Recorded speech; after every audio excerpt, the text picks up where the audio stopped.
Hi. Hello, hello, hello. Greetings, coyote patooties. Hi, Eek. Congratulations on your first. How's it going? And oh my goodness, well done. Bruh, I literally just today, today, adjusted, or expanded the exclamation point gay. And 69 is now a 3% chance. So you won. You won, Eek. Congrats. You won at life. I think right now it checks out to like 1 in 70. So it's like a 1.5% chance, actually. Something like that. So you win. Well done. Or wait, no, am I lying? Let me check. Let me check the exact amount. No, wait, it's still decent. It's 5 in 70. So that's like, yeah, like a 7% chance. Something like that. Anyway, hi Eek. Hello, hello, hello. How's it going? How you doing today? How's Eek? How's Eek? Are you having a good day? I mean, you rolled a 69, so like it has to be a pretty good day, but like, aside from the 69, are you having a good day? Because I'm in pain. I feel a bit better now. Yay! I'm good. Ugh. Working on tools for my engine. Ooh, what like? Tell me more. I want the deets. I'm gonna try and see if I can make time tomorrow to record what you sent. I was playing around with it during the week, but I didn't record. So like, I'll try and see if I can make time tomorrow or Sunday. And then I will send that back to you.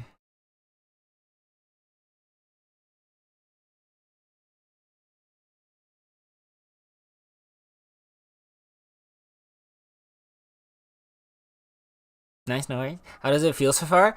I mean, I have severe imposter syndrome regardless. So like, I'm a bad teller of whether or not I know something is good because I kind of always, or like is going okay, because I'll kind of always feel like it's going shit. But I don't know, we'll see. I feel like I should be able to do it. I don't know if I am currently doing it though successfully, but we'll see. Maybe when I record it, it'll sound better. But yes, hi Kyola. Hello, cutie cow. Congrats on second. Congrats on second. How is Kyle today? How is cutie Kylestial doing? Go. Did you know? Did you know that this cutie with the VT behind their name is actually an actual VTuber? So like, go follow Kyle. Go follow cutie Kylestial, please and thank you. Okay, bye. You were last playing Marble Rivals? When were you playing Marble Rivals? And why did I not get invited? Sad. It was probably at a time that I was either not around, but it doesn't matter. I'll still be upset about this. How's Kitty Sen doing? I am in pain. All of my muscles hurt. I did a pole class last night, and then this morning I had one class left. So I have the pole studio that I go to, the pole and aerial studio I go to, has like a subscription thing where you get a bunch of classes per month from your subscription, and I had an extra class left over, and I only realized last night that I had a class left over, so I needed to use it somewhere in the next 5 days before the end of the month, because I'm Dutch and otherwise it would be wasting money. So I decided to book a morning class today. And I hadn't done Hoop in a while, since I wasn't able to take as big of a like subscription as I used to do. So I had my first hoop class, like my first time on the hoop again in like a year and a half. And like the technique was still there. I understood the technique, but all of like the conditioning, and I don't mean conditioning in terms of like muscle strength conditioning, I mean like pain tolerance conditioning was not there. So like I was hanging from like I was practicing my leg hangs, which is where like if you've got the hoop hanging in the air, you invert underneath the hoop, so you're hanging upside down from the hoop, and then you hook your legs on into like your knee pit, and then you take one leg off, and then you hang with your entire body weight on just one leg. And that's that was always and still is one of my favorite like late beginner, early intermediate level moves on the hoop. Because it does require a decent amount of pain tolerance, but I always think it looks so pretty when you're just hanging there from like a single leg. And it's my favorite move. And so I did it. I could still do it, but holy hanking cannoli, did that thing hurt so much more than it ever should have. Like, I remember that used to just be my default, I don't know what to do next, I'm gonna do a leg hang move, and now I was like, how am I even gonna hold this for like 15 seconds? Oh, it was so painful. My everything hurts. We also did, the teacher was evil. Like, in a good way, but like also kind of evil. She made us do a hip hang, which is like possibly one of the most painful, simple moves you can do in a hoop. It's also you hang from one part of your body, but you hang like from like along your sort of thigh of one leg, but like just before, like just adjacent to where your groin is. So either you fuck up and you hit your groin against the hoop, and that, no. Or you do it correctly and it squeezes along that little gap right in the side there, and it hurts like hell. That one hurt before, even when I had like conditioned my body to handle the pain. So like that one was just pain regardless. But oh, so my everything hurts now. But otherwise I'm good. Last night was mud night. We played party games, then after Linda and Panda left, I stayed a little more to play Rivals with Koki. But my hands were hurting, so I didn't play for that long. I see. Person need a head pat? A little huggy? Yes. Yes, please. Maybe a head scratch as well. Please and thank you. I need to get a head pat ready. Also, okay, I have to show you guys something in a moment. So remind me, I need to show you something. We got something new. But first, what did he say? Since I'm doing an NES-like engine, I replicate the way the NES renders stuff, so I'm just making debug viewing tools as a start where I can check the RAM, which tiles are loaded, which objects are active, etc. After that, I'm going to make a level editor and then replicating the audio processing unit so that audio is played procedurally and not from MP3 files. Whoa. That sounds really complicated, Eek. Is this not like a lot for your first time making a game? Like, I don't know how game making works. But like, don't you normally like make a couple games in an already existing engine, and then like once you got that, then you start making your own? Or like, because I always just see people make stuff in Unity, but like, I don't know, like this feels like it's a lot. Especially for a one-man job.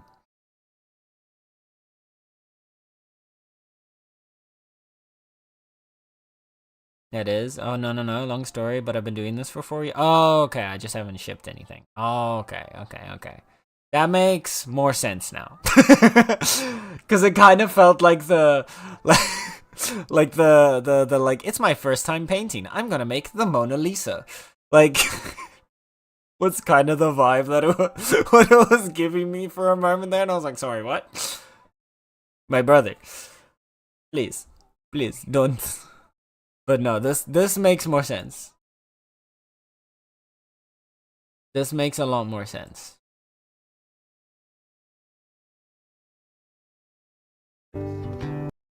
Also, I heard Rivals has like a new map, and Klaus had sent me a TikTok last night that there are cats on the map. I need this right now. I need this right the fuck now.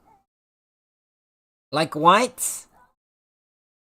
There's a map in Rivals with cats on it? I'm screaming. It does, pretty map, easy to throw people off the edge. Nom nom, it has kitties. Oh my god. I need. This sounds amazing. This sounds absolutely amazing. Hi, Star. Thank you for contributing to the community challenge. And Kyle and Eek as well. Thank you both for contributing to the community challenge as well. I appreciate y'all. I tend to get into the cycle of start a project, get better while doing the project. Midway through the project, I have improved so much I don't feel like the project represents me or my skill. I abandon the project, I start a new project, but that's getting better now. I 100% understand you. I am the same. I have that a lot. I have that with a lot of things. So I have that when I'm gaming as well. Like, for some reason, I'm also, my problem as well is like, I have that, but I also am like a perfectionist. So like, I kind of want everything to be perfect from the start. So whenever I do something and I get better at it, instant stop restart. And that goes for real life and games. Like, I've had probably the worst, the worst example of this is Oxygen Not Included. I don't know if you've ever played Oxygen Not Included, but like, when it comes to like building out your like base and your like colony in that, there's a lot of like really specific systems to try, because the game's all about like efficiency and stuff, right? So I want everything to be like perfectly set up to be as efficient as possible from the get-go. And then I'll figure out like, okay, so it needs to be like this wide, this space, blah, blah, blah, blah, blah. And then it's good. And then it's set. And then I'm working. And then I get deeper into the game. And then I like see all these new things that I need to start doing. And then it doesn't work with the layout or the setup that I've been doing up until then, which means I have to rework something and I have to redo the base. And then I'm just like, no. And then I stop and then I restart the game again. But this time keeping in mind that like later stage project is gonna have to happen, so I'm already planning for that from the start again. And then I get past that project, and then I see a new project, and then I figure out how that new project has to be done, but then it again doesn't work with what I've got so far, so then I restart the game again. I have never reached the mid-game of Oxygen Not Included. I have played like hundreds of hours of that game. And I've never even reached the mid-game in a single colony. The most I've gotten is like 100 and something cycles. Which, for Oxygen Not Included, is not mid-game. That's like late early game. So it's so bad. It's so bad. Thank you for the lurk, Kyle. It's rough. Also, okay. I'm gonna show it off now already because we're here. But chat, before anything else, before we get into too much stuff, we got something new. And it's something for everybody.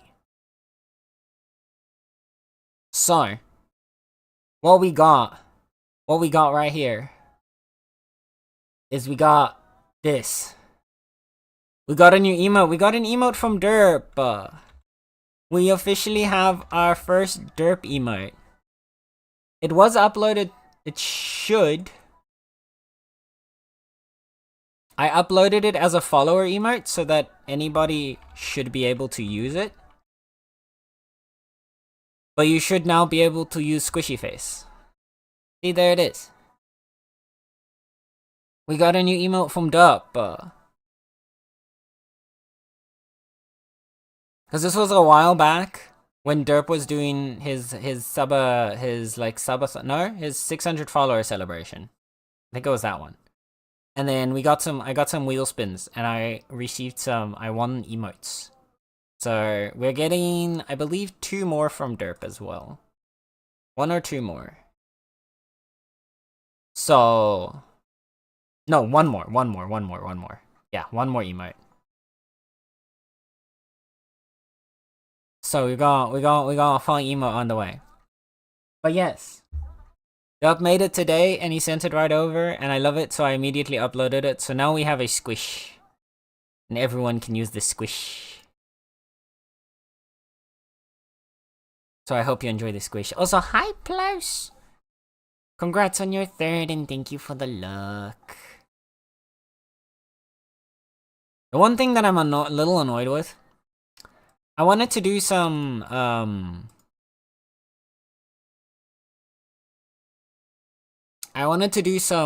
stuff with the community roles, but Twitch has broken the roles manager. So I can't go into the roles manager to change stuff. Which is very annoying.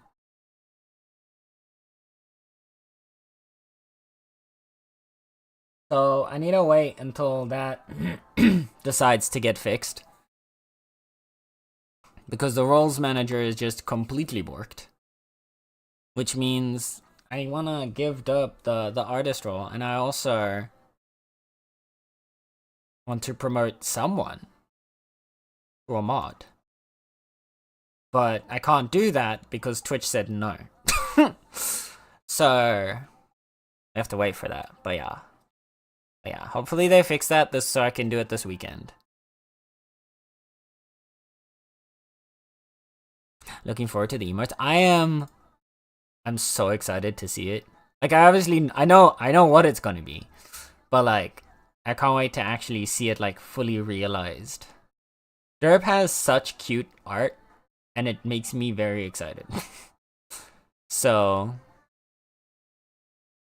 getting to see more Derp art is dopamine straight to the brain. What it is. I also wanted to get of the next batch of emotes that we're getting, I am commissioning one from Derp as well, because I want to get an animated one from Derp. Those who have hung out in Derp stream probably can already guess which animated emote I want to get, but it's very Derp coded, but I also very much love its style, so I really want one. So that one will also be coming with the next batch. Squish. Thank you for contributing to the community challenge, Plaus. I appreciate. I hope you are doing well with work today, lovely.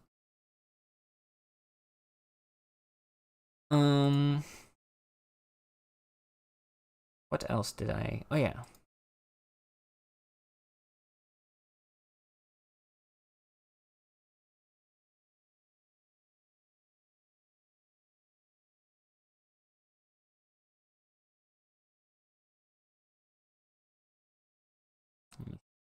Okay.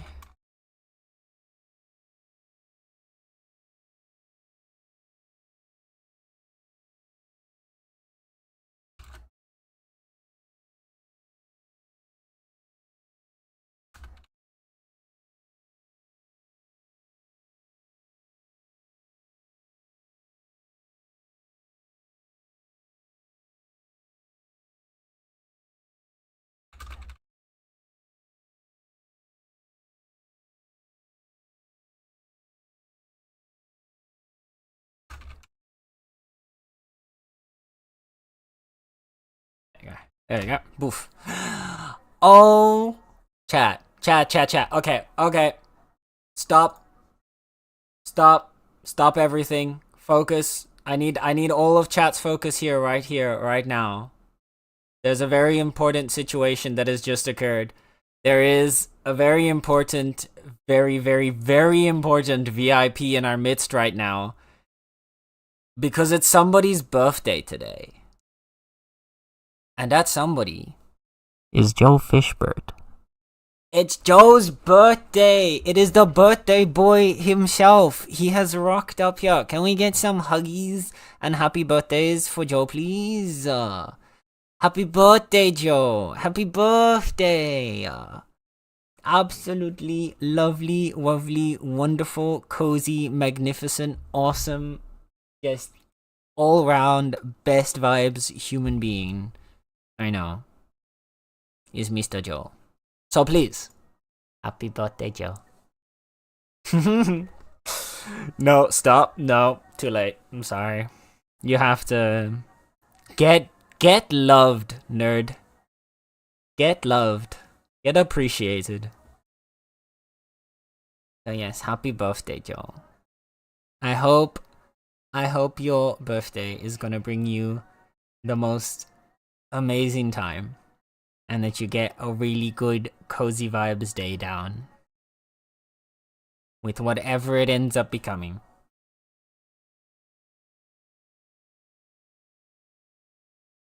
I don't know who that guy is. Thank you, I appreciate you so much, and I appreciate you. Love you lots. Going on. Gonna-san will read your Discord message later. Yeah, no rush.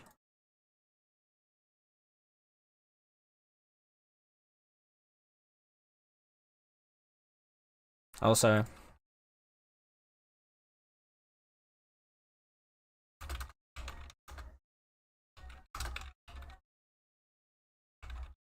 I just couldn't hear, so I'm gonna ping it to him.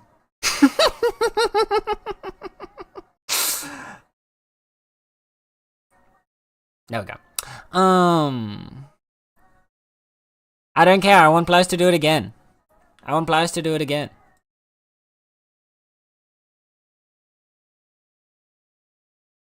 It matters not. It's spam. We're gonna spam you for your birthday.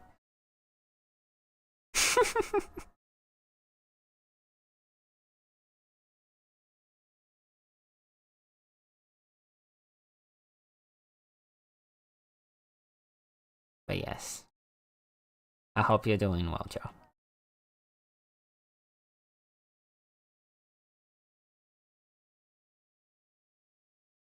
Oh. Also, Star just posted the kitties in Discord, and they're very adorable, and I'm screaming. But yes, we've added, we've been squished now. Okay. What else did I need to say today? I think those were the main things I had planned to say at the start of stream. Was Joe birthday and squish emote, and I think I'm out of talk. I'm out of talkiness. I have nothing else to speak of. So I guess the words are hard. I'm struggling, man. I'm struggling with words right now.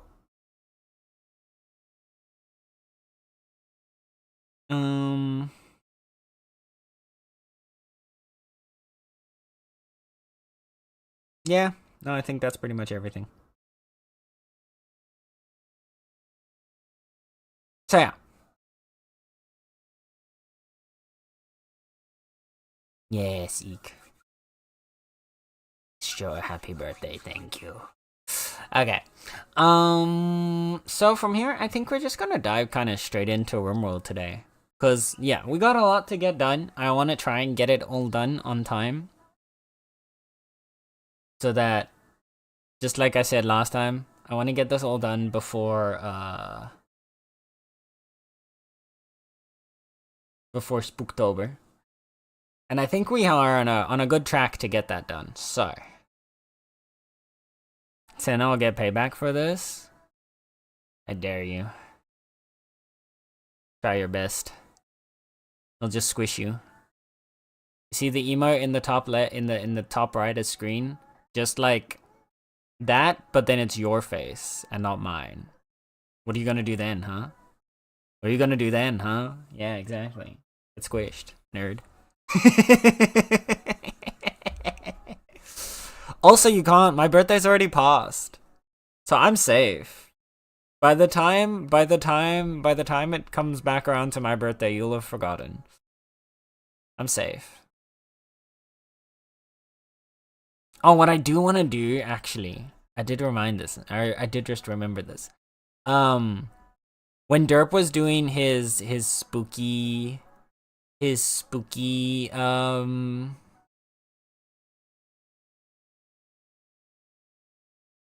not true. I'm putting a reminder on my phone. No, I'm saying you'll forget about the payback.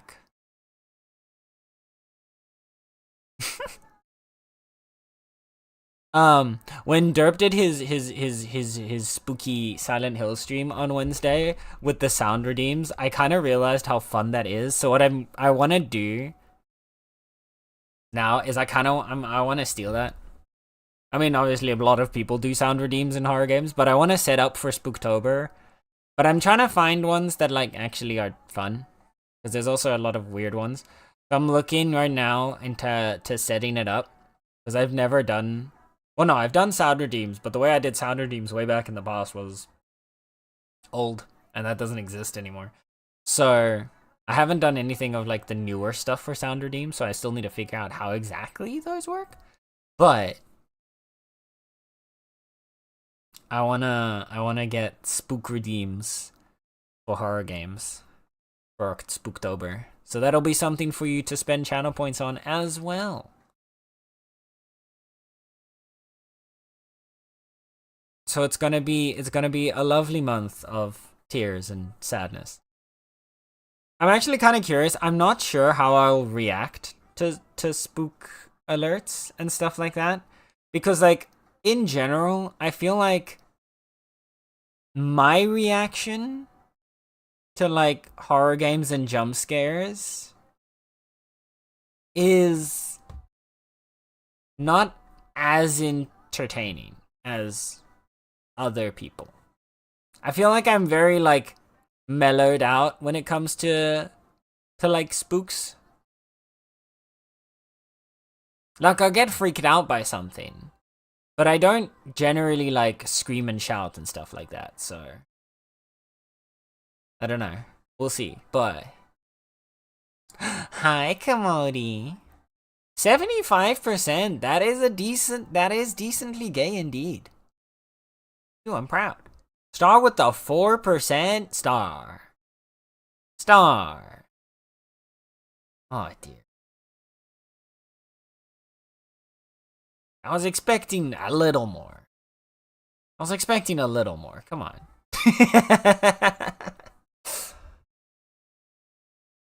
Oh, pretty kitty, may I pet you? No pets today, I'm in pain. My everything hurts. I have so many bruises. I'm gonna bruise, like, after hoop today, and like pole yesterday, I'm going to be so bruised tomorrow. Like I already feel some of the bruises from yesterday, and I know I can feel where the bruises are gonna form from today, from this morning. So tomorrow, I'm expecting to wake up like brown and purple.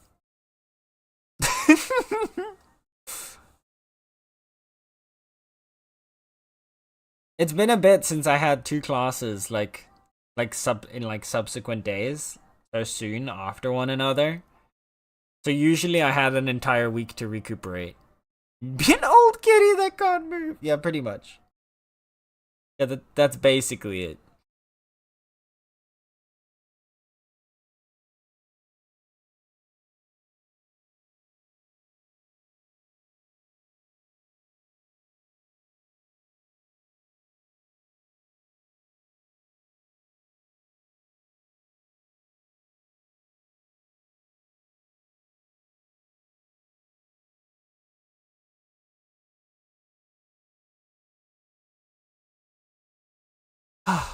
Yeah. I am small guy today.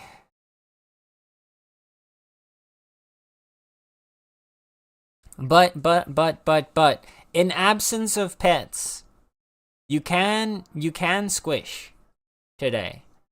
We have a new follower emote, which is the one here in the top right of the screen. So everyone can use it. Because I didn't want to put squish away behind the sub. And we still had 2 slots for follower emotes.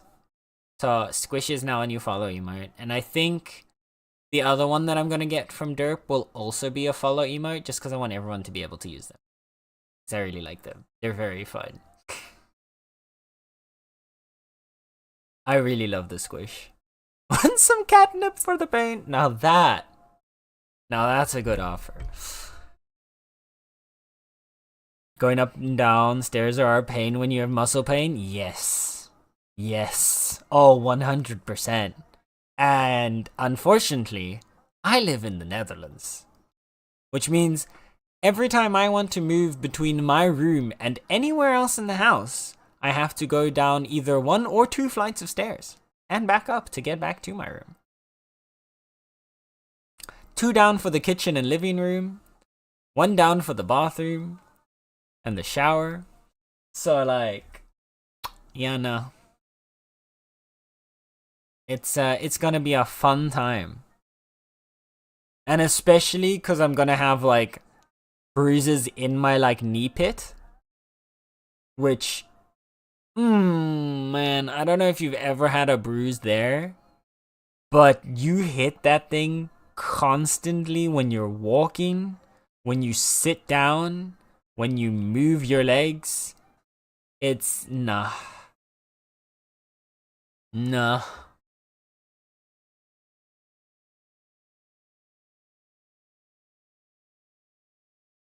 Premium stuff for my neighbor's Gordon. Oh, hell yeah. The knee pit? Yes, that's what it's called. That's what you call. You have, like, the same way that you have your armpits. You've got your knee pit. It is the gap behind the knee.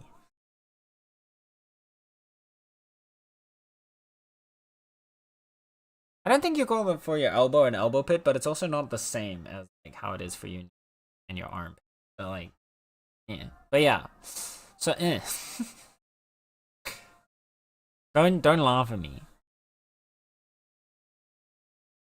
You're gonna shower and pets when you're not in his painting. Kick him. I was gonna say, yeah, but the elbow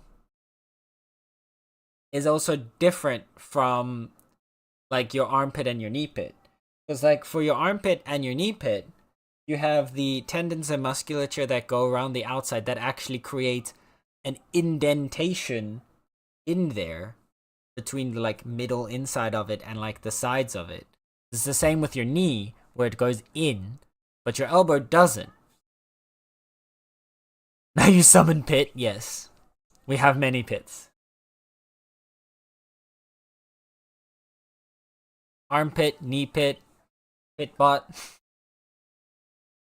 I need to get water before Insane murders me. Yep. This is true. This is true. This is dangerous. You're playing dangerously. Oh, now especially with Star. Star saw the chance and was like, thank you for the hydrate, Star. I was gonna redeem the hydrate, but Star beat me to it. We appreciate the attempt, Joe. But thank you for the hydrate, Star. Remember, Chatty 5 to hydrate CDs. You better drink some water right now. And Joe, you may be the birthday boy today, but that doesn't exclude you. You know still what to do. Water? Thank you, Star.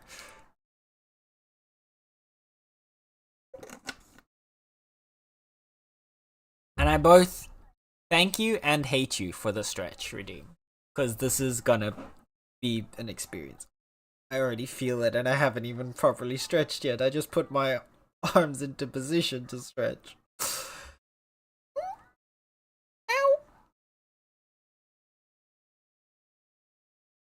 Oh, you will.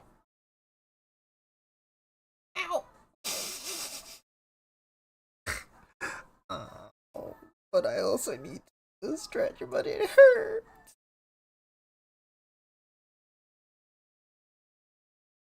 Oh my god. Ow. Thank you, Star. I hate you, Star. I appreciate you at the same time, Star. No way I took a sip of my water? Good. Good. Got to loosen those tight muscles? Yeah. Yeah. It's gonna be at its worst tomorrow. And then Sunday I'll usually already be okay again. But tomorrow is when the real muscle ache is gonna hit me. Because it's usually about 24 hours over. Oh, also, I got a new mic a couple of days ago. Who's Mike? Why did you replace him? What did the old Mike do? What did you do to the first Mike? Did you kill him? Is he okay? Hold up. I need to know. Or old Mike getting thrown out? Oh no. Eek, why? He's stashed away. Oh, he's been locked in the basement. Oh no.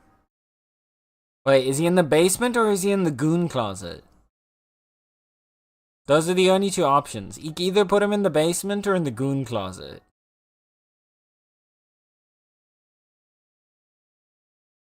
The what? You heard me. What the fuck did you say? I said it 3 times. You heard me.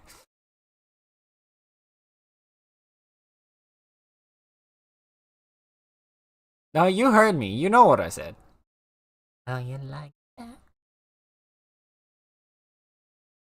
What if they don't have a basement? Well, that's where the second option comes in. New Mike is in the goon closet. Old Mike is in the basement. No, because new Mike has to be in the position. Right? Because old Mike was no longer good enough. So old Mike gets moved to the goon closet. And new Mike has to assume the position.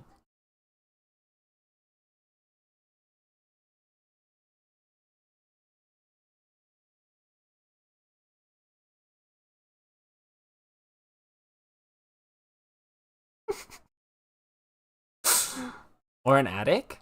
You don't need an attic to have a goon closet. You just need a closet. Eek has a goon closet. Why are you face palming? This is sound logic. Honestly, Star judges me for no reason. It's so rude.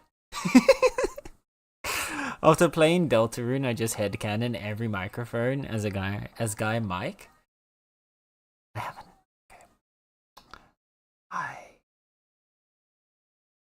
Okay. I'm gonna secret. Don't tell anyone. But I've played Deltarune before. Even worse, I haven't actually even played Undertale before. Like, I've watched people play Undertale, so I know the whole story, start to finish. I know all the things that can happen in it, but I've never played it. So like, I don't understand yet. But I haven't even watched people play Deltarune, so I don't know any of the references in Deltarune. So like, yeah, I don't get the references. Don't tell anyone, because I don't want to get crucified for this. Not again. Okay, thank you, bye. Well, that was weird. Where was I? I feel like I just, like, blanked out for a moment there.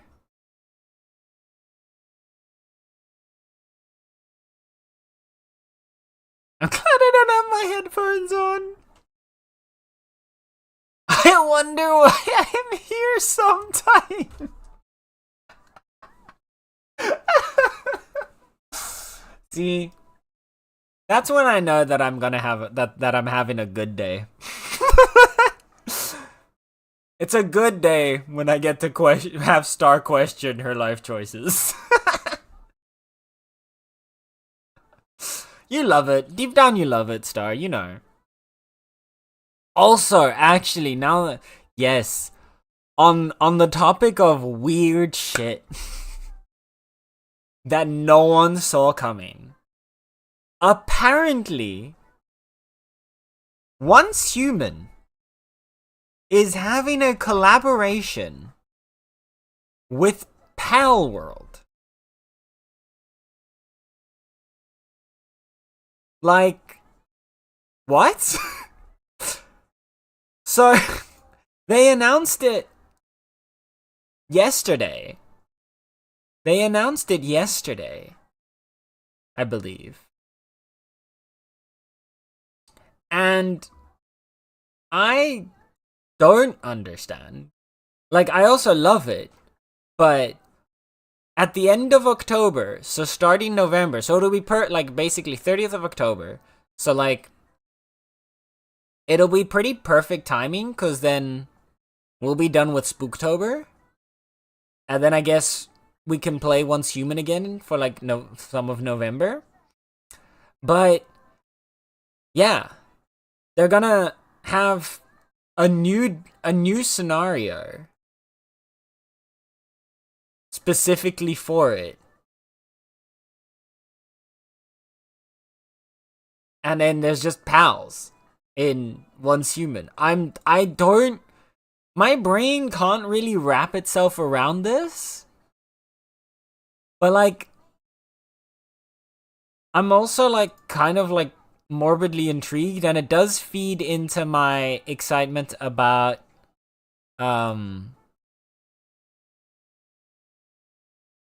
it does feed into my current like growing like need and excitement to play Power World again. But yeah, oh god, I see. Oh no, Joe. God damn it. Okay, you know what? Fair, well played, Joe. Well played. I see. I saw your screenshot now. Although, at least for my birthday next year, I am pretty safe because it's a Saturday, so I'm not streaming. So I'm safe. I just have to not go on Twitch for the whole day. And probably, or just not go on my PC the whole day. There we go. That should, because like, even if I'm not on Twitch, I'm probably still not going to be safe from Joe. But if I don't go on my PC, I think I'm pretty safe at that point. Like, there's no real... Most of the danger is gone then. I'll show up at your house! Also, thank you, Blaz, for wishing Joe a happy birthday.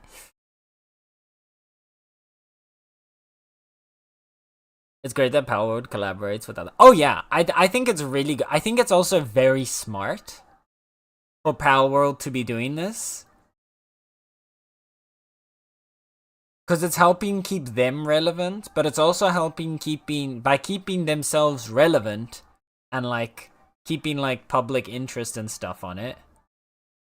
It makes it more it also helps bring attention to their ongoing legal battles with Nintendo, because Nintendo are greedy fuckers. So yeah, it's pretty awesome.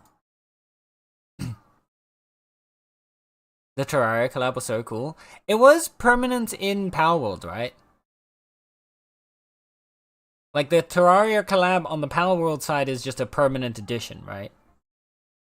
Because I didn't actually get to play it on the Power World side, and I don't have Terraria, so... I don't have Terraria anymore. No, wait. Do I have Terraria? No, I don't have Terraria anymore. I know I used to have Terraria. I don't know where I had Terraria. But I know I used to have it. Yeah. I still want to play Power World again, but yeah.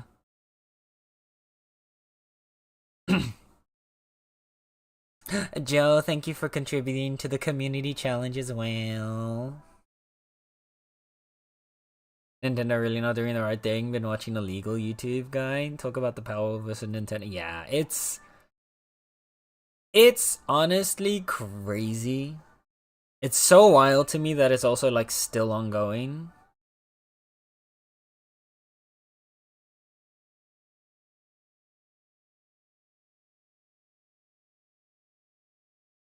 But it'll take like for honestly, I'm glad that it is still ongoing.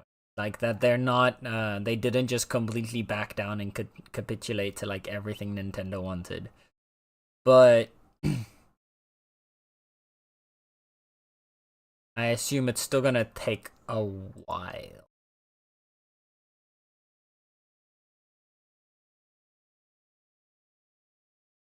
Before anything good possibly comes from it.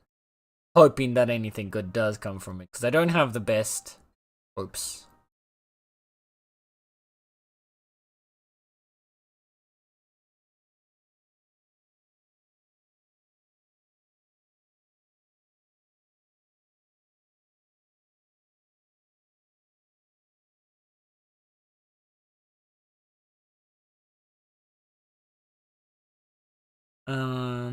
Never back down, never what? Never capitulate. Capitulate. It's basically like yielding, giving up, surrender. Just a fancy word for that. No, it's a meme thing. You don't get it. Well, yeah, I'm old. You know this. I'm old. Also, to be fair, this would not have been the first time that you had asked about a weird word that I had said. So I think I was very warranted in actually answering that. Pokemon really shooting themselves in the foot for trying to stop other similar games from the same genre. Yeah. You know, the one that I find wild, actually, is that they never did anything about Temtem. Right? Because arguably, Temtem is even more in the Pokemon style than Power World. It's just Temtem doesn't like act. That's the part where you can tell that it's not so much that they're trying to. No, but that's what I was gonna say. That's where you can tell it's not about the copyright, but it's about the fact that someone beat them to an idea. Like they don't actually care about the fact that people are using that same style of mechanic, or there's mechanics that they have. They have a problem that Power World evolved the genre in a way that Pokemon wasn't able to, and then got popular because of it.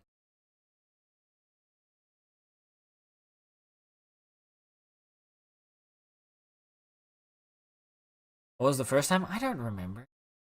I'm old. But I do remember that I had to explain a word that I used before. Temtem didn't get as popular. Yeah, exactly. But that's the point.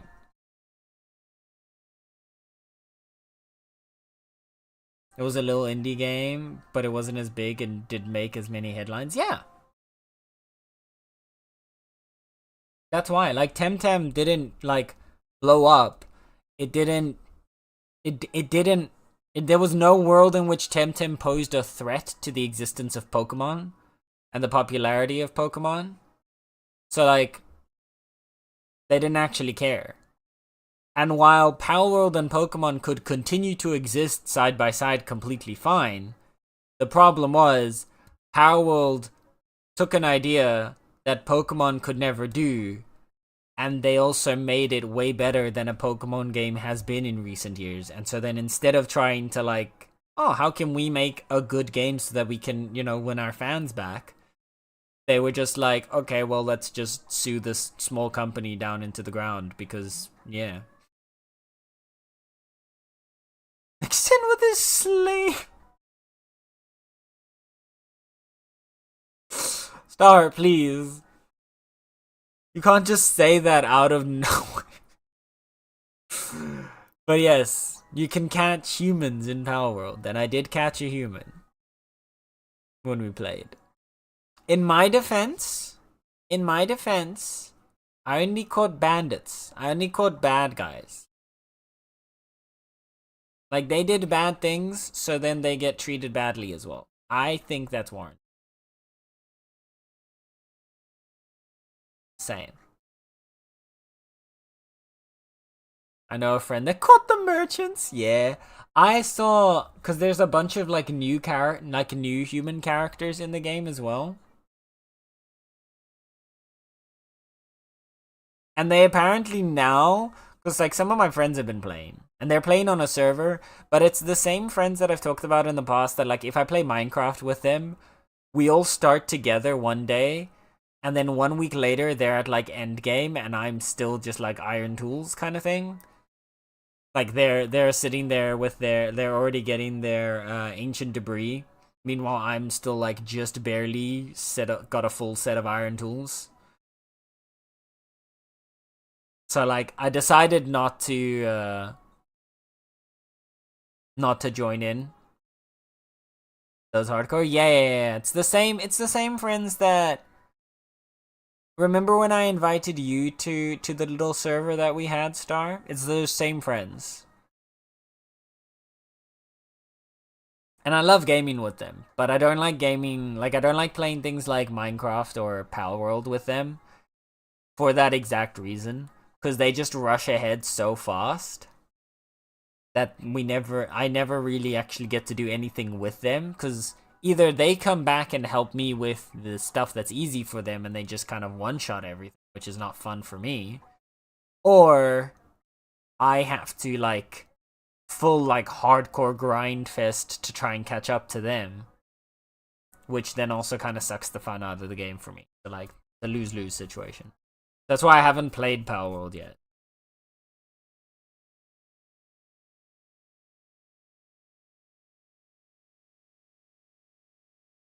But yeah.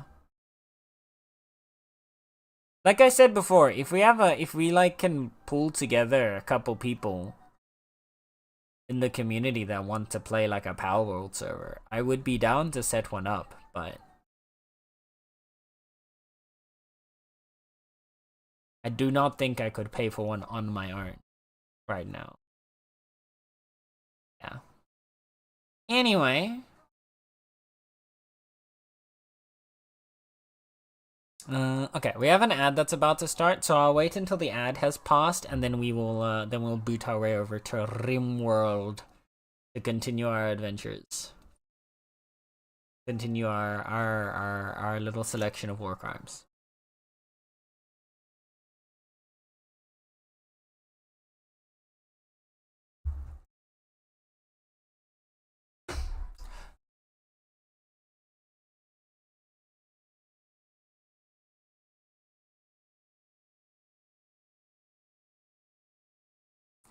I've been meaning.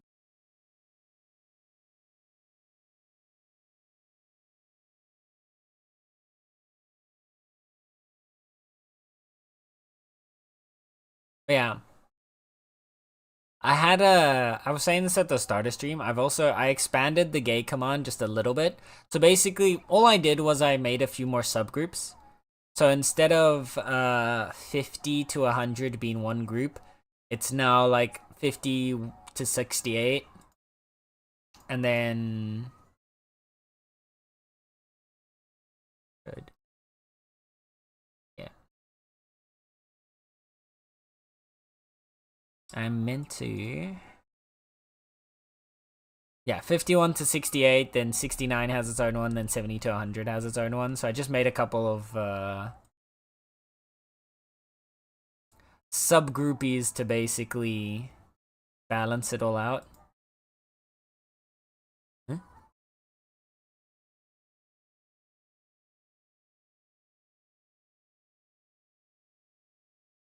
There it is.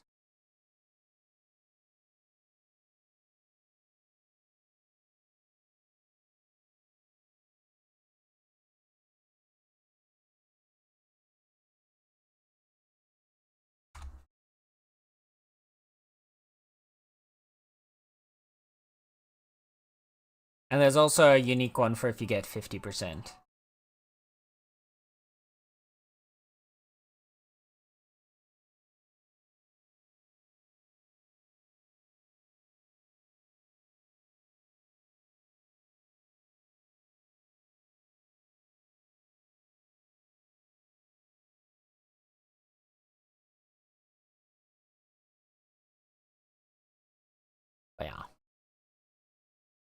They've got a... I think I need to, like... I'm still gonna play around with the weightings of them. Because I don't think it's all nicely evened out just yet. But I'm also thinking... Because I know some people wanted to have, like, negative options as well. So I'll probably still look at adding, like, maybe a 1 or 2 in the negative.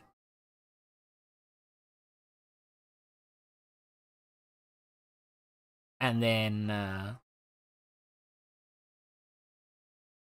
and then we'll be done with this silly command. But we almost there. Weekend? Hell yeah, plus. Happy weekend. Welcome to the weekend. Okay. Welcome back from the ads. Thank you guys for sitting through them. I'm gonna boot up Rimy World now, and we're gonna get to Rimmin' chat.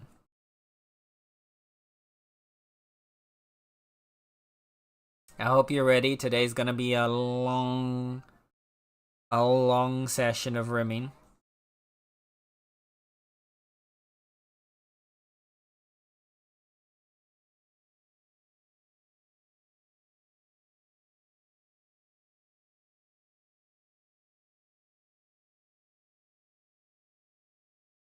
No. Don't you? Don't you?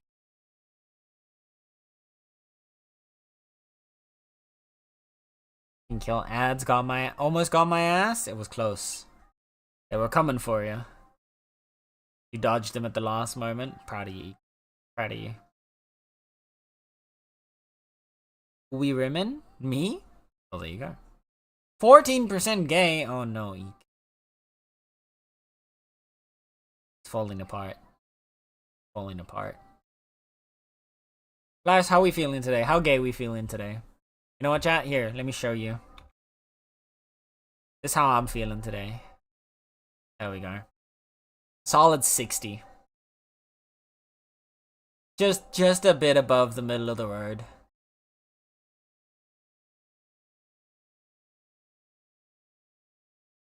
Just barely there. Let's see here. Okay. Let us swap on over to RimWorld. Oh, Polaris is perfectly in balance. With the 50%.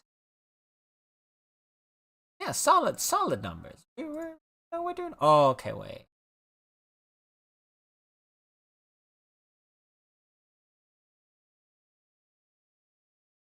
I was gonna swap us over to RimWorld, but like... Now we got what it sounds like. I can't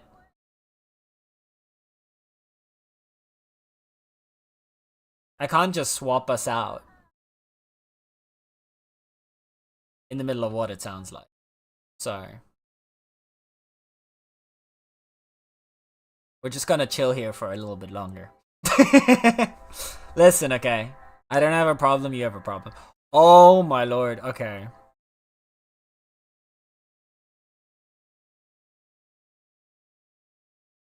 I just saw what's in the queue next. Oh. When we get to break time and the music goes back on, you're gonna eat good.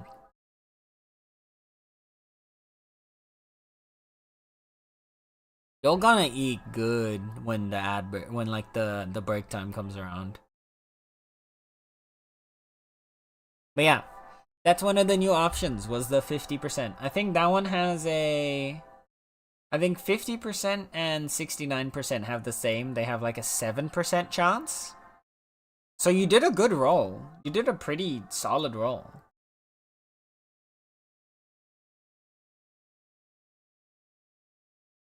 And then...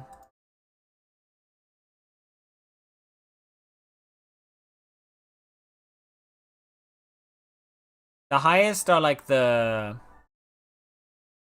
average groups. So the 1 to 49, the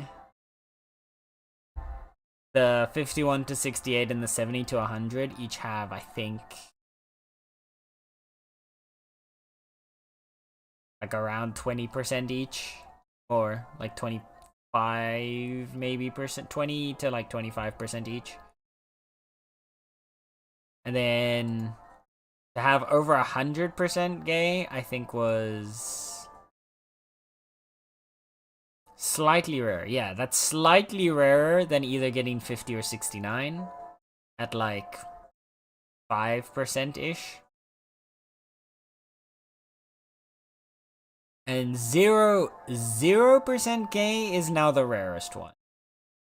Because we were getting way too many 0% gays, and I can't believe that this chat is that straight. So we had to have an intervention.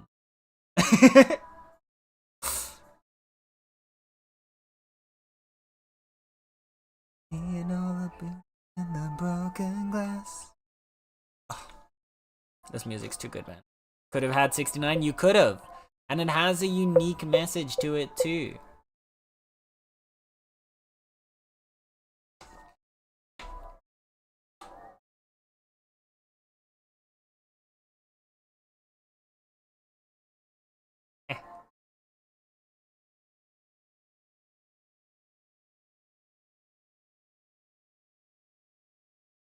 There was something in my mouth, but I can't find it now.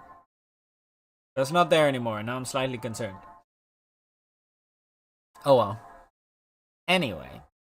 Look, I'ma drive. Okie dokie, have a safe drive, please. We're gonna get our way into the rim worlds now. Wait, you can't drive and rimming at the same time. Hold up. That's dangerous.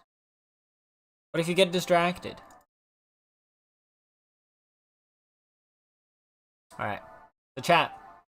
Welcome back to space. So if you don't remember, last time, we made our way up here to a mechanoid platform. And within this platform, there is another grav core. Now it is expected that there is going to be a solid amount of mechanoid resistance awaiting us in here. But I think we'll do just fine. I trust in our colonists. Our team's pretty strong right now. What we're gonna make sure is we want to have as much power saved as possible. Because when the sun rises, we'll be fine. We'll start generating power again. But before the sun rises, we need to be a little careful. What I'm gonna do is I'm also gonna set these to auto hack so that our colonists will start hacking open the entrances here.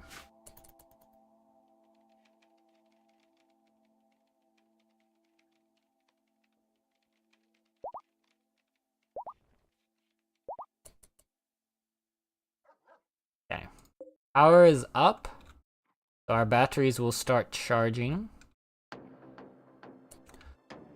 So we're gonna get our first team ready.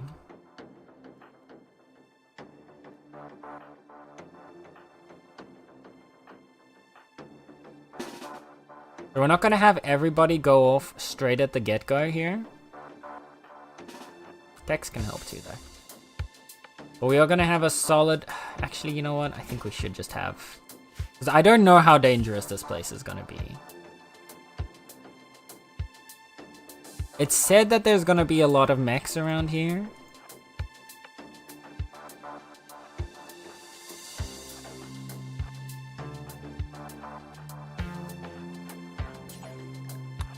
Okay.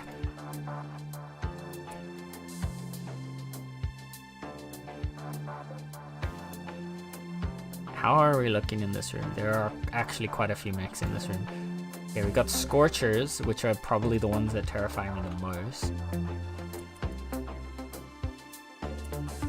We got 2 Scorchers, we got a Cyclops, and we've got some Militaurs. So, what I'm gonna do is we're gonna move Mars over to this side. Biotic. Nether. Joe.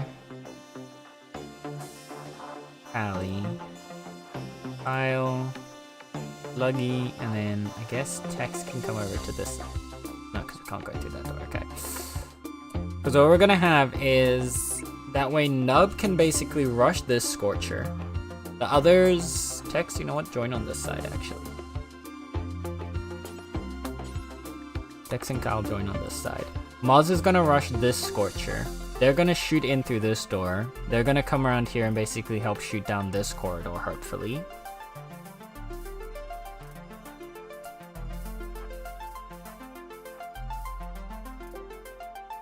And that should hopefully get us going. Oh, there's another Militor over there. I didn't see that one.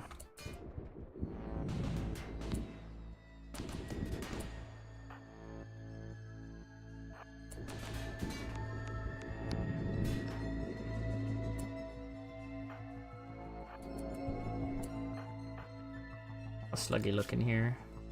Oh, it was just a bruise? That's fine.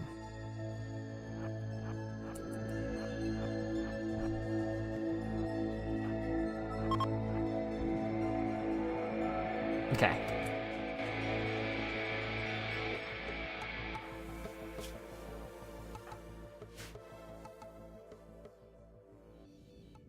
There's no danger in here. Why was there a mini? Why are you damaged by? Oh, one of these was shooting.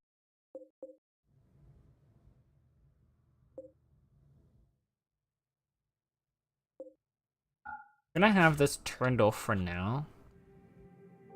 We have enough people that will be able to turn it on if we need. How's Moz looking? Moz took quite a bit of damage from that one.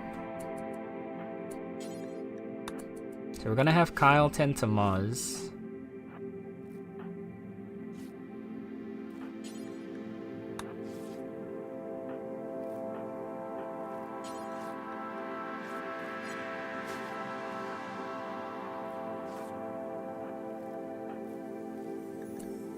Sluggy, just this once I'm gonna let you self-tend.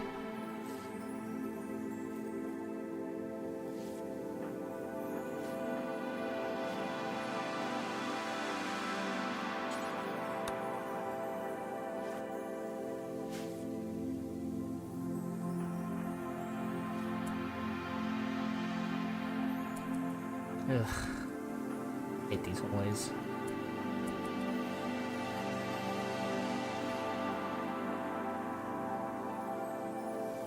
Okay, so this is nothing. Alright. They're still busy there.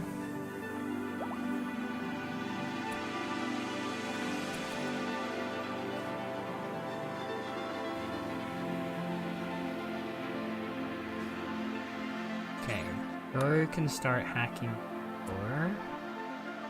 Who else had good intellect?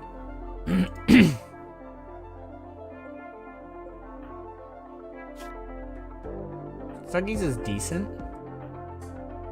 Kyle obviously has... Oh, Kyle's ready. Moz, I'm gonna let you take a break or heal up a bit.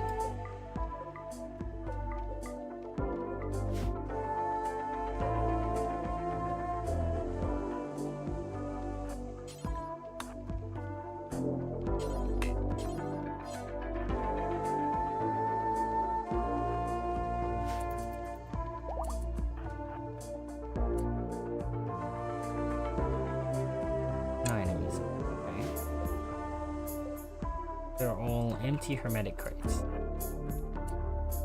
This one is not empty.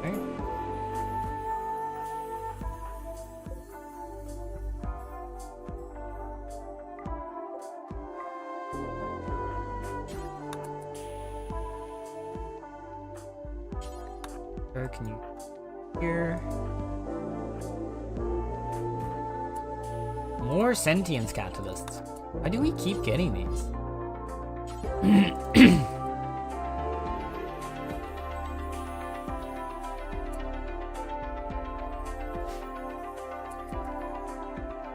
The game really likes giving us these sentience catalysts.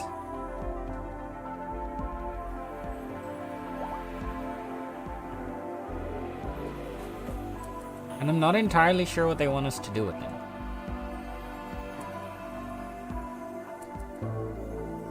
Okay, there's a mechanoid processor. The mech computer. Okay, what's in here? The turret, scyther, and 2 Minotaurs. 3 Minotaurs. The scyther and over here. Got some glitter world medicine. Huh?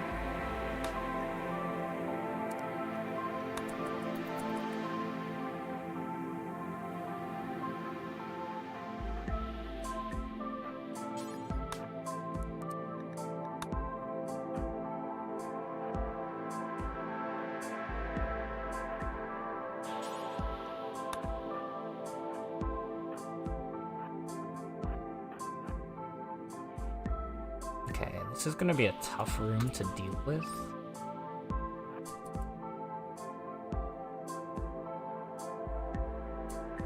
I think what we're gonna do again, biotic,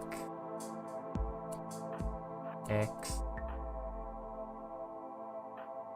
And Sluggy's already, no Sluggy one.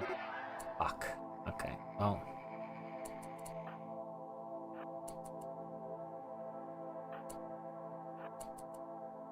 Okay, they're not actually moving in on us yet, so...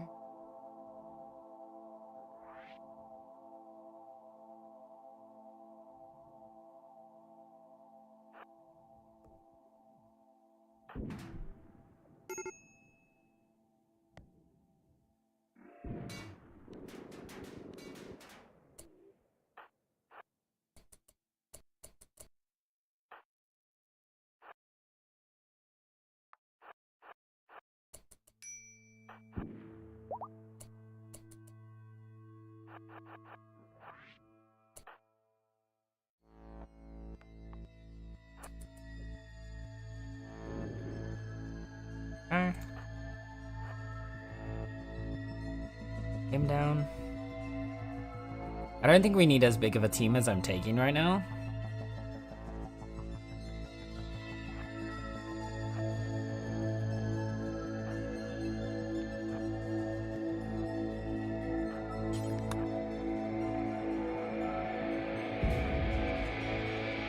Ooh, we got an Architect leg? Okay, you know what?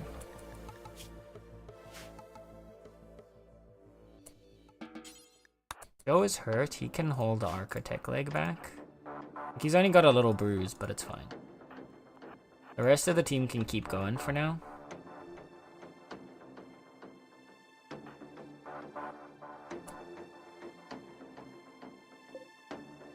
Nothing dangerous here.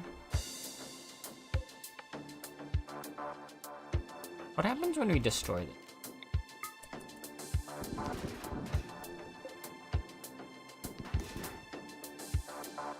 Metal steel slag, okay.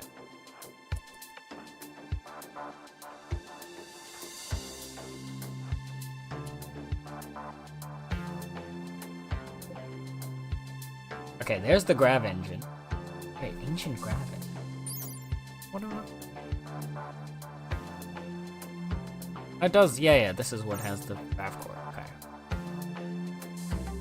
So this is our end goal over here, but there's a lot of mechs. That is 9 mechs. We've got 2 Tesserons. Kinda scary. 2 Scythers, Scorchers, Pikemen, and a Cyclops. The Cyclops is also very scary because it blasts through the shield.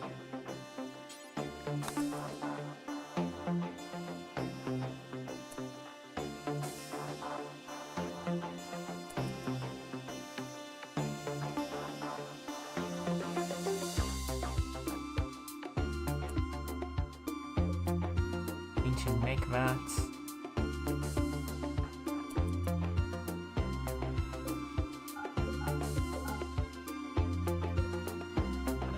For that.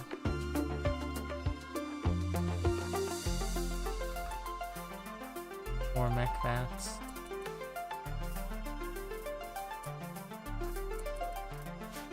Mech drop.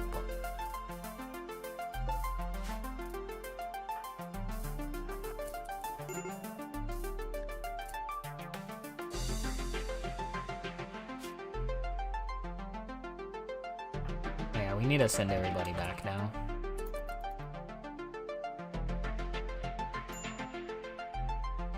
We need a break from vacuum exposure. Because their suits don't give them complete protection from the vacuum.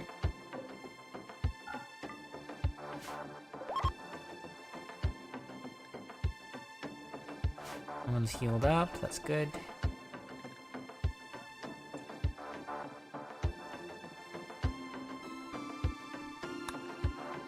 So we know where our grav core is.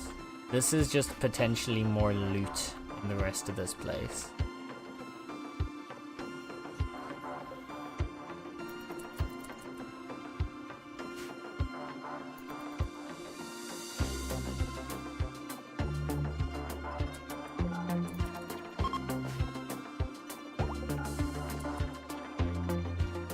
Okay. The colonists are healed up.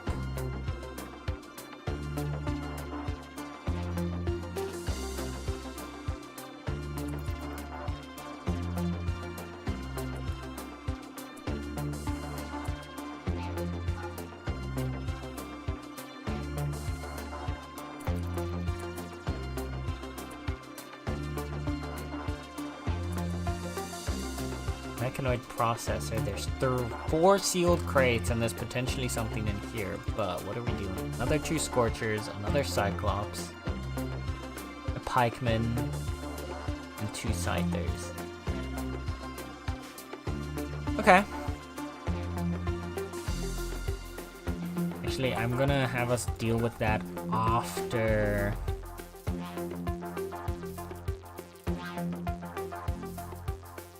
Has oxygen? No, it's unversion. It has mech drop pods.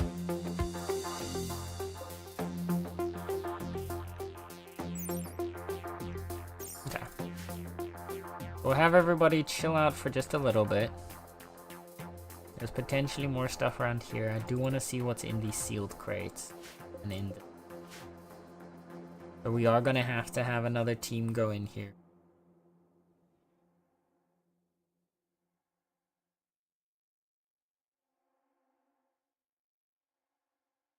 Now the Scorchers aren't that big of a deal. I'm most worried about the combination of the Scythers and the Cyclops. Because those are the only ones that really pose a threat to our vampires. Like when both of those are dead and gone, then there's not really anything for us to worry. But as long as they're around, they're scary.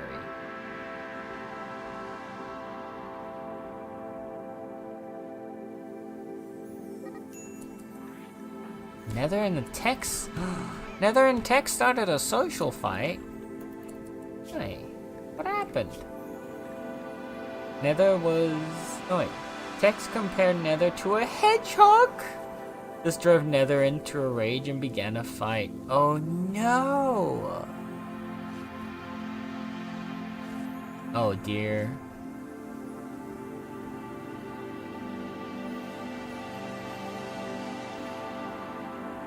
Oh yeah, no, they don't like each other. Tex and Nether are upset with one another.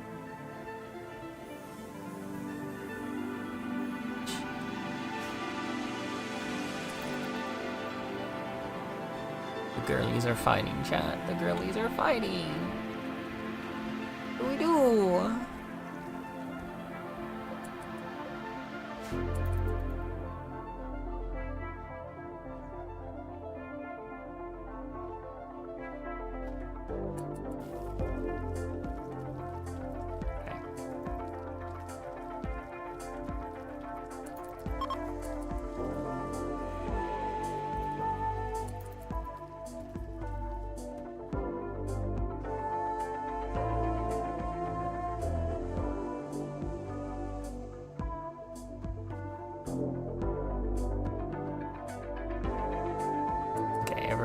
guys come mostly healed up. I guess we're gonna go with this adventure without them then.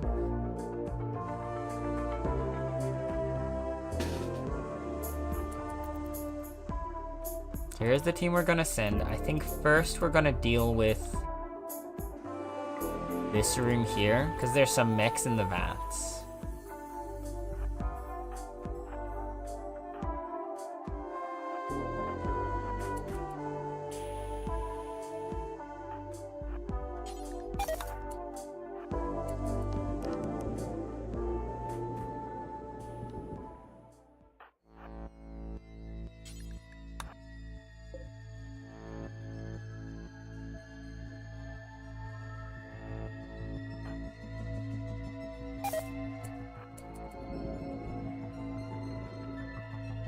Okay.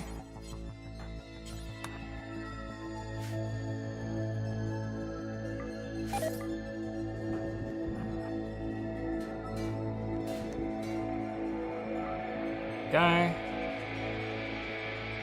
Okay, now how do we deal with them? I think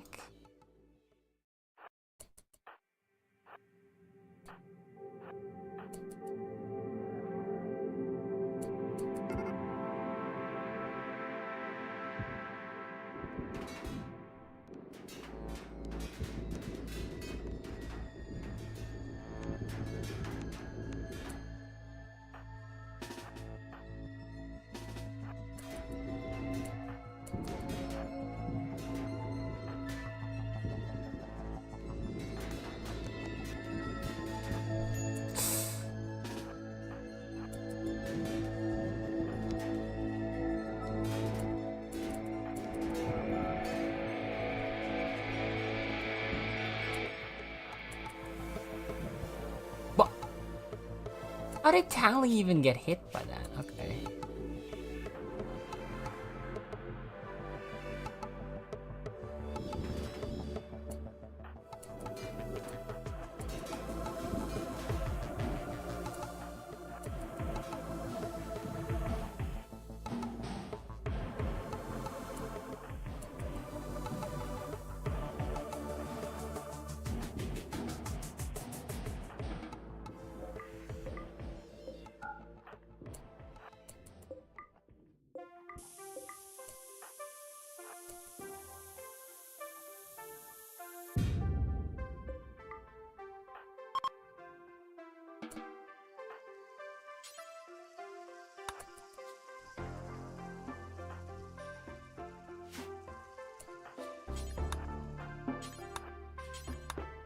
Save. Cleared out these rooms. These we have break charms. Those were just gravelites.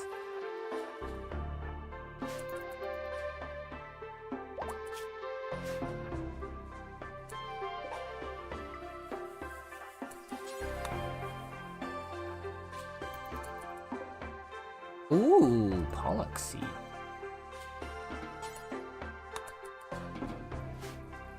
Okay.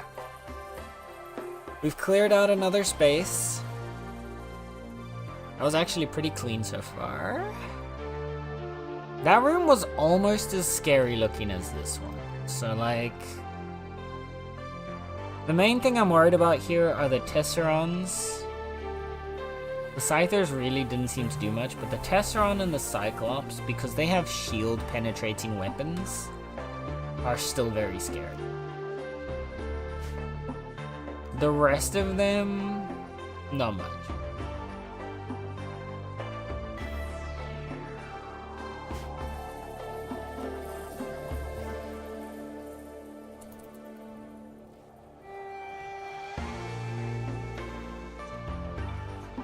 Okay, our power supply looks like it's pretty good. So we're clearing out safely here. Hi, Tally. Hello, Tally. Thank you for the lurk. I hope you're doing well today. Alright.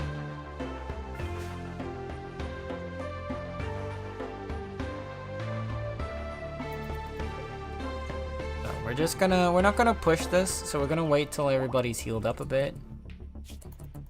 Emily's got a little bit of a burn on her torso. Oh no, just a bruise that's left. Honestly, if I could get hit with a sniper rifle and only get a bruise, I'm fine with that. Yeah.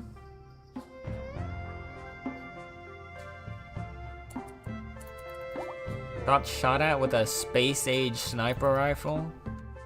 Just left with a small bruise. Literally healed overnight. Beautiful. Let's turn you back on so it's just a little more warmth.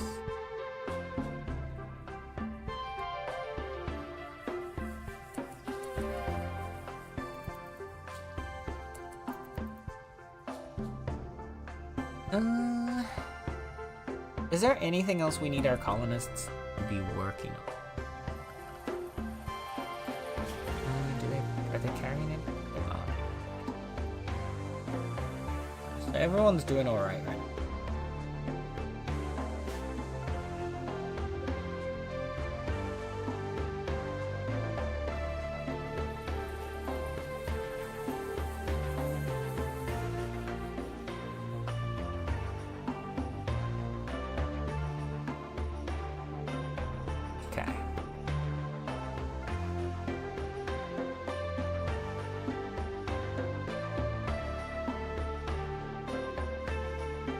So when Nub is awake,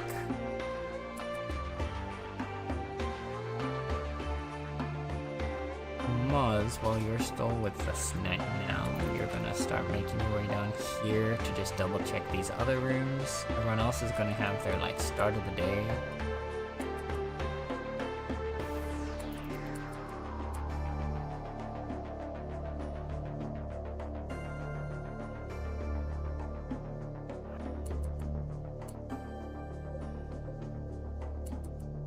These look pretty okay.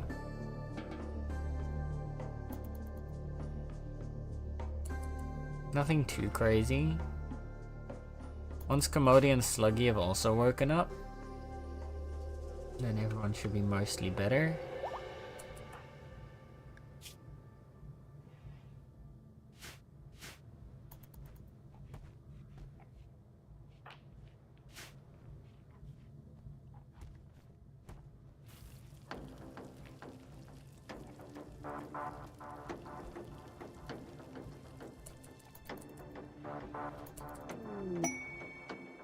Conversion. Oh shit! Commodity is converted biotic just by like yapping him up. That's actually really good for us.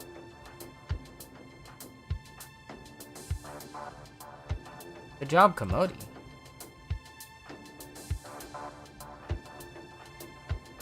You know what? Let's try. No, it's 3 days before we can come conversion. How much does this have? Let's continue working on the jar. Alright. Now.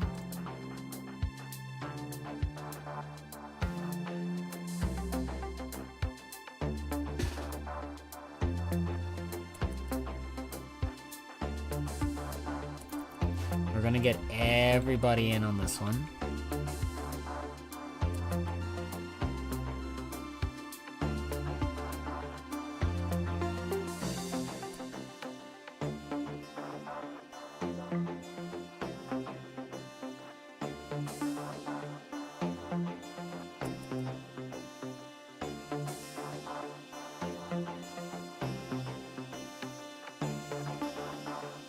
I don't know if any mechs are gonna try and come around this way or not. This is why I'm kind of leaving Maz over here for now. We're gonna have Bile. We'll have Nether.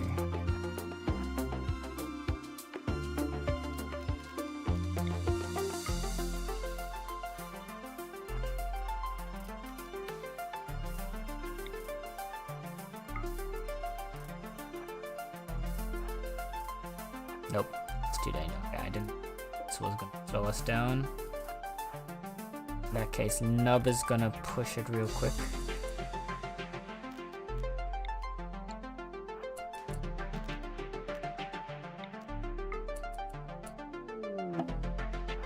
Alright. Hi, Tex. Hello, Tex. Thank you for the duck. And for contributing to the community channel.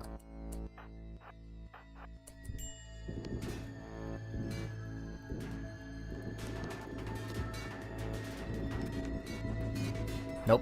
I knew it. One's gonna come around.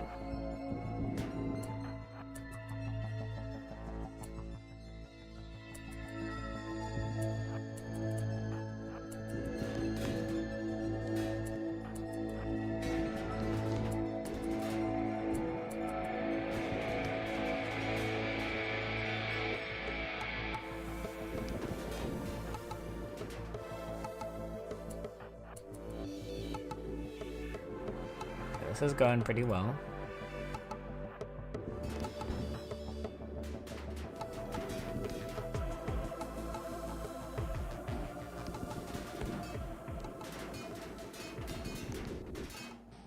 Ooh, that was scary. That one still decided to laser us. For some reason. Okay.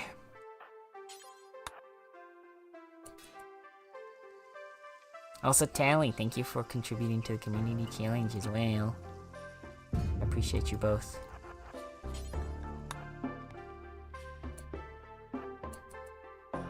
I don't know if this grav engine is gonna keep this afloat, and that as soon as we like break it, it's gonna start like a countdown before the thing falls out of orbit or something. Because I could definitely see them doing something like that.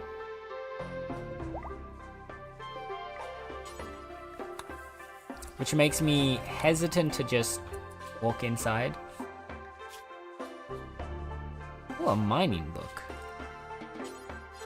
I was gonna say, Nether's gonna bring that back then. And we're gonna get the rest of the team in here, clear this out, check what's in this room, and then we're good. I don't really care too much about the mechs over there, I just want to check what's in this room.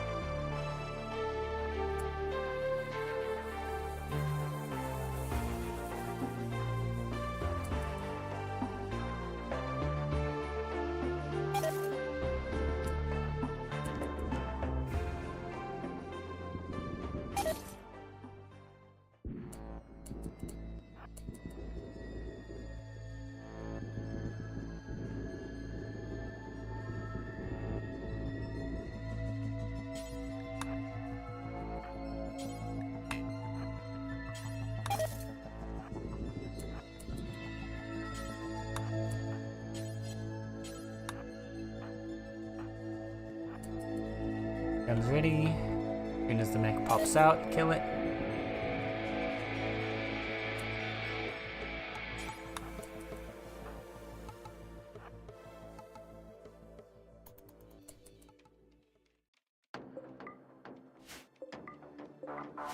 These doors are not allowed to pass through. One got hacked. Every other room that they could walk through is safe. So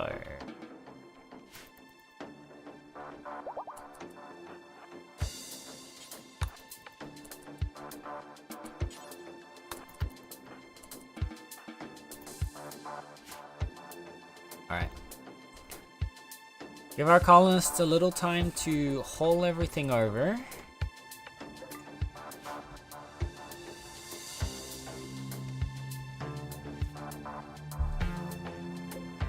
We did get another architect part, and we still have one reprocessor stuff. Is that for you? Just for the child now? Yeah, looks like it. I don't want to install it because he needs to like learn. Little crew needs to learn. And the learning skill is gonna go down if they're, you know, anesthetized, and they can't do any learning.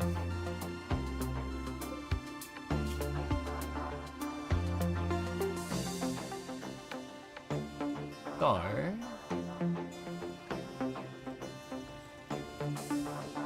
In the meantime,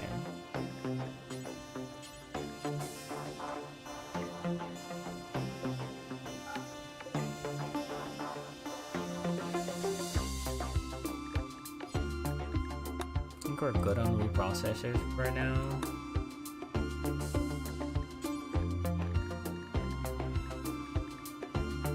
Our next thing we could get.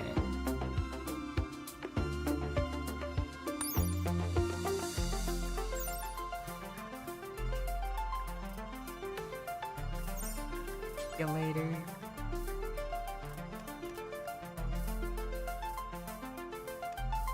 We don't need the lungs or kidneys unless like someone actually loses one.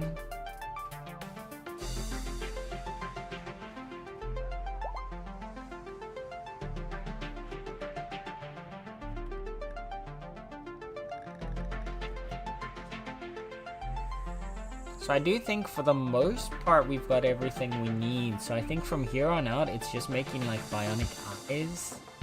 Bionic hearts do help with their movement speed because of the like blood pumping.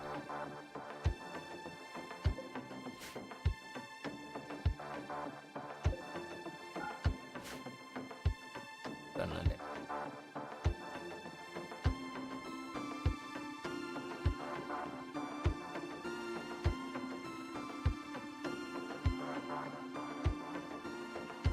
Okay, we've got everything we need, so we're just gonna have. Once they finish hauling the last dead mechs over, I'm gonna have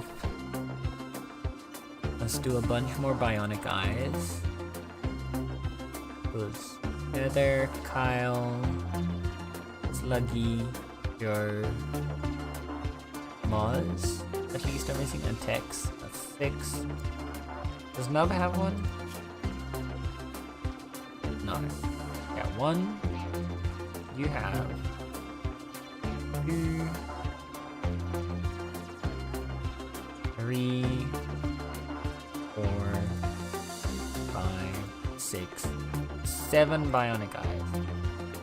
At least. We'll leave crew out for now, but we'll get him bionic stuff eventually. We need 6 bionic eyes. Eventually a 7th for crew.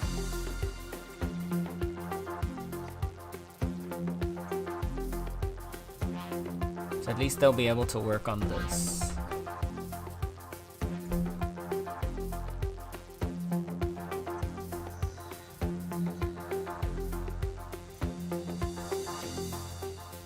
Oz needs death rest.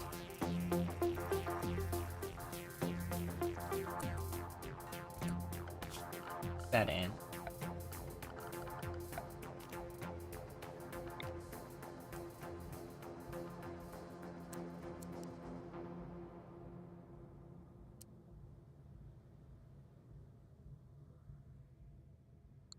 Room do we?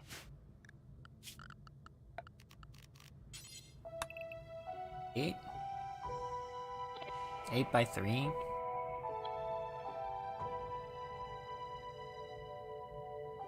They each get a 4 by 3 gap.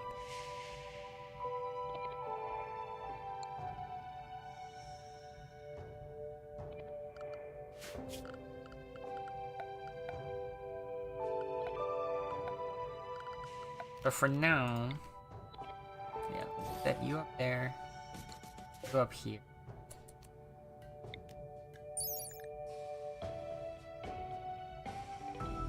At least with this, their death rest effective. Fire. We'll draw a small amount of power, but it'll at least let the 2 of them death rest a little faster. Which is nice, because they're like... Oh! Casually pops out a Masterwork. What does Masterwork do for the death rest? Death rest basket. I mean, its value goes up, but like... Yeah, the stats go up? Beauty goes up. Comfort goes up, but I don't think they have a comfort need. That's right. A surgery chance. They're not getting surgery, nor immunity. I guess normal rest? They don't gain rest while they're resting. So like, it has a bunch of bed stats, but it doesn't actually matter because it's not a real bed. Another masterwork. Okay, Muzz.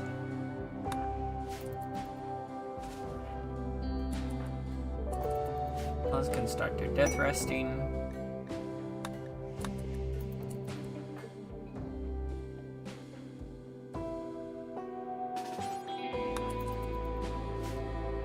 Nub come in here and take this down.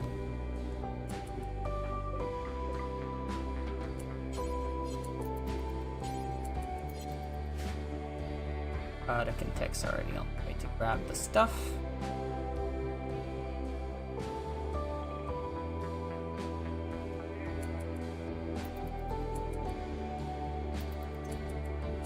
So, now that we've got this down, there are two things that I want to check, because I know we needed a grav core for the signal generator. It's not small. Okay, we'll put that like in.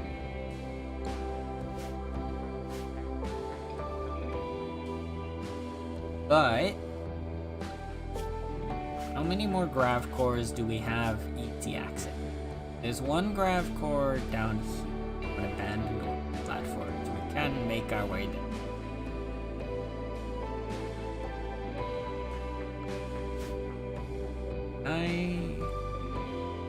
Do range? You're out for us. Okay, so we could land back down the planet and then go back up. Get that grav core. And there was another one, wasn't there? Oh, we had two more. There's the landed ship for the escape in.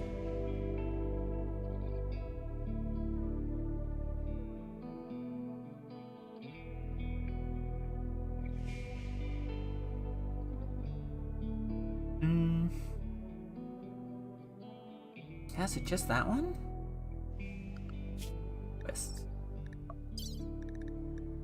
Yeah, Mech Hive. We're on the mech platform right now. Yeah, we can just make our way to the orbital platform. So since we're doing that, I think we can get one more grav power cell out of it.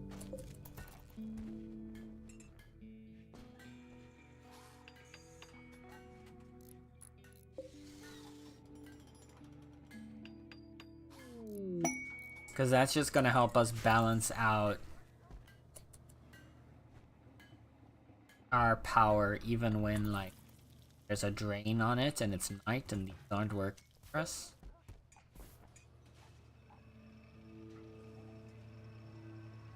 Kind of reduces the overall cost of keeping the ship on.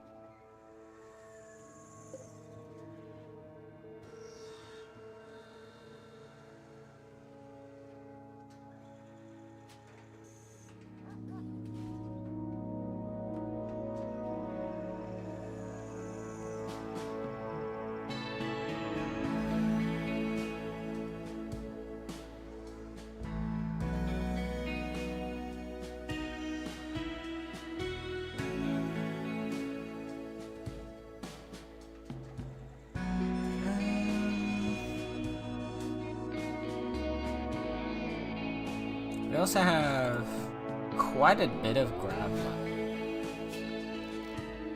which we will need some if we want to make the at some point lock down a place. We won't need that right now, but that is something we're or at least have ready. We want to have our colonists settle in a little ass. Yeah, with that all set up, Our power system looks like it should be able to hold us just fine. We've gotten everything out of here that we needed. Or at least that we wanted.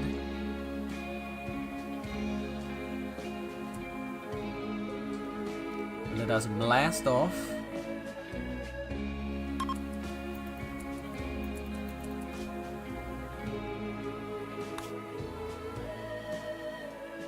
Or in this direction down.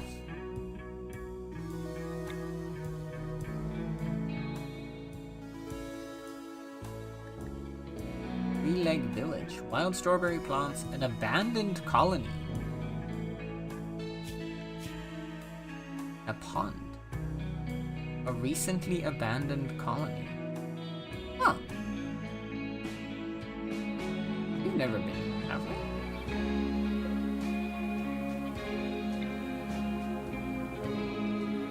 No, I think this is just one of those new features. Let's check that out. See what we can grab around there.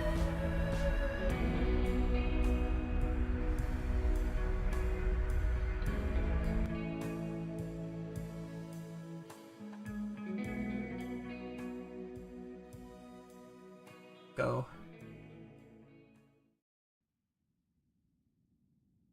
What is this one?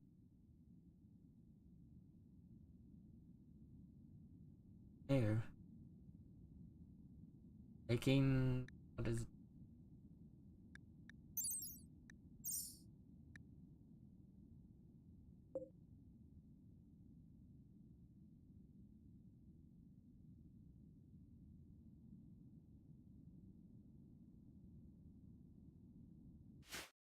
Okay. Right, so. Oh, look! Yeah. Like a little colony here. Oh, there's corn currently growing. There's a tiny bit of plasteel. Some more.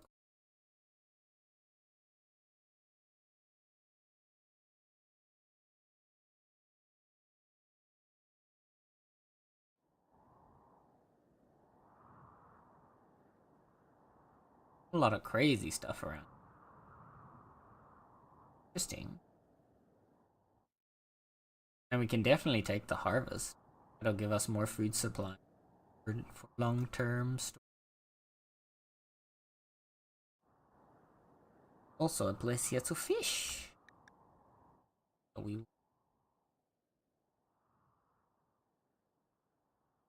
set the ship down here.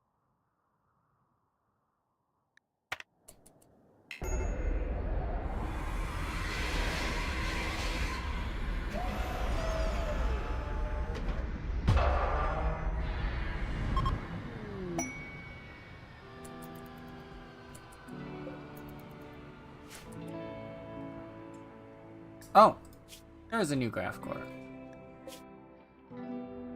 There is a crash site. Okay, well that's on the way back to Hive because the mech hive is up here. So we'll go over to this guy. We're now in range for the orbital platform. We'll grab the core out of the orbital platform. And then we will make our way north through the crashed mechanoid platform over to the mech hive. And then we'll be done.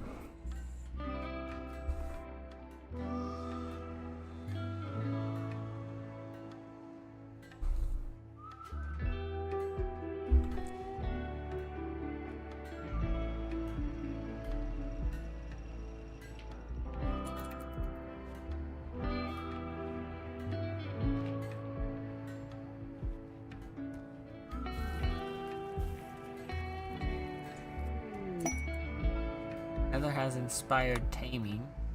Care about that. And Nub has inspired recruitment.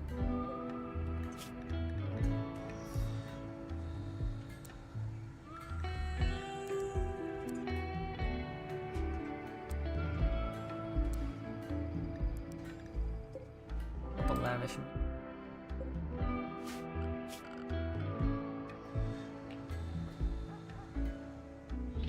How is our ship? They're doing. Great. Perfect. gonna do is I'm gonna mark these growing fields.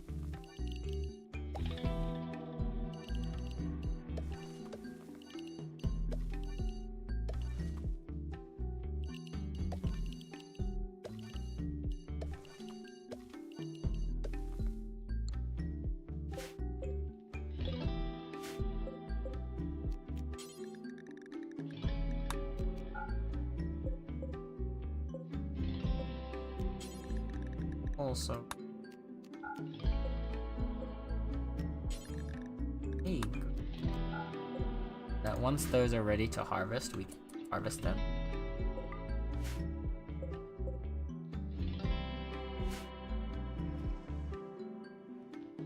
I don't think we will stay here very long.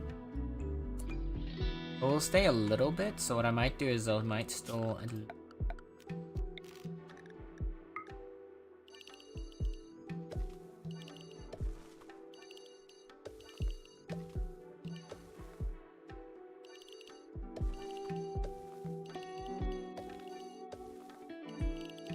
Turn off the fertile soil. Rice.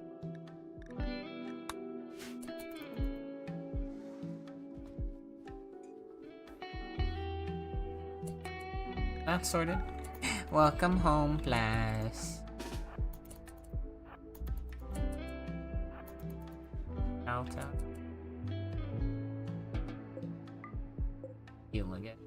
Cycloid. Let's sell that. Eventually. But otherwise.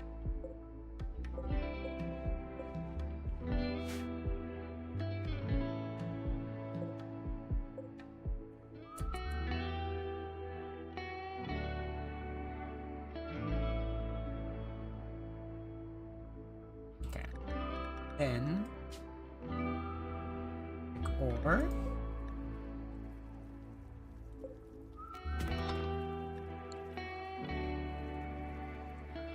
Bunch of compacted machinery and all compacted stuff.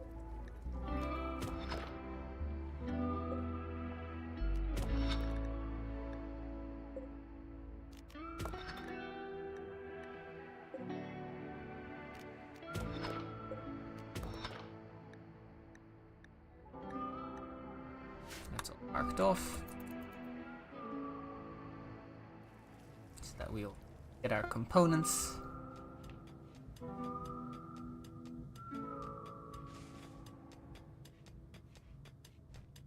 No.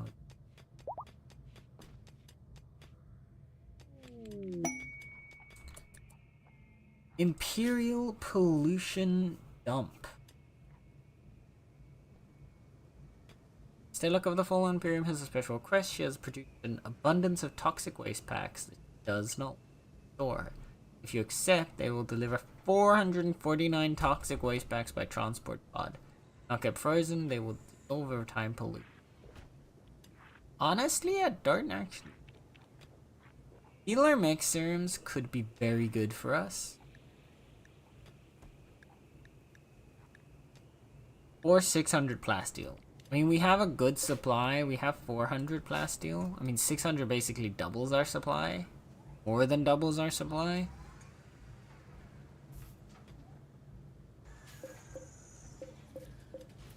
Also, we have a new architect. Oh, we've got some upgrading.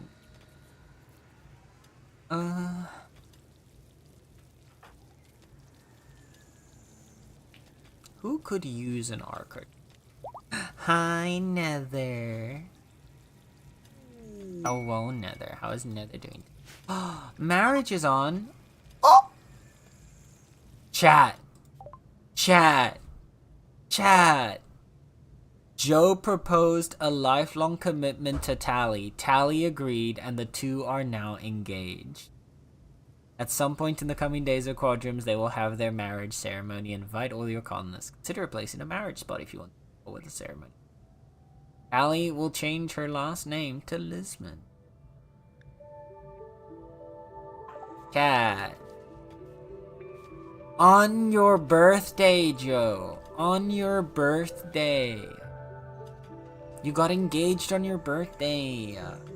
Congratulations. Look at that. Let's get them...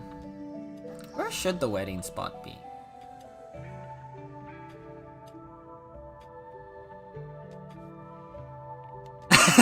On my birthday at my birthday party with a birthday gift for my birthday?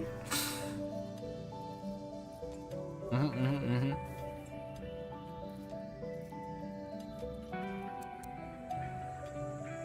could have it like just in this room somewhere. It's not like a nice spot.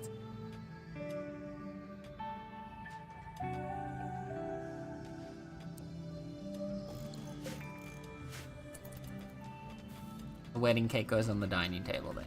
I know RimWorld doesn't have wedding cakes, but I can imagine. We can use our imagination. How much do we need to save for you? Gravlight panels? How many do we have? 310. So.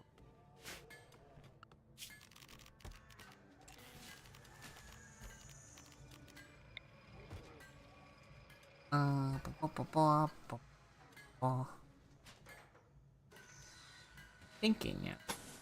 That's always dangerous, but I am thinking. The upgrade and size out just a tiny bit on the side here.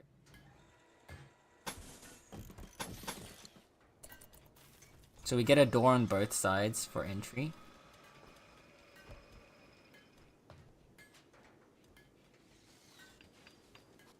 It doesn't change a lot in terms of like the ship structure, but it does give us just a little space to play around. Orbitals covered some.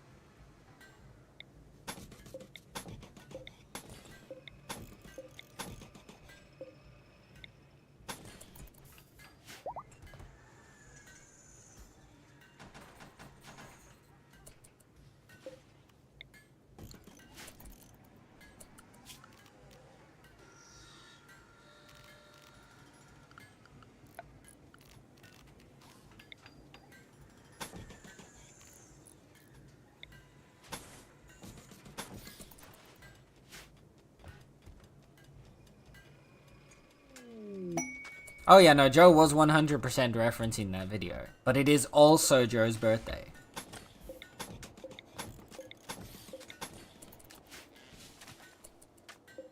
It's a two for one special.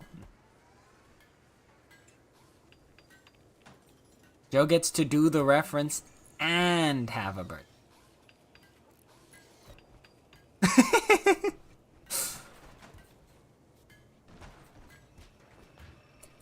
It's a win-win for the little Joester.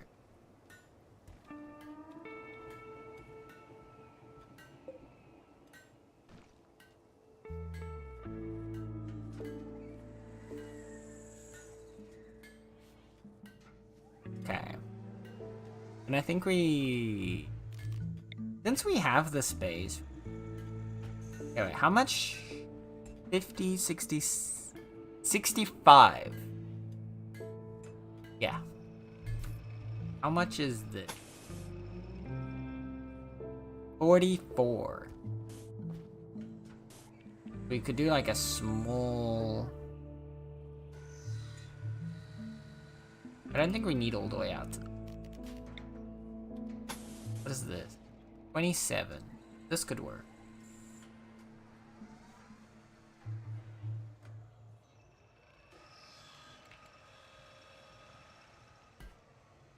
I want to give us a slightly safer, like, headway.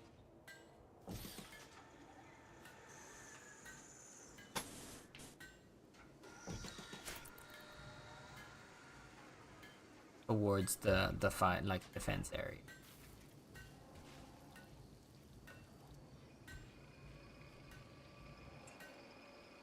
I'll continue making that reference later tonight as I peek. Ayo.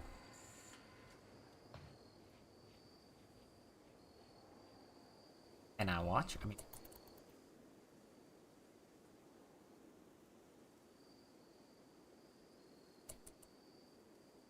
how is our Supreme Ruler? Our Supreme Ruler is doing good. Little Supreme Ruler, 7 years old already. Completely healthy. Well trained. Potty trained. Everything.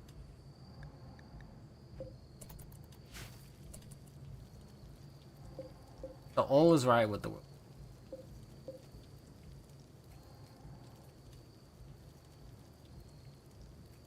The only thing Supreme Ruler doesn't have is bionic enhancements, but that's mostly because the game doesn't allow you to bionically enhance you.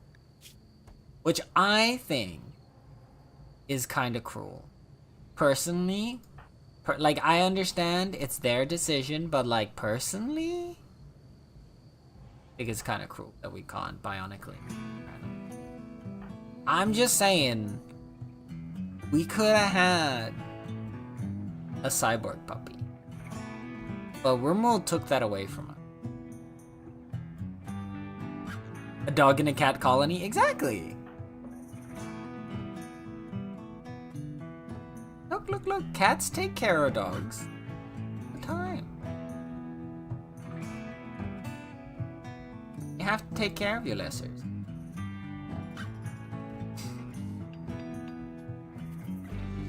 I'm thinking at this point, right? I don't think Nub even needs this knee spike.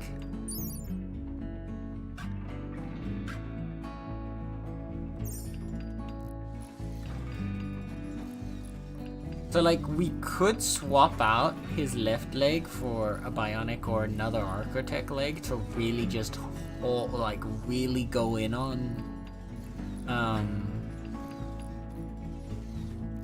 speed. Why spiky knees? Because the knee spike allows him to stab people when he knees them. Because then, what it is where your patella is normally in your knee. It has now been replaced by a retractable blade. So then, like, when you're fighting someone, you want to, like, whack him with your knee. Instead of just the blunt force of being whacked with the knee, it opens up and a knife comes out and stabs them. But if he kneels in the ground, it retracts back in. It's not a knife like constantly sticking out of his knee. It's a knife inside, sealed up, and then the knee opens to let the knife out so he can stab. It's like a hidden blade. Like a ship. 9 centipede. Okay, calm down. I would be concerned if it's always... Exactly! That's what I'm saying. I used to be a sniper, then I took a knife to the knee. But snipers don't need their knees. They need to shoot. Good.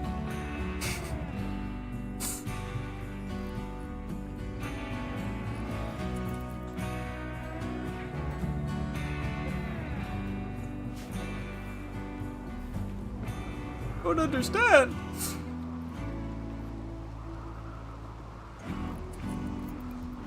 Okay. We have 3 bionic eyes ready as well. So, dear colony leader Heather, kind of a shame that you haven't had a bionic eye yet. So Nether, would you like a bionic left eye or a bionic right eye? Silence is dead. Listen.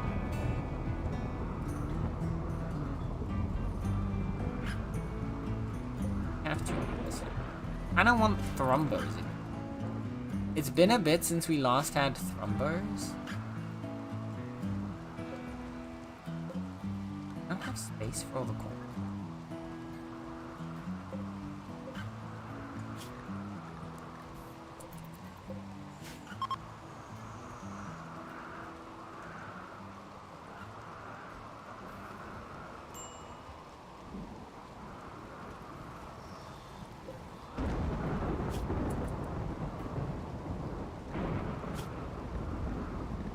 Doesn't allow the corner. Why are they not holding the corner?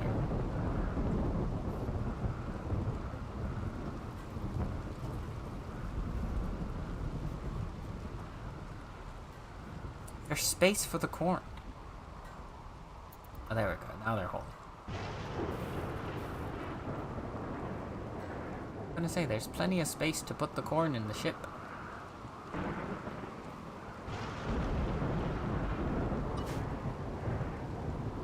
Okay.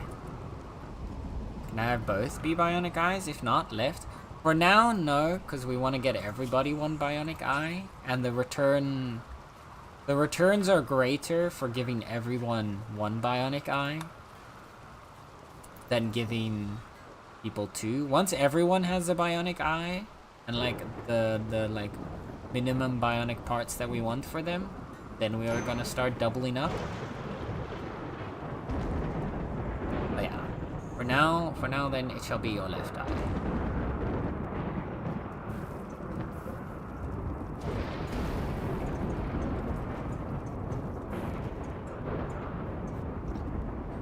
Okay. We are gonna need to... Wait a second, what? Okay, never mind. I wanted to deal with the psychic droner. And I was like, okay, you know, 9 centipedes, annoying. There's a fucking Apocriton. Why is there an Apocriton? What? Okay, so, for those who don't know, the Apocriton is a boss mechanoid. It's one of the bosses that you have to fight if you're trying to, like, if you're making a Mechanitor and you want to, like, level them up. You can summon boss mechs to fight to get to, like, the next stage. And this Apocriton is, I believe, the highest of the 3. It's the last of the 3, if I'm not mistaken.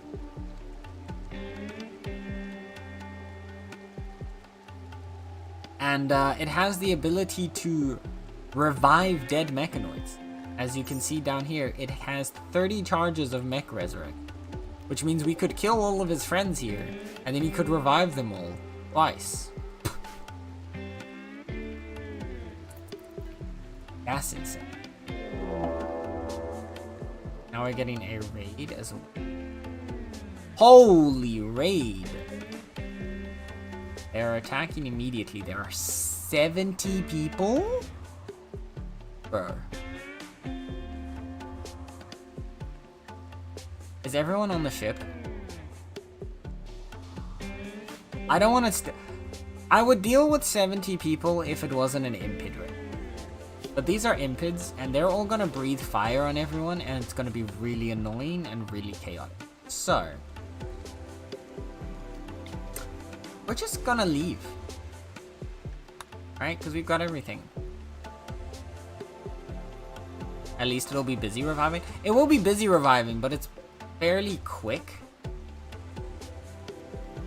But, see, what we could have done, if they were busy preparing, we could have activated the mechanoids and then hidden, locked ourselves inside the ship, and then they would go fight the mech. Actually, not far away from. Probably would fight the mech. They'd fight our turrets. So no, we're just gonna leave. There is no way around this one.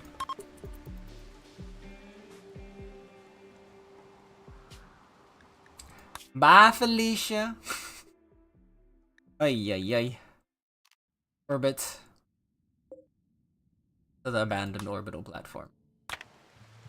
Bye-bye. Bye-bye now. Bye. Not to my problem. See, again, we could have killed them. Honestly, we would have won that fight, but fighting impids so annoying. Because all they do is they just set everyone on fire, like, over and over again. You're just dealing with, like, people running around, and it's super chaotic, and I just,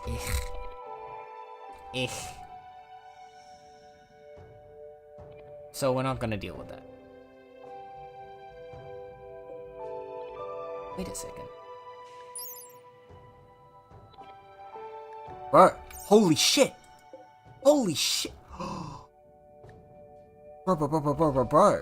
Bro, bro, bro, bro, bro, bro, bro. This is insane. Okay, so I'm like panicking or like freaking out right now because so in these spaceships or in these space stations, they have essentially a sort of almost infinite power supply to them, which are on the walls. They will sometimes have these things called life support units. This right here. Now, normally, that's just it. They are there, but you can't do anything about the fact that they're there. Like you can't take them. So the only way you could make use of them is by living in space. However, because this side of the space station has sometimes like one or two of the walls will be blown out. Because this wall is blown out, it's dropped the life support unit on the ground. If we install this, it's a free 3,200 watts. It's quite literally just hey, what's it called now? Fuck.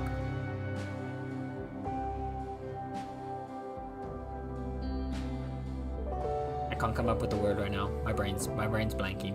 It's a geothermal generator. It's literally a one tile attached to your wall geothermal generator, and we're gonna get it for free because of this. That is insane. That is all of our power problems sorted. We don't have to worry about power ever again. With this, that thing outputs, I think, yeah, it's two of these. It's literally, if we have two of these on full power, that's the same amount of power basically as what this is gonna give us. Just barely more. Just barely more on two of these than one of that. But this is just constant, whereas this is only during the day, where this is insane. Okay, I need to make sure, because there's a hunter trap right there. We have to be careful that we don't, that the hunter trap doesn't try and kill us and damage that. So I'm gonna have Nub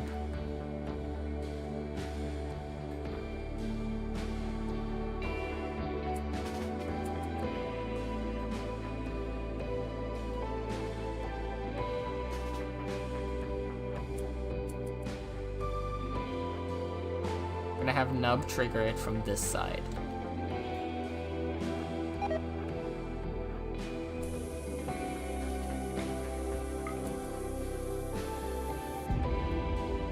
Okay.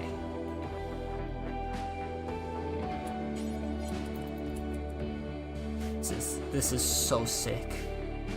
This is so good for us. There's another one?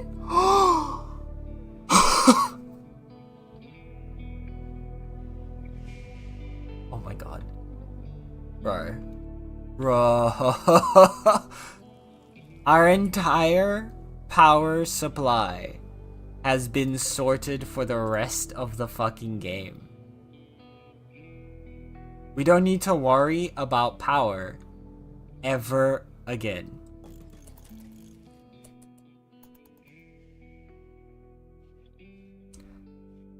Coming here was already worth it just for this.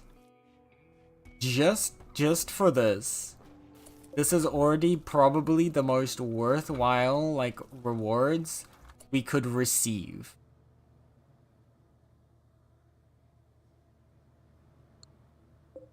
Also, these do have the benefit of being life support. So if I remember correctly,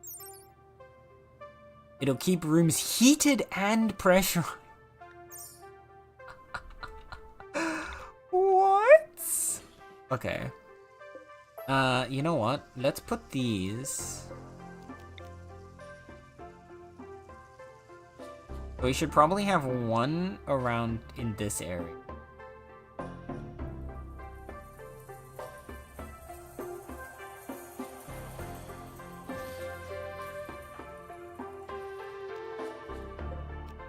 Then we'll have one back here, and then we can get rid of this.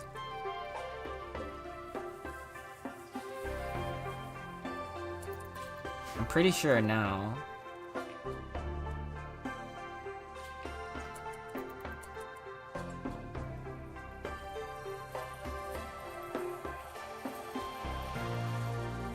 When you skip boss fight, you get, yeah, you get the reward, yeah. This is, nah, man, this is actively, like, actually insane. We got 2. This item, I'm pretty sure it's supposed to almost be impossible to get this. If not supposed to be just entirely impossible to get this. Aren't power grid, even with none of our solar generators, our power grid is at an excess of 4,600. We can turn everything on. Like, we don't need to be careful with our power anymore.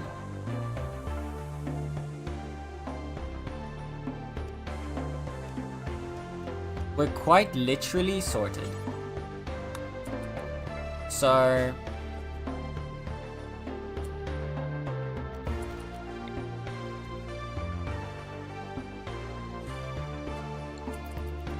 we can have our entire defense system online at all times and we still wouldn't be draining our power supply. We can actually now fully hook up our vampires with anything they need.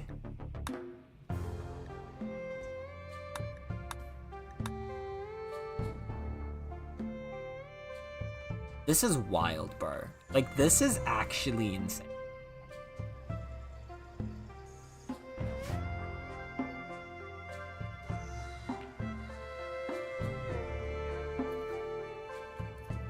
Yes, hook up vampires. Correct, Bless.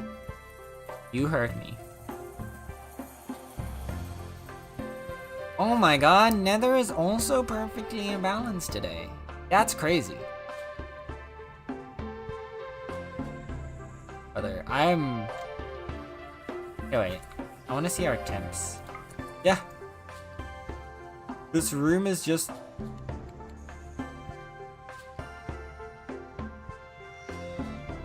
This room still needs the heaters. But that's fine, because this just helps keep the room a little warmer. Like... This is actually crazy. We lucked out, like, so hard on this. I might actually move you to...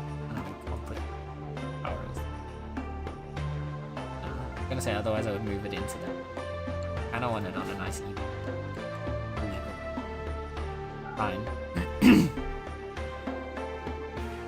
This is...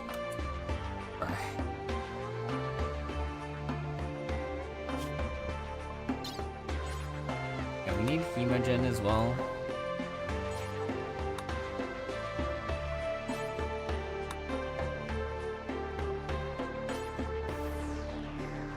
Kyle needs a bionic eye.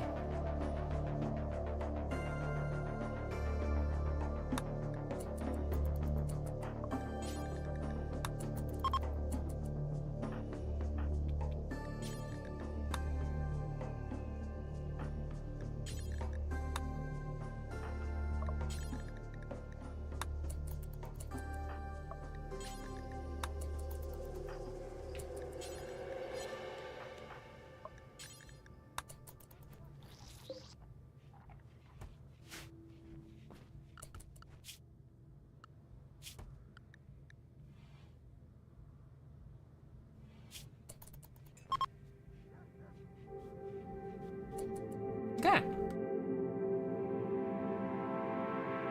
So now that, honestly, I don't even like, because here you go.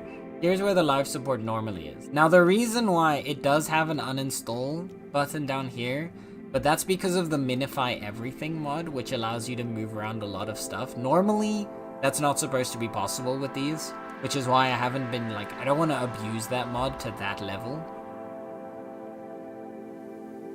But having them drop this way is...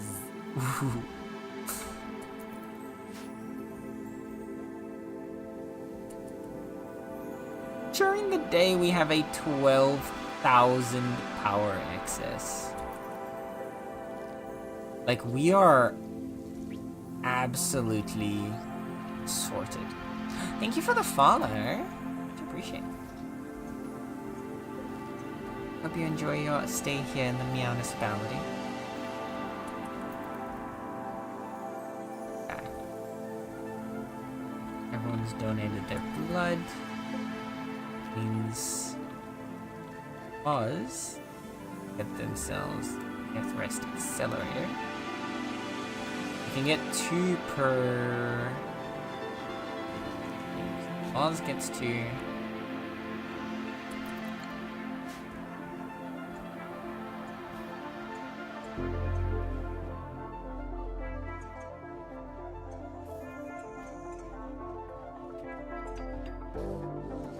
Which will then make Moz leap faster.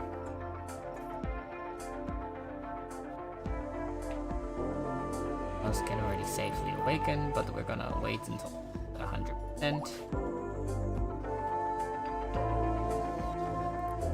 Get 2 more death rests.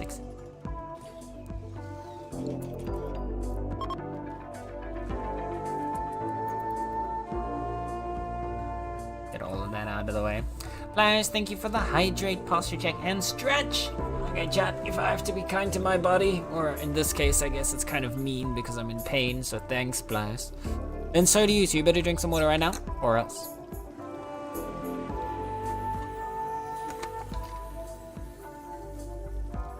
And a quick stretch. Hi, Asher, welcome on in. Had to drop a follow for a fellow forensics nerds? Ah, hell yeah.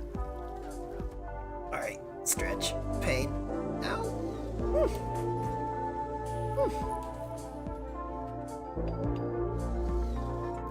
What kind of subfields are you into? Of forensics, if you don't mind me asking.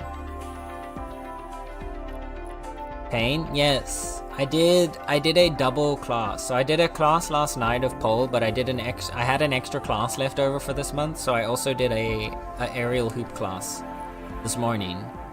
So like everything hurts. My absolutely everything hurts right now. So when I stretch, it's just ouchies.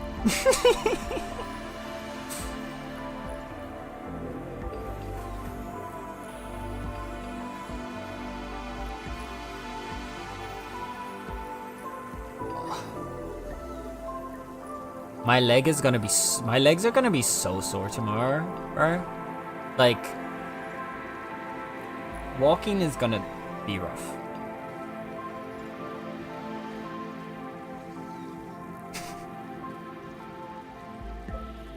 Okay, is everything sorted out? All the power is sorted. Perfect.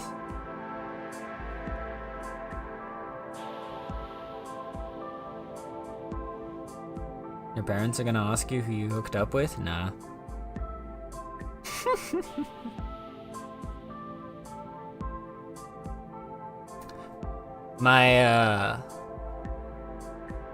if I even like, if anything, I would get away with hooking up with someone because my mom would assume that it's just pole pain.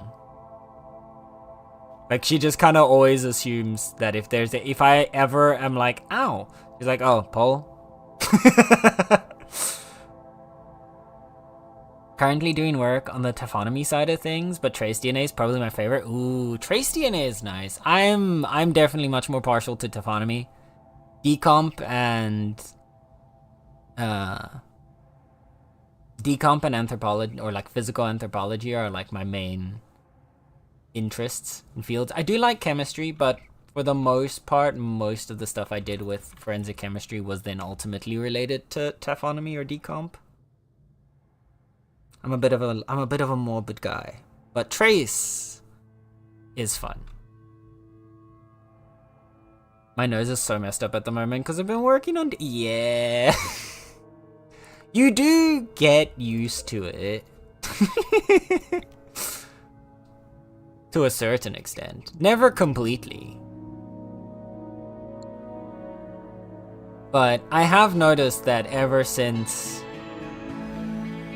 After doing decomp studies enough times, other things that don't stink basically don't matter to me anymore.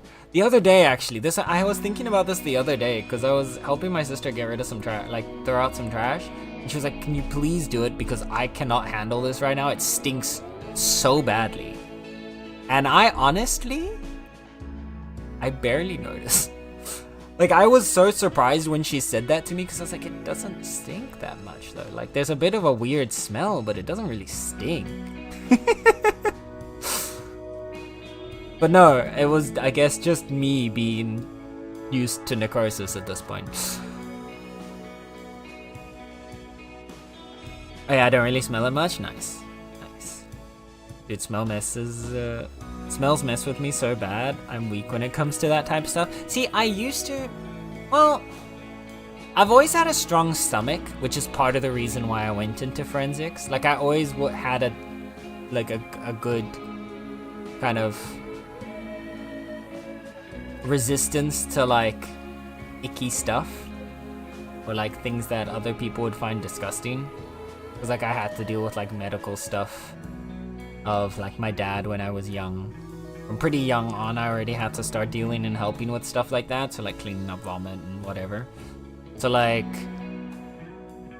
I think that exposure to it kind of made me pretty desensitized to stink and smells and icky stuff early on.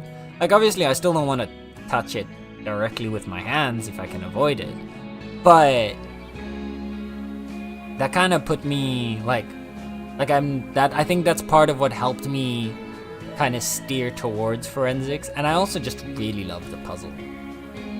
Like, I really love trying to figure it out and understand what's going on. Okay, let's have a little team map.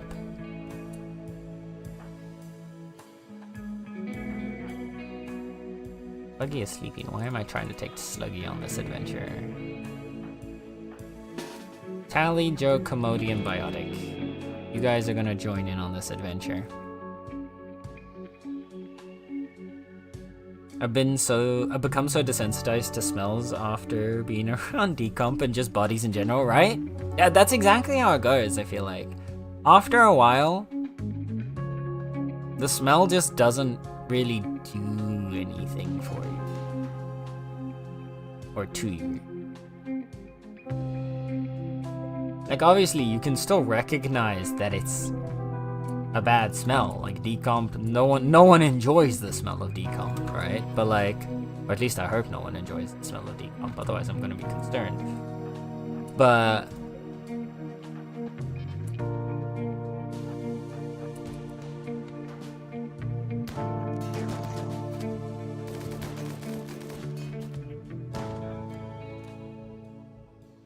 get it down.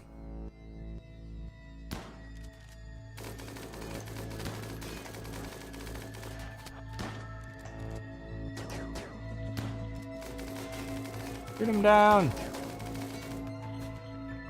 Okay. Ooh, that's scary.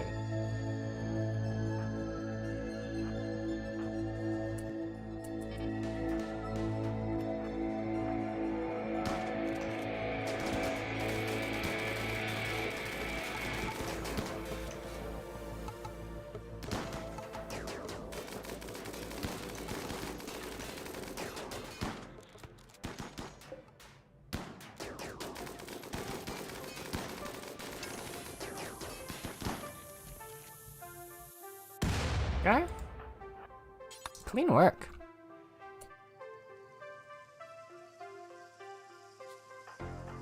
Okay, Joe can do the hacking then. The rest can move down here. What's the next spot?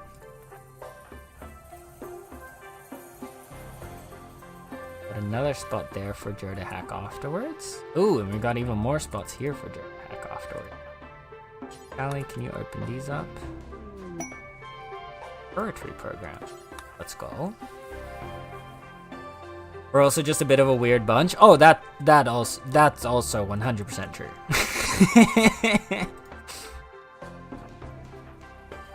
You have to be just like a little bit unique.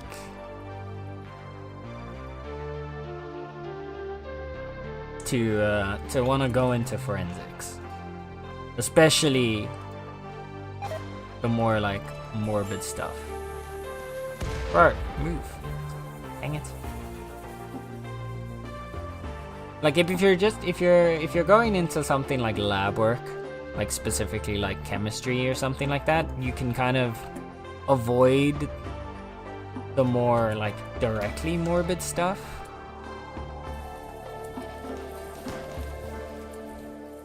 Oh.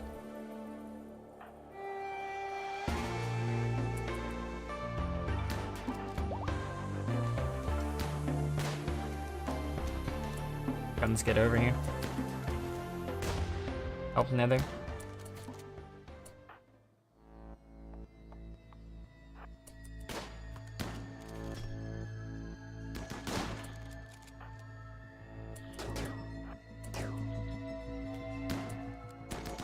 You can deal with this guy. Okay. Okay.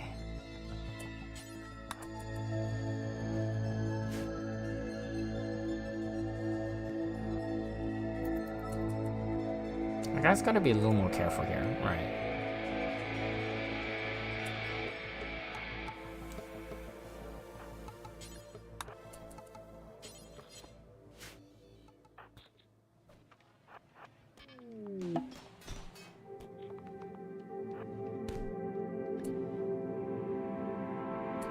Ooh, he reprogrammed a turret to help us. And disabled another one.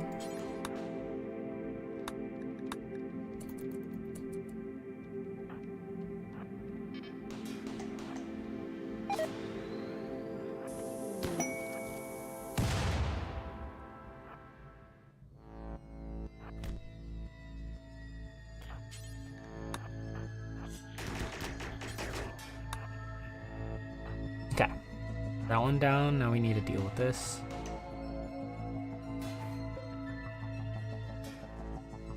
Yeah, toxicology is about as normal as it gets. Yeah, I'd say toxicology, you're pretty normal.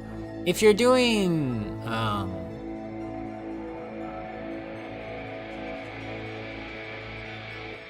if you're doing like some other trace evidence, like fingerprinting, for example, I think that's also not too like crazy out there in terms of it. Like it's very cool, don't get me wrong.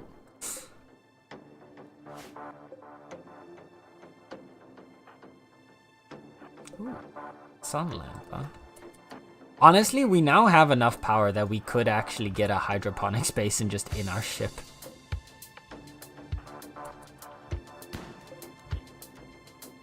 Wooden baby decorate. I didn't know there were different types. Get everybody in here.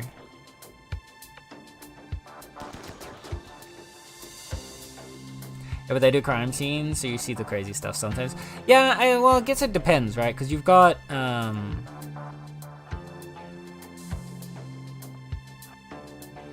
I guess it depends where you are in the world. Maybe in other countries they don't do it the same as here in the Netherlands, but at least here you've got fingerprint analysts at the scene, which are the ones who, so you've got your crime scene investigators, your CSIs, who will collect your fingerprints at the scene.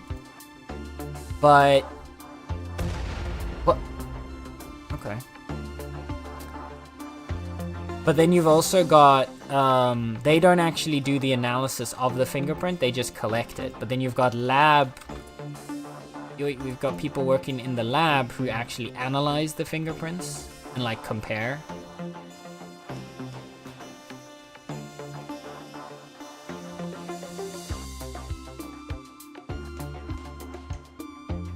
But I'm sure in places where you might not have as many people to like do the work,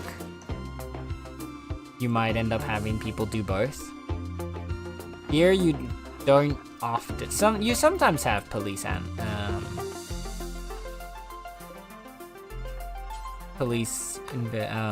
fingerprint analysts, but most of the time it's people who do them as lab work. Okay, got a pair of angry space people. He is neurotic and straight. He's also going to immediately die to the vacuum. Both of them probably are at this rate.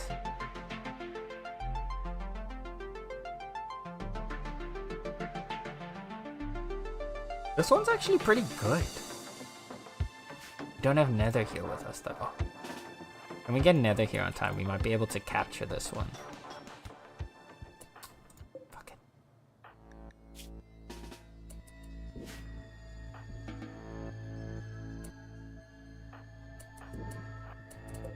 How are you looking? Right leg has a bite scar, but we can swap out the spine for a bionic one. Alright, Nether.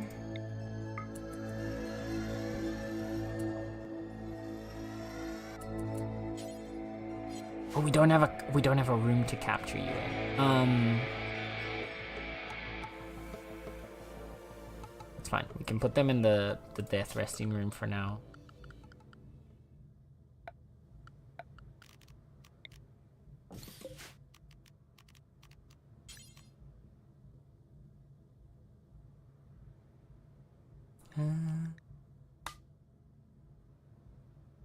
Alright, Oz. You're already awake.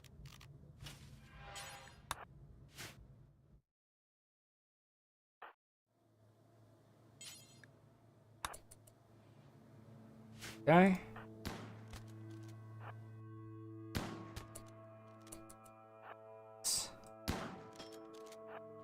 There's so many of these gunners around, bro.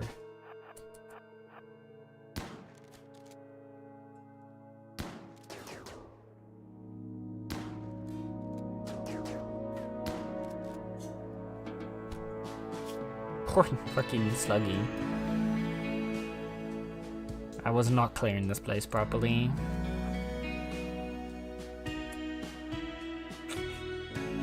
You know, I think we just ignore this room. That's a lot of explosives.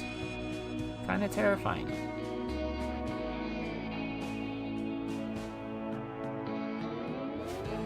How are you looking? Nothing too bad. Yeah, here most forensics is tied to the police, so it's all in-house. Fair. Yeah, see, we have our National Forensic Institute, which does most of the laboratory analysis, so that it is specifically separate from the police. It's very insistent on trying to keep it separate from the police to avoid the kind of us versus them mentality.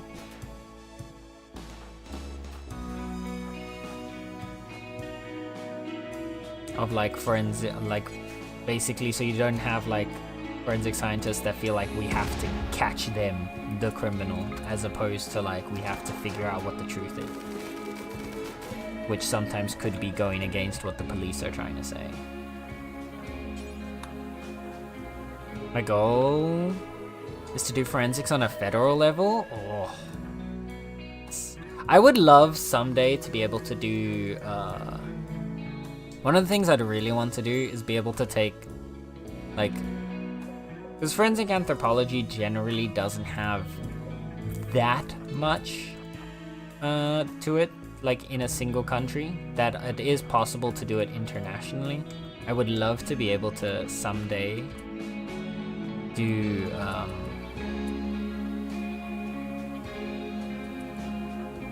like crime scene, or not crime scene specifically, but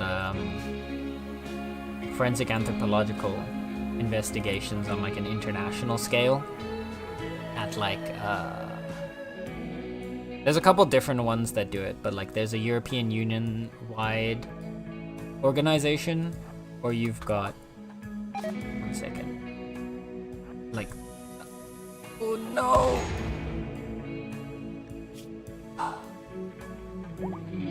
I fucked up, chat. I fucked up. I forgot that the door could close. I fucked up.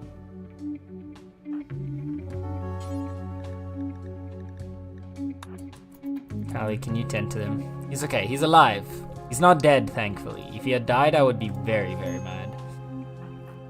I would be very, very upset with myself. But he do be a man down right now. Let's check what's through this door, just know what's on the other side. Okay, more bombs. This we can deal with. Poetry program. Oh, in there?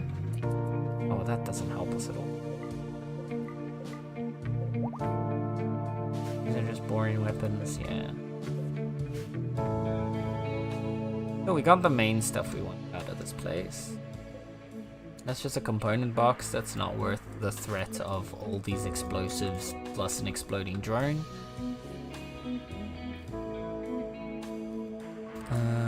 Moz, you're here.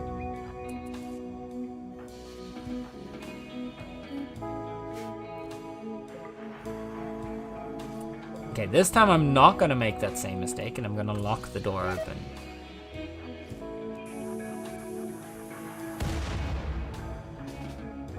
There you go. Okay. Now we're good to go. Yeah, that would be really cool. Yeah, that is where I would want to be able to go someday. Because, like, the problem with forensic anthropology,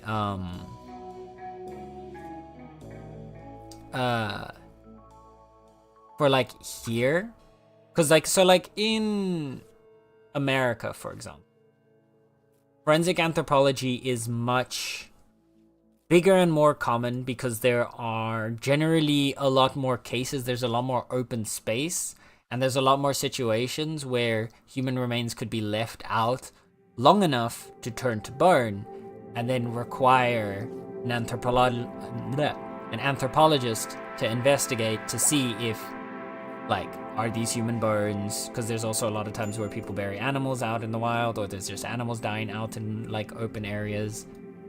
But, like, are these human bones, and if so, like, was this somebody that died of natural causes? Was this possibly foul play?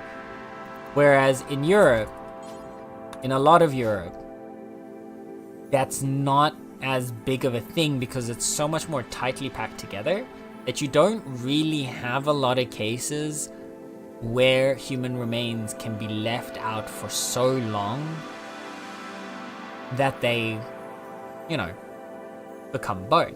Now, that's not the only situation where you need an anthropologist. You can also use an anthropologist on remains that haven't completely turned to bone because you still want to investigate something about the bones that are in there, and then they'll do an autopsy, extract the bones, and then have an anthropologist look at those bones to investigate any specific things that they're suspecting, right? But just in general, there's not that much work in the field in like a singular European country that you could only do. Now, even in America, actually, there's not always that much work that you could only do forensic anthropology and only ever investigate like crime scenes or remains or whatever. And that would be able to pay an entire living wage, which is why it is usually combined with something like teaching. A lot of like forensic anthropologists, including like the professors that taught me, both worked in forensic anthropology and taught physical/forensic anthropology at universities at the like same time. But one of the ways that you can at least partially supplement that further you can go. Sorry, forgot to. Hemogen farm yogurt. But one of the ways you can partially supplement that is then also by working with like international or like larger scale organizations.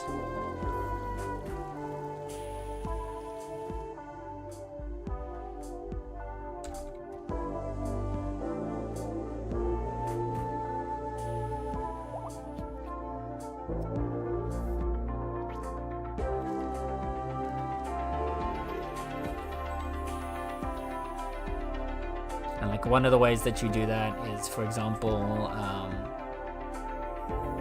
you have national and international teams of like, these are usually like groups that get put in for like like big stuff, right? So like mass casualty events, disasters, like natural disasters as well, natural and like man-made disasters, I guess. For example, in the Netherlands, we've got the National Team of Forensic Investigations. It sounds so much better in Dutch. But that's a team that often gets sent out to go work out, and like if another country happens, or if something happens in another country, like a natural disaster, but there are potentially like either victims from the Netherlands or just a good like international relation between the Netherlands and that country, then that team can be sent out to help with that. That's the kind of stuff that I would want to also be able to. But unfortunately, a lot harder to get into that work when everyone keeps telling you that you're overqualified and also simultaneously do not have enough experience. I know a few anthropologists that also help out with archaeology digs. Oh yeah. That was why the program that I followed, there were two sister programs basically. There was forensic anthropology, and then there was forensic anthropology and archaeology. And the primary difference between them was basically we shared almost all subjects between us, but the archaeology group got archaeology 1 and 2, and the anthropology group got juvenile osteology.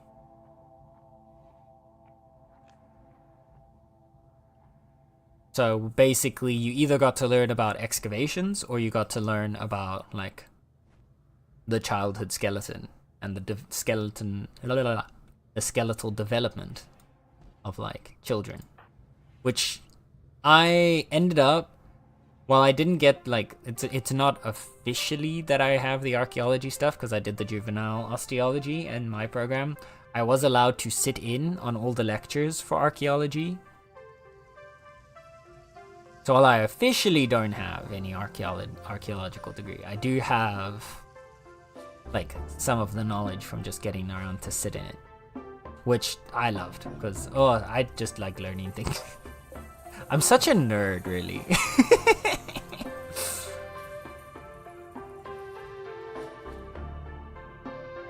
Wait, is Moses death arrest too? Oh right, you never ingested the serum. There we go. Get you right now. Send right now? Exactly. Tally understands.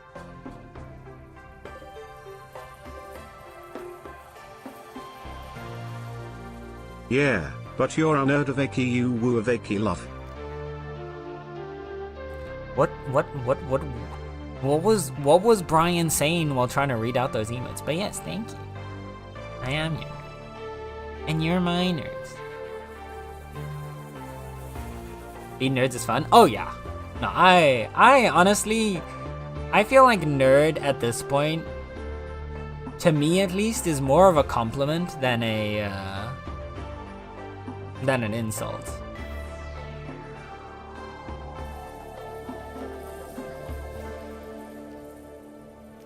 Now, dude, I love lectures so much. I used to go to some of my friends' classes so they wouldn't miss attendance. Yep.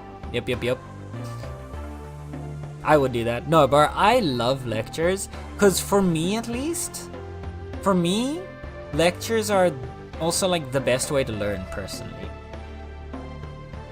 Because like, I absorb so much more information through spoken dialogue, like both like just listening to someone and then speaking to someone about it. Like whether I'm just listening to you just tell me about something, or we're having a conversation where there's a back and forth about something, I will learn like 5 times as much from that than like trying to read out of a text. So like I jumped at any opportunity I could. If there was like an optional class or an optional lecture, I would jump at it. Like I would go. If we had like once a month, the school of anatomy would have like a lecture, and like sometimes it would be stuff specifically for like that would also apply to forensics. Sometimes it would be stuff for just general anatomy. I didn't care. Every single month while I was at uni, I went to those lectures because I was like, just teach me. I want to learn. I must know all the things. If I was a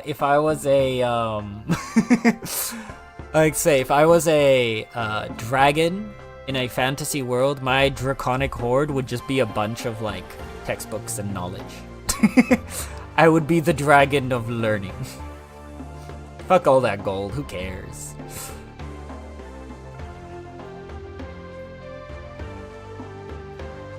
Nerd, affectionate, thank you. The way it should be, nerds are cool. Exactly. I'm not smart enough to be a nerd.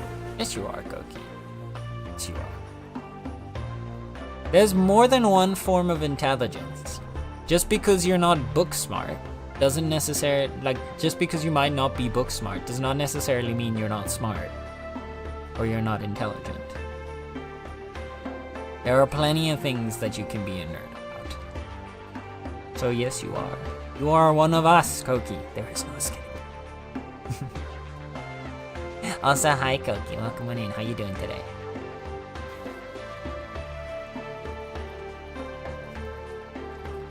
I'm currently helping out a PhD project right now and learning a lot. Oh. See, I wanted to go for a PhD. I still do. There's a part of me that really wants to still dive in there, but I've kind of been burned by the process now a few times trying to get there. Because like I've had a couple universities that I've applied to that I've tried to talk to like for the potential of doing a PhD project there, and there were 2 where like the talks were going really well. One of which, like, even the professor who was, like, would host, like, lead the project, like, the professor that I would do the project under was super enthusiastic about me. And then, in both cases, after I'd, like, finished the entire application process and everything, I got ghosted by the universities. Both times. Twice, bro. Like, I feel like at this point, I feel almost cursed. Like, who gets ghosted by a university, bro? Not even, like, if it was a rejection, sure. But they didn't even reject me, they just ghosted me.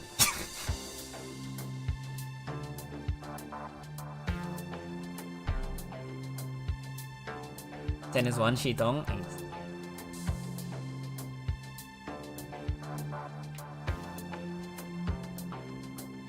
I think one of the neighbors slammed the door, but it like shook, reverberated through the wall.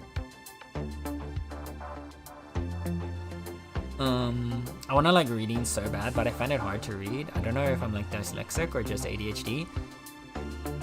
It could be both. It could be either, or it could also just be a lack of reading, right? One of the things that you have with reading, and I noticed that myself too, is that the less, like, I've been reading less. And because I've been reading less, I've been wanting to read. And I've been enjoying reading. So like, if you want to get into reading, start small. Read shorter books, read short stories, read little things to kind of get you into the flow of reading, get you used to it, and kind of like remind yourself of what you enjoy about reading. And then gremlin in the room. Yes. The gremlin in the room. Food gremlin. Food gremlin. No food. 1 second.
Hello.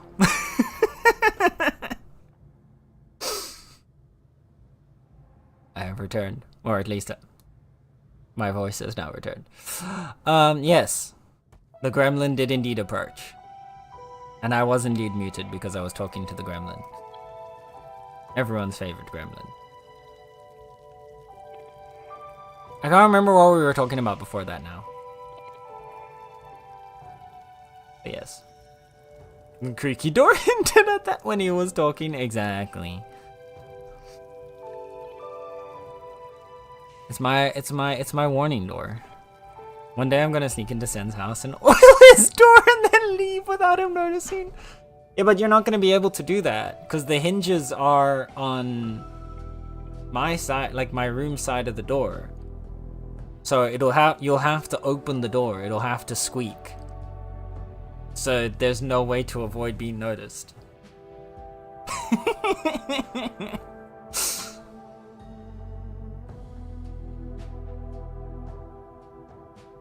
Shit, Tally! You're not supposed to help. Never mind, apparently.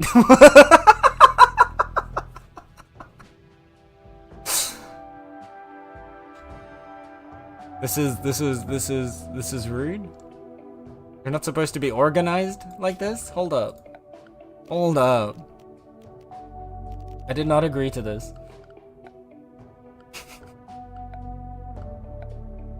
God damn.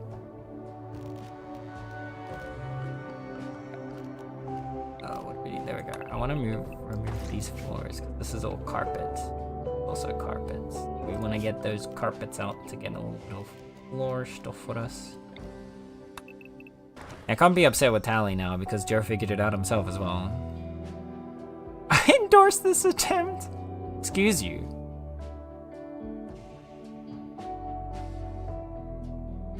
in his walls. I mean, honestly, with Star, I could believe that. You never know. Star is just kind of like omnipresent, you know? Is that all of it? All concrete, that's all concrete. This was carpet, this was carpet, this was carpet. And then we can also deconstruct these ones. I just want to deconstruct everything that has potentially got cloth in it, so that we can use to like finish out our house. You and I had the same brain cell there? Yeah. I noticed. You're organizing. This is not good. What am I supposed to do if you start to organize? This is not the way.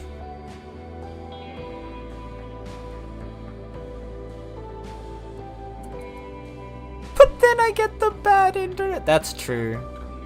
I feel like if Star was actually in my walls, like,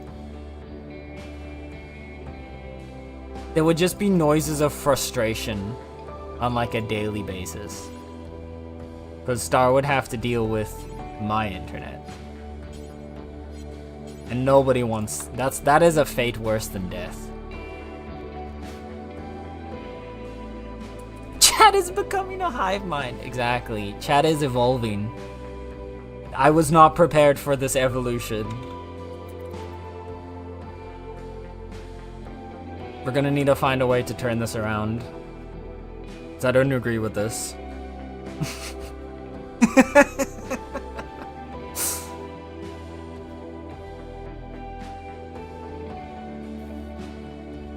Oh no, no, no.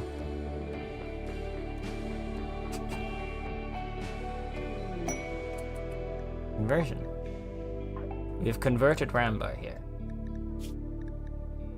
Now, we will recruit them.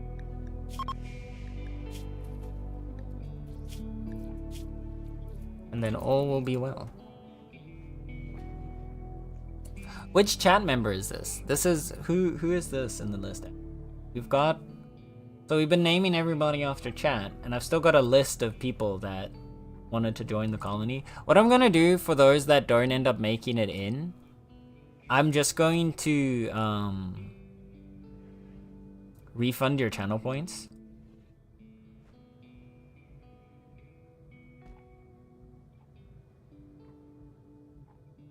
I think.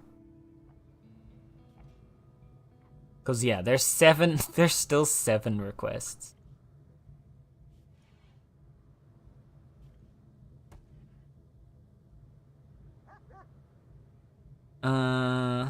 Let's see, who's the next person that isn't in? Or that has never been in? There's only Eek. Okay. Eek, and then there's Star's character. Star's Atlas and Sirius. So this is going to be the 56-year-old female named Theodore once they're recruited. What is Eek? Tally, do you know what Eek has with the name Theodore? I need to know.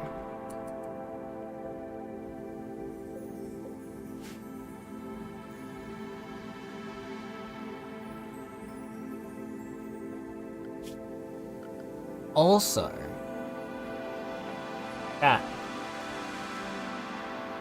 it's time again to pick a color. So, once again, I shall do my best Sue Storm impression and disappear. And now one of you, someone in chat gets to pick a color. So we got the rows, the columns from the top are 1 to 8, and rows are 1 to 8. So pick a color. God damn it, Star. 480. We're putting a dent in your channel points at this point. We are putting a dent in your channel points. So, what I should say, the color is going to go in this room, so it's going to be alongside the brown. It's gonna fill in these patches over here. Alex is purple. Joe says row 4, column 8. Row 4, column 8. The swamp green, this one? Oh, I mean, I feel like that would work with the brown. Brown and green goes well together. Welcome back from your lurk, Kyle. Also, yeah, Star, thank you for the hydrate. Remember, chat, if I have to hydrate Seduce, you better drink some water right now.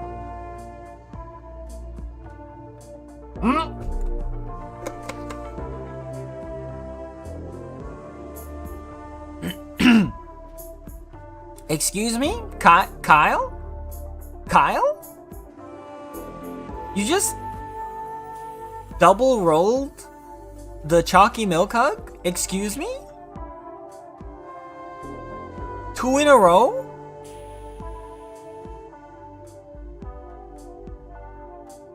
Oh wait, it was Blous's hydrate. Sorry, thank you for the hydrate, Blouse.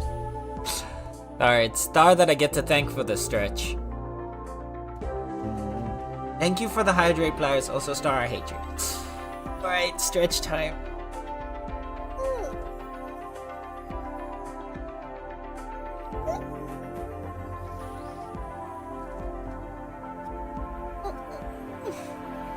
Ow.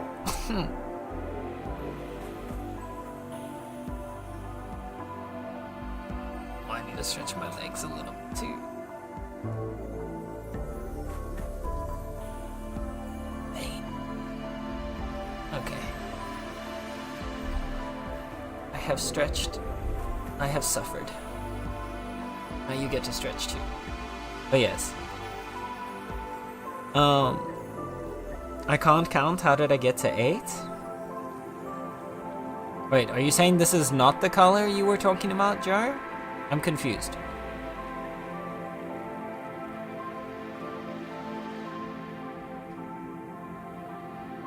I'm blessed with...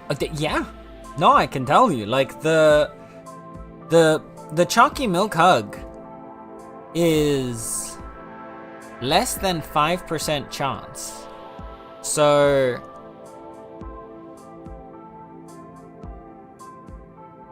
You've basically getting 2 of them in a row.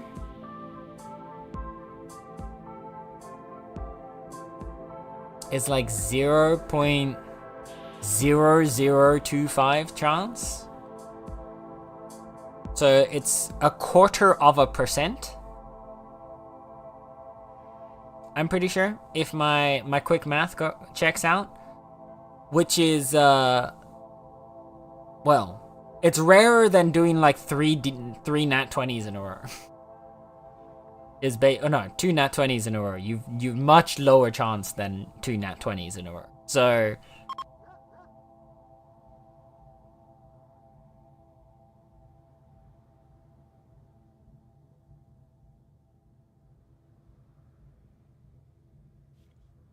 if I told you about the stat rolls for my new D&D character, you'd laugh so bad. I'm a wizard at level 1 who already has a 20 in intelligence? So you're telling me you just rolled 3 6s. You rolled an 18 for intelligence and got a +2 modifier on it.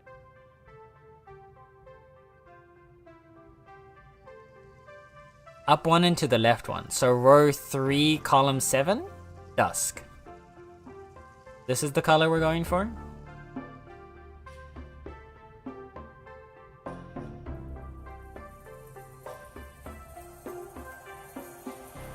Yeah? Alright.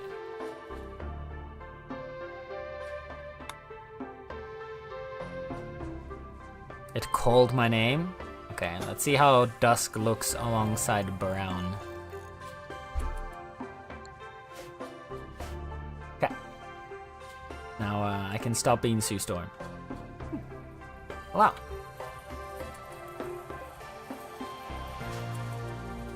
Yep. I rolled 18, 17, 16, 16, 11, and 10. That's insane. Yeah, I think the best that I've had on a character...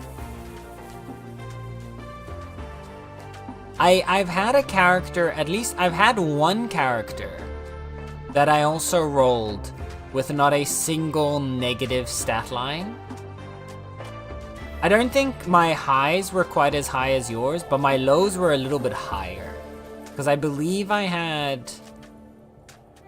He had like 18... Was it 18... 16... 13... 12... 12?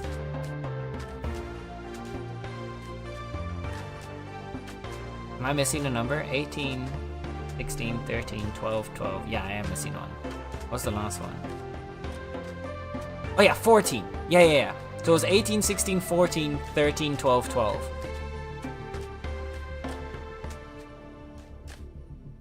So he had like a minimum of +1 in any roll. It was very fun. Getting a +1 modifier on just anything you want to do.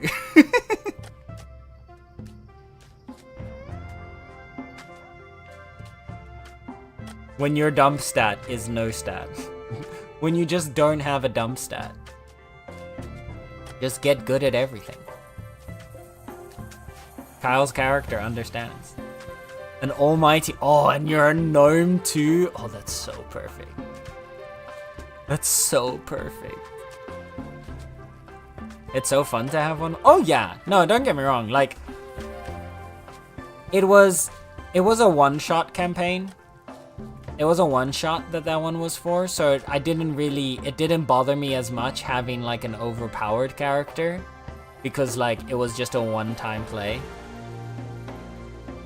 And it was for some of the people in the group, it was their first time playing. So the DM was also like completely okay with, like, first off, it was just pure random, right? Like, we said, like, we're just gonna roll and we'll see where we end up. But on top of that, I was like, if you really don't want me to, like, I don't mind taking a lower stat just to, you know, make it a bit fair. And he was like, it's a one-shot campaign.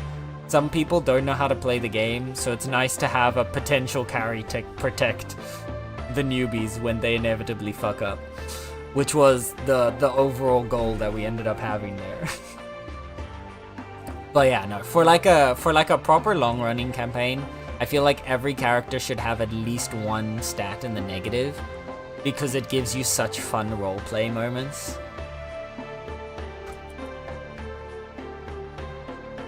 And for me, like, the fun part of D&D is more so the roleplay than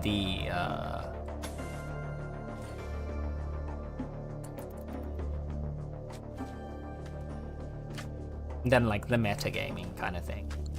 Like, the gameplay side of it is fun, but the roleplay is where the real joy happens. The real stories get created. We'll mark that out as well, so that's already ready. So this is gonna be our dining / recreation room. Honestly, I don't hate this color combo. I want to grow some dye so that we can also like dye out the floors out here. But I think next time we land on solid ground, I'm gonna try and get that. Is there anything else that we want from this space? Oh! Shit, there's this big sealed container here. Never mind. Oh god, I almost missed this. What's in here? I've never seen one of these before. I'm sorry, Tex, what the fuck are you carrying? Oh. What? A gravship shield generator? A shielding device that can protect a gravship. It modulates the grav field to create a short-lived momentum repulsor surface that blocks projectiles. It works against normal shots and mortars. Those inside can still shoot out. It must be charged before use. One gravship can support 2. Whoa, what? What? Wait, okay, wait. What is the range on this? I want to. Oh my good. Oh my. This thing is huge. Okay, but also the radius is huge. Bro. Bro, look at this. We can like cover most of our... We can cover our entire like battlefield side of the ship just with a giant shield.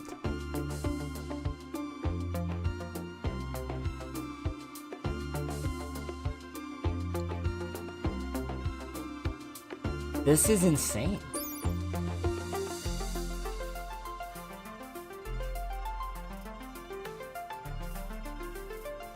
That's actually crazy. The roleplay and silly problem solving is the best part. The combat is second. I 100% agree. The weakest part of D&D is the combat to me.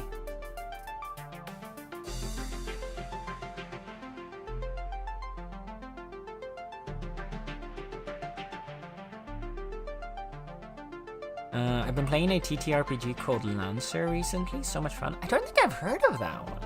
Lancer. Write that down. Check it. I'm always interested in new TTRPGs, even though I barely ever get to play the ones I already know and have, but it's always fun to check out new stuff. Also because I like to when I'm DMing in D&D, I like to get inspiration for homebrew mechanics from mechanics in other TTRPGs.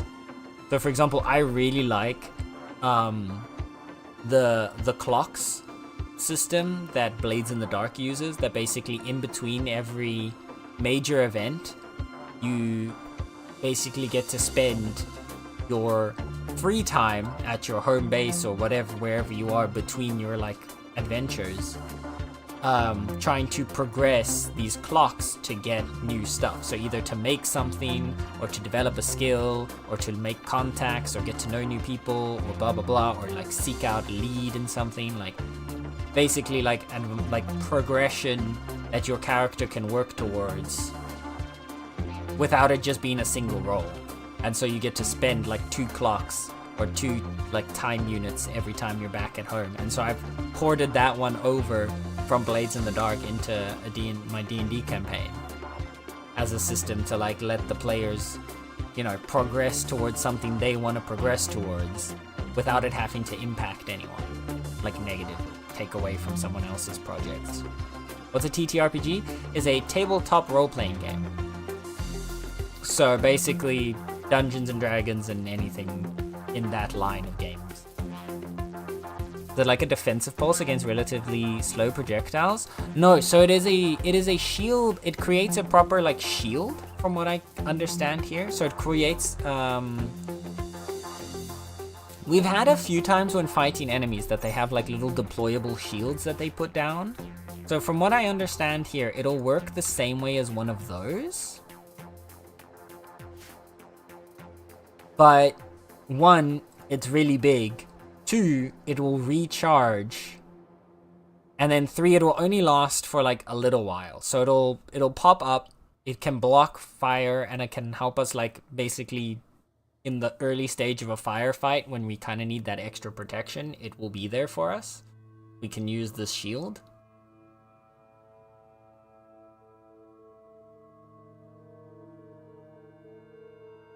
So it seems pretty darn good to me. And I think, yeah, if we end up setting it up somewhere like here, like on this spot, maybe a little bit more back. Yeah, because if it's back here, but then like in this corner, you could put it in this corner, it would be perfect. But I don't know if this can be in a room.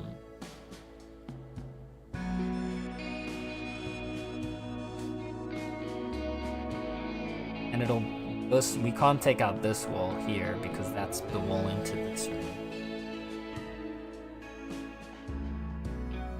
Although, actually we could, if we then wall it on this side, yeah.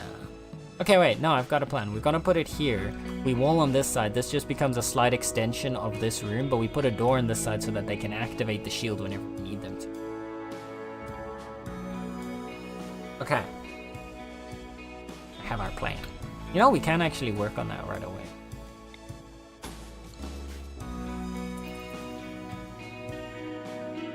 Get someone to just bloop bloop bloop.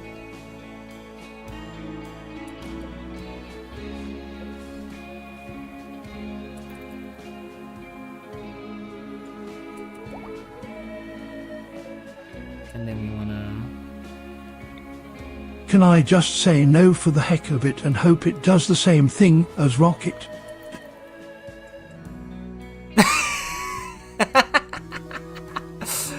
Nope, I'm sorry. It does not do the same thing with the narrator as it does with Rocket.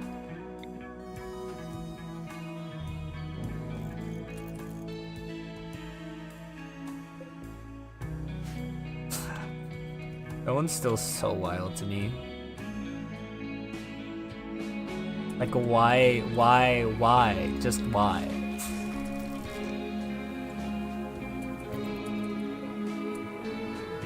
I love it, but like, why?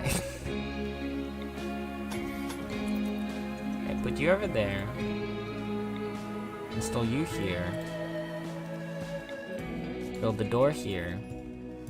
This is now powered up. Oh my goodness! Yeah, okay, so this is so we can activate the shield. It has an energy of up to 500.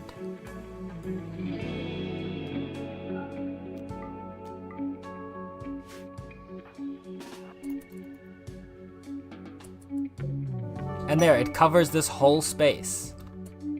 This is crazy, bro. This is such a game changer for combat later. When we go after the mech hive? Like, they could send a whole horde of mechs and we just pop up a fucking shield that covers, like, most of our ship.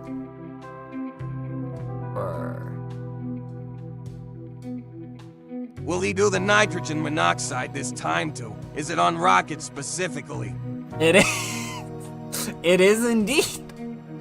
But on is fine. But nitrogen monoxide. Oh my. Why? Why does he do that? Nobody knows. Will it ever make sense? Probably not. Do we love it anyway? Yes, we do.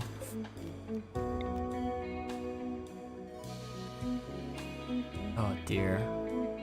Also gonna move this to that side now. And I'm gonna assume we don't need to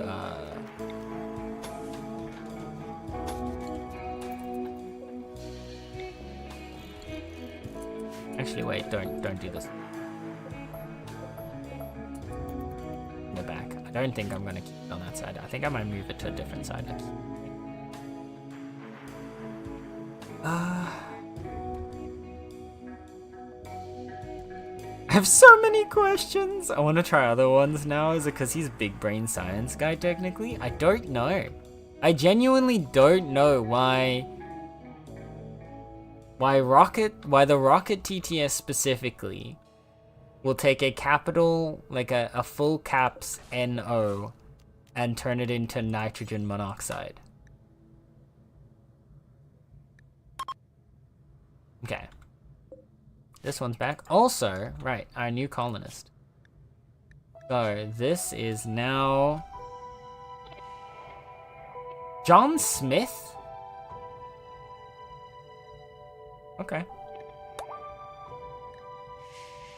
The first time I've seen a RimWorld character called John Smith as a female. John Theodore Smith. There you go, Eek. You're officially part of the colony. Just before we're getting to the end game. Well, I mean, we're already in the end game, but just before we end the game. Let's get you a fresh set of marine armor. The helmet from Kyle. And then there was nothing. Okay, now I'm like paranoid that I'm missing something else, so I'm just gonna double check that I didn't miss another big box like that one. Doesn't look like it though.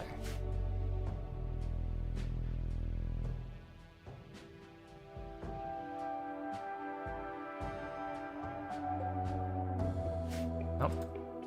Okay. Alright, let's we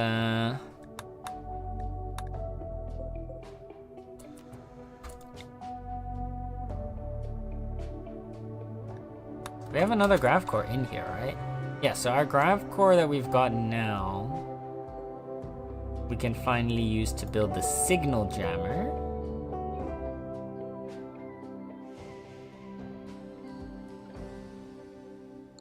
We don't need it right away, but we can build the signal jammer.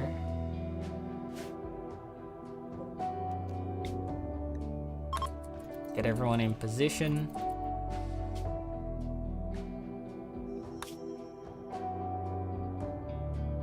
We want to start making our way over to. We don't have the chem fuel to go,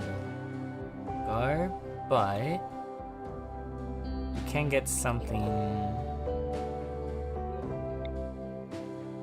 over here.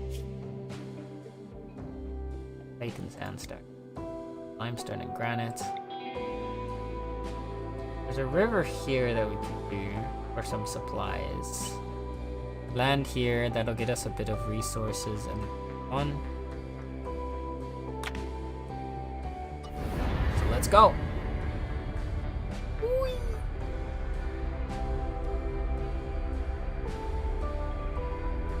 Also, hi, how's you doing today? I'm doing good, Kylan. How are you doing today? It's Kylan.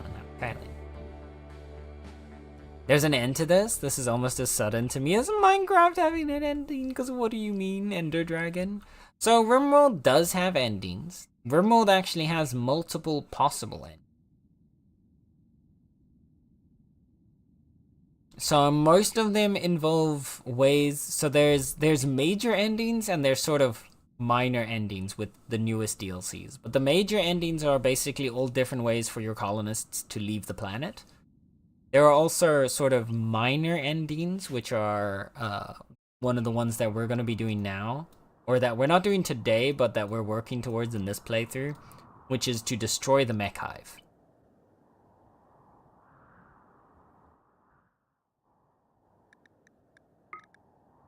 So, the whole point of this, of the Odyssey start that we've got here, is that we are constantly being chased by angry mechanoids, right?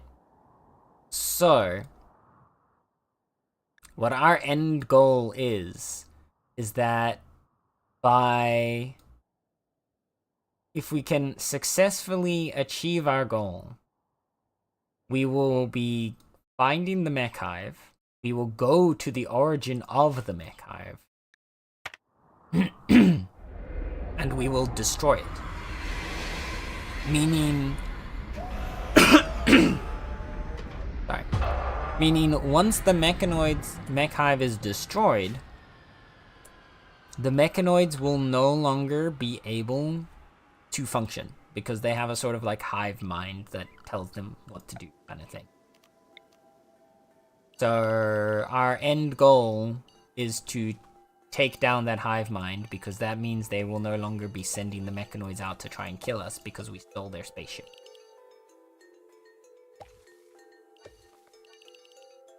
I'm testing things. Nitrogen monoxide, H2O. Oh, ho, bye. Oh, ho, bye.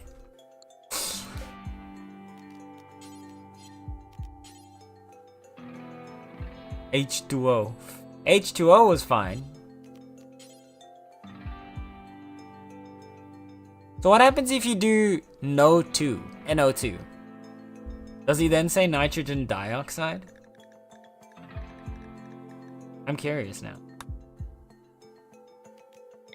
Also, we'll make a little... The other thing I want to do is this area here.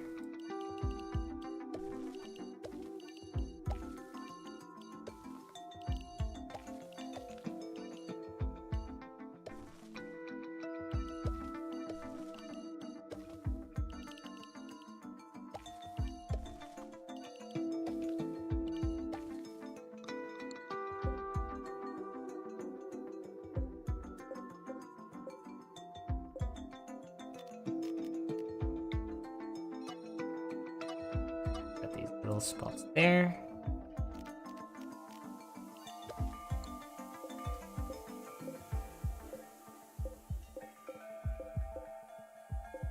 it all together, and this is gonna be... Where's the dye? Dinctoria. I want to grow a little bit of Dinctoria. What about Brian? No and NO2, sir. Nope. Duh. I think it's just Rocket, it seems like. At least of the three that I have, that we've got here, it's definitely just Rocket, but maybe one of the other options that are out there does it differently, but for some reason, Rocket's just really big on nitrogen monoxide, guys. What's not to understand about that?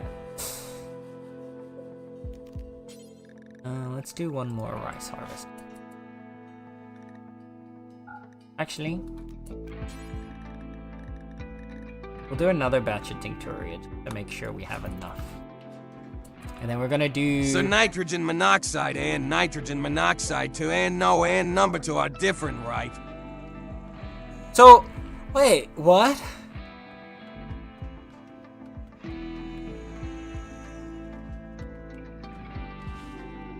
What? Rocket, are you okay? Does someone need to check on Rocket? I'm starting to worry. Is my guy like doing okay? Because he doesn't seem to be doing okay.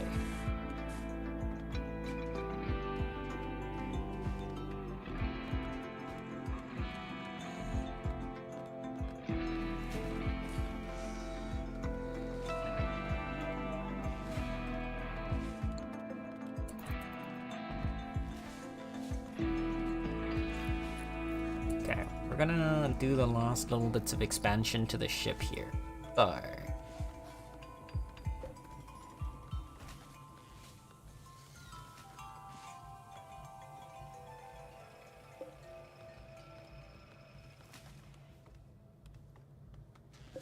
I want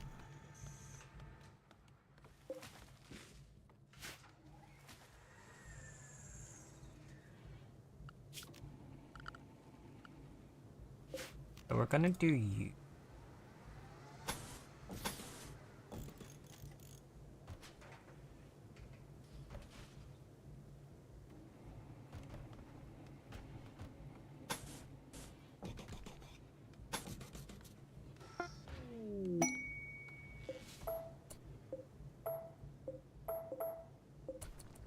Sort of own little thing. This is gonna be a door.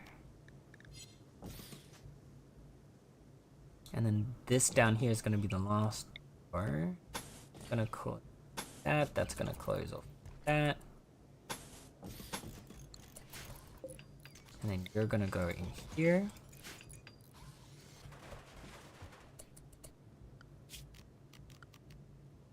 I'm gonna remove the roof. There. You're still functioning.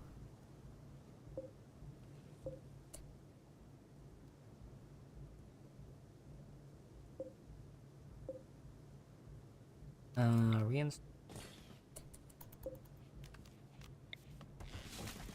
Go over to there.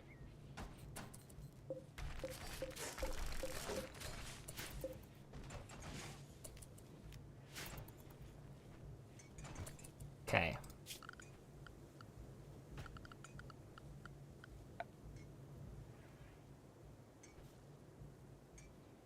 That one just barely reaches. Okay, but that's perfect because then I can do the same side.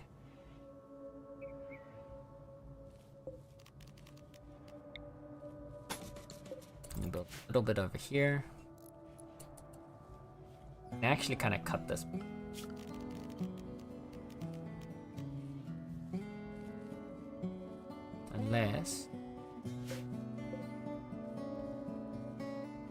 Unless we want to have areas over here for our people to sit and go from. Okay, what I'm gonna do, I'm gonna sit with this for now. I'm gonna reproduce this on this side. Oh, but we need a spot for you. Because you can't just be, you have to be in have to be somewhere else.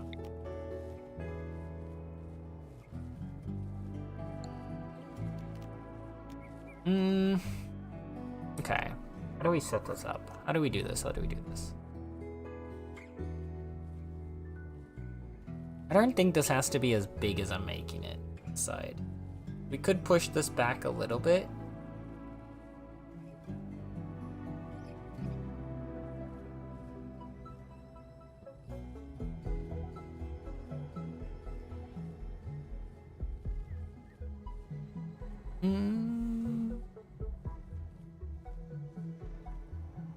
I think if we push it back more, it's gonna make it.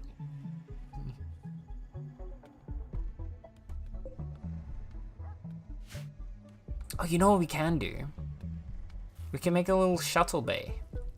Okay. Right, because you're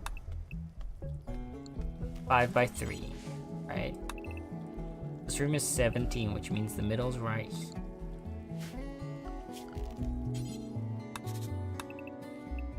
That's a 5 by 3. We give it a little bit of one space on either side. Build walls like this. Move back barriers. And we've got a little shuttle bay. That's where this guy goes.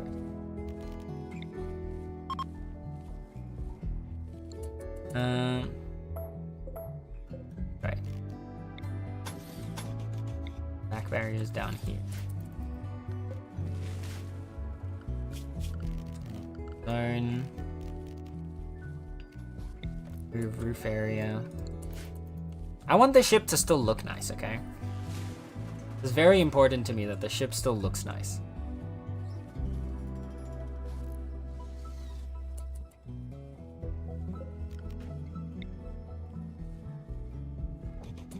And we've got a little shuttle babe up here. Boom! Okay.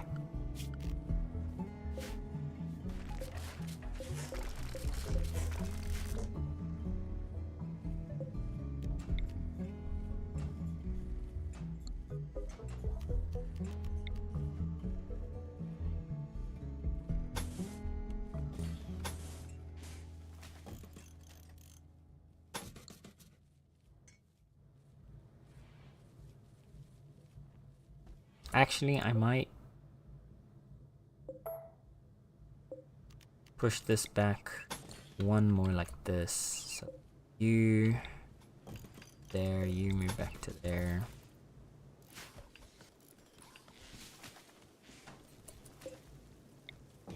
You're already there.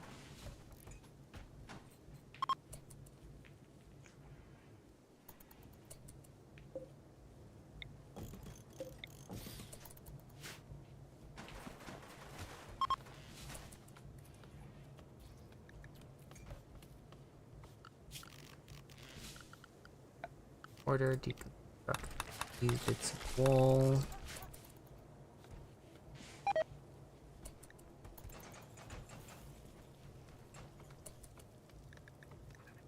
Okay. Now we need to look at our power grid.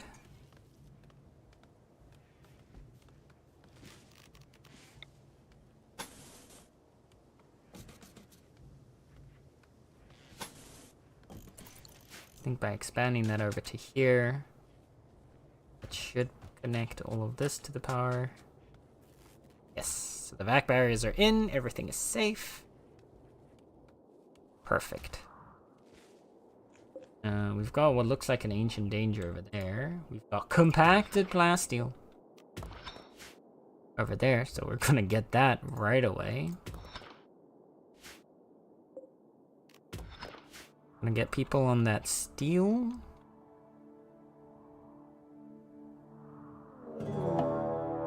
There's an ancient danger, that's fine. There's not gonna be any problematic in that ancient danger.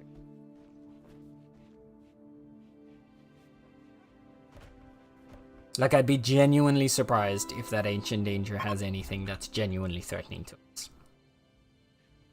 At this point in the playthrough, I'll be very impressed.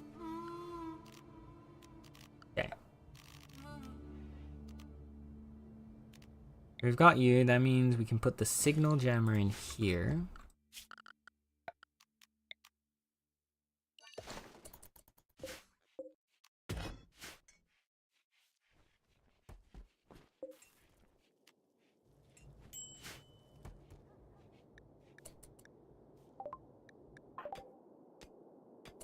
Oh, Kyle made a Masterwork Marine helmet for Biotic. Okay. Biotic stole the Masterwork Marine helmet.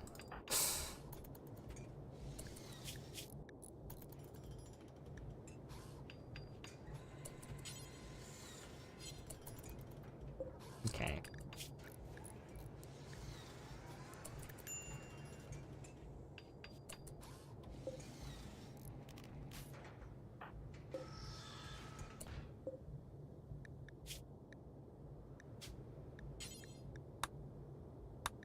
I want Kyle to be the one that works at this bench now.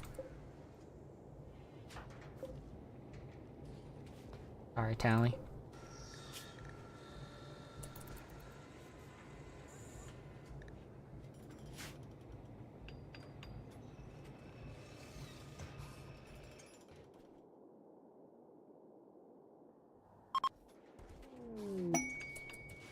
New lovers. Commodity and Nub. Oh, that's perfect. Commodity and Nub are now lovers. Commodity tried to romance Nub by cheerfully making fun of his age. Nub was attracted and is now Commodity's lover. Okay, wait a second. Commodity, how old are you? Commodity is 29. Nub. Nub is 32. Oh, that's not that bad. That's fine. That's completely fine. That's 3 years. I work anywhere you want me to? Perfect. Perfect. I want you to keep making amazing stuff for us. I have a wave question. Do you ever remove quotes? Sometimes. Yes. But it's really easy to do with StreamerBot. Do you re-index them? It does it automatically. At least, so inside StreamerBot.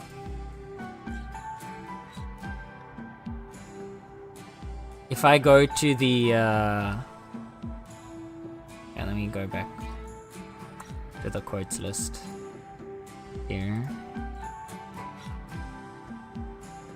But if I were to delete, say, like, quote 7, it would just take quote 8 and push that down to quote 7. And so on and so forth.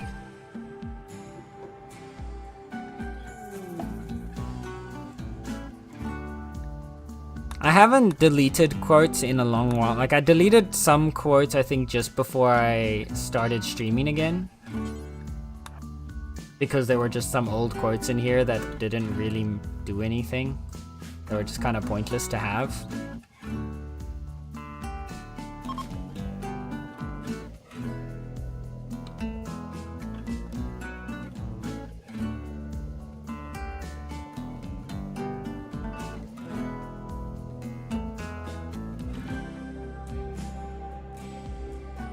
But yeah.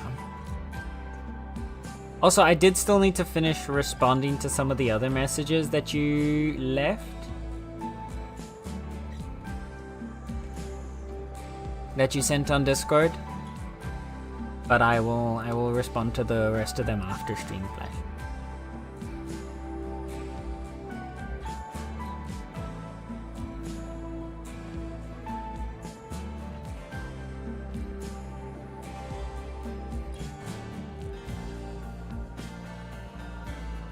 But yeah. Okay. I want to make sure that we really start speeding through our stuff though, because I want to get us set up, because we're not finishing the game today. That much I can tell you, because stream ends in about an hour, maybe an hour and a half. Because we have the finale of anime night tonight, chat. Quick reminder. But tonight we're finishing off, we're doing the finale of the wrong way to use healing magic. I actually, you know what? I'm gonna put a reminder in the Discord now already. Because it's Friday.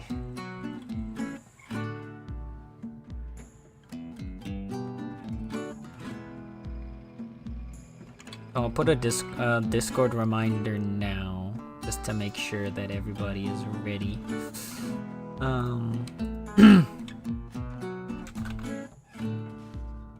Tippity tap tap, typey type. That's what I do now. Time.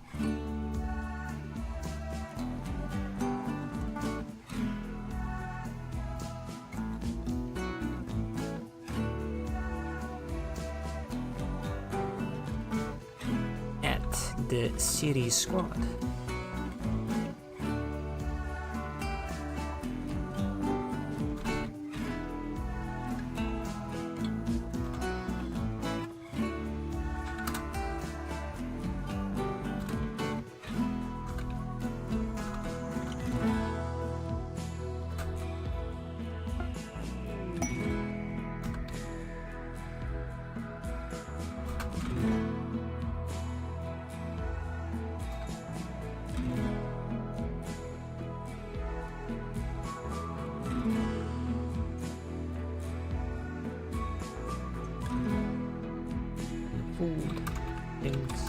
Snacks and blankie.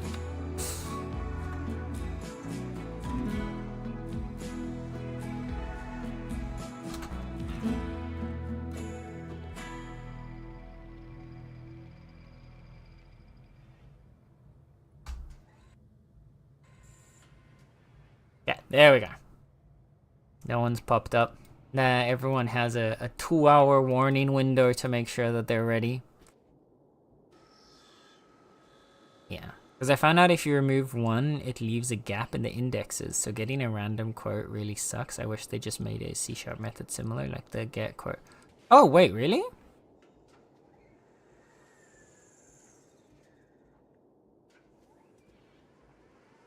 Oh, does it?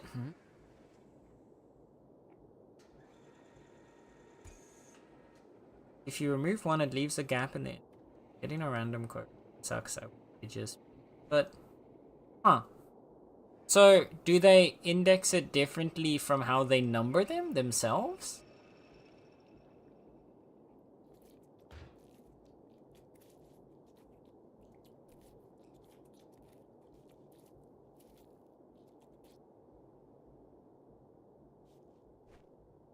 Because, like, the quote numbers just carry over.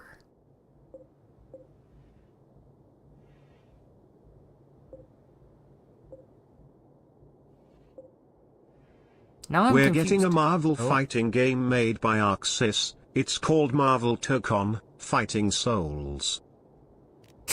Why did he say souls so weirdly? Interesting. I probably won't play that because I'm not really big on fighting games. But I hope it's a good fighting game for Marvel fans. And fighting game fans.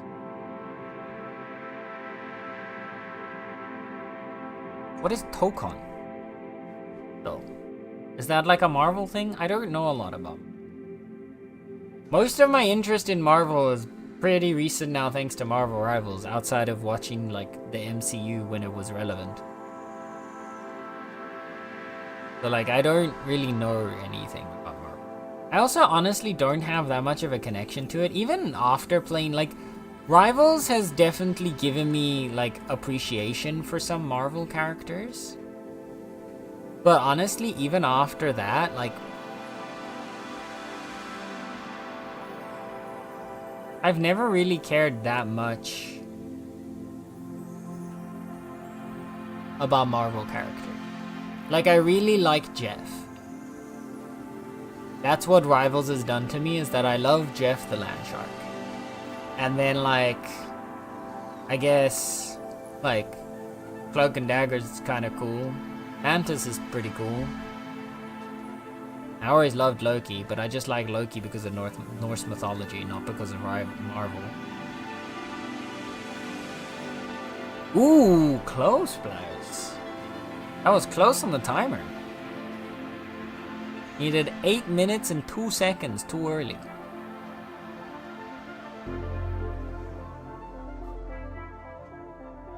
Aw, yesterday was exactly 11 months. Damn. 23 hours, 51 minutes, and 58 seconds ago as of that message being sent was the 11-month followersary. God. Oh my goodness. That's one thing. Can I fuck up? Oh no, because it's in the middle of this, not in the middle of this. That's fair. Yeah, but yesterday, no, exactly. So there was no way. Wait. Wait. Because then... How does it check months? Is it doing months by 30 or 31 days? I don't actually know. Because then we have to see if 29 to 30 days from now, will I even be streaming on your on the exact 1 year followversary? Right, 1, 2, 3, 4. That's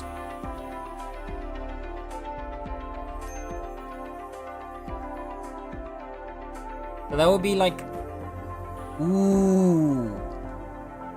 So depending if it does, okay, I think if I've calculated this correctly, depending if it does 30 or 31 days to a month, it will either land on Saturday the 25th or Sunday the 26th. If it lands on Sunday the 26th, then we're good to go. If it lands on Saturday the 25th, though, that would be rude as heck. Oh god, they're conspiring against me. Star... I want to say mean things about you. I hope you stub your toe. Thank you for the stretch reminder. Here we go. Okay, I'm gonna stand up and stretch because I've stretched my arms twice already.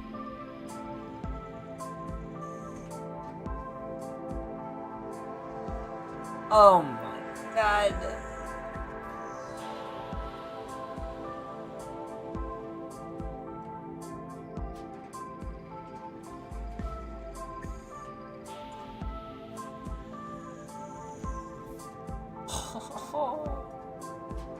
I'm supposed to be stretching my legs, but I feel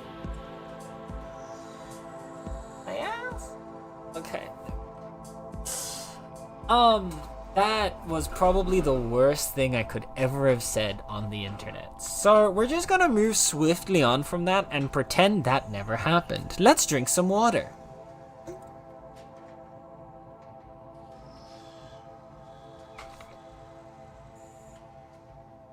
Wow. Okay, I hope you stub your toe on a pillow.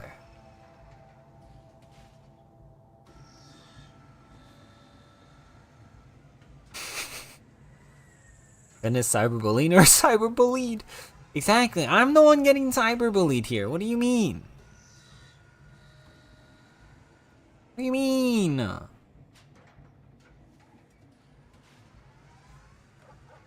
I am the victim here. How am I being put to blame? Okay. Is there marble around here? It looks like. Okay, let's get you... Chop up a bunch of marble blocks, and then we're gonna just replace walls.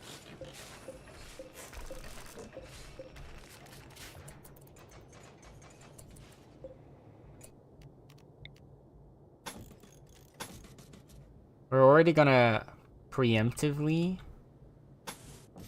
set up the wall here.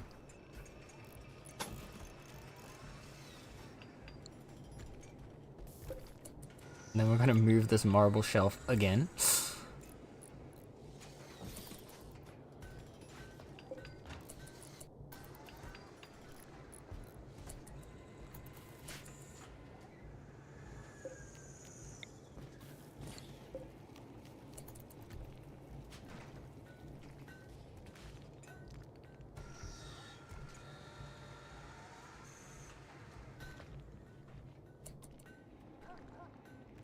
You just said, I hope Star stubs their toe. Yeah, because Star's hurt, like putting me through physical pain. It's not nice, but hurt people hurt people. Okay?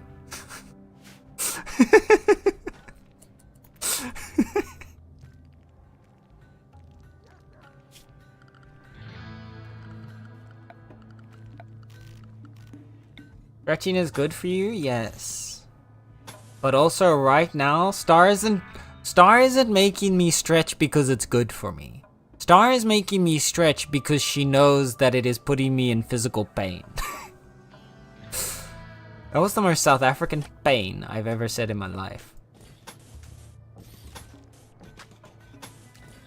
I could not have sounded more South African if I had tried my best.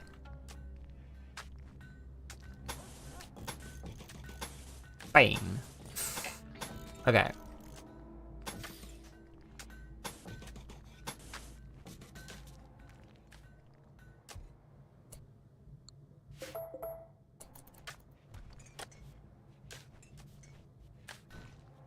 You will thank me for all the stretching? Listen, okay? Listen. Unlike some of y'all, I do stretch on my own. I do stretch in my free time. I might not do as extensive stretching as I should do, but I do stretch basic stretches that at least keep the body limber. I don't do the stretching that I should do in order to improve my flexibility because I'm too lazy for that, but that's a different story.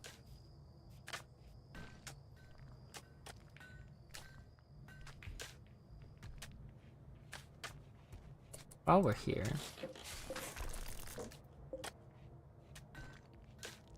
actually, let's not do this while they're doing flooring, because then they're gonna... Yes, Nala, I hear you. Stop screaming.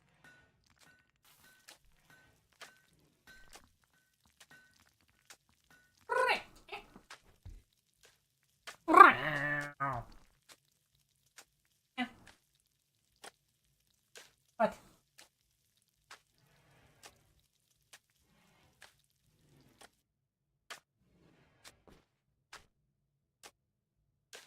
Hey, watch those claws on my legging. Ah.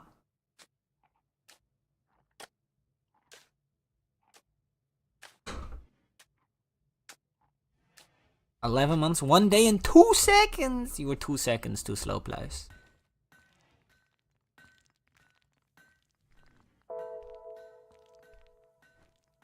Okay. Onto the lap cat punishment.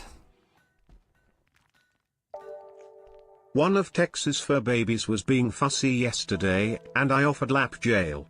He just said that wouldn't work the way it does with Nala.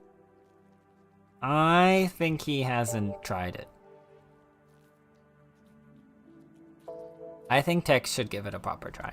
I think lap jail works for any fussy bee.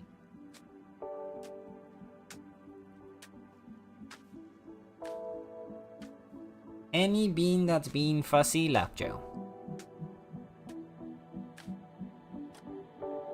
Honestly, the problem is I think lap jail works too well.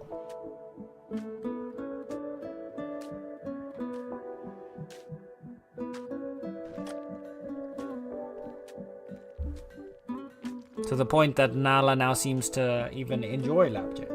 Yes, hi.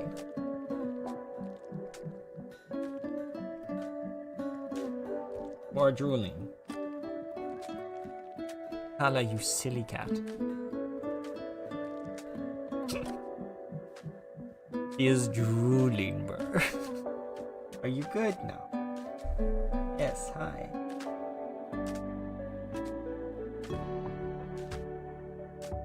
I need to teach the cat how to clean up her own mess. Why I have tissue. The amount of tissues I don't even use to blow my nose, but just to like clean up Nala drool.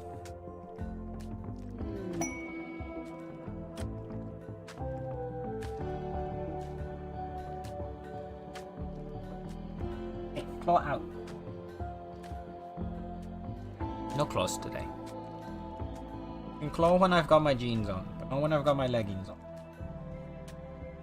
Catman. We've got a bunch of Tincturia coming in. We'll do the Tincturia harvest and then we'll move on to the next base.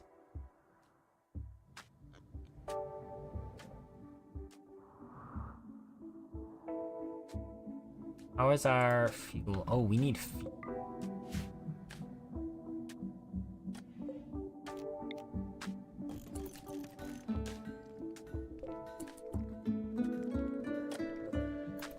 Oh, you know what? We can get rid of this. We don't need the wood-fired generator anymore. Like, that's...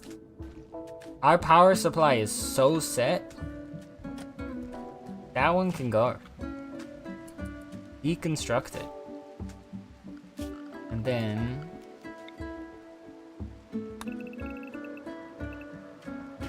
chop all of the trees nearby.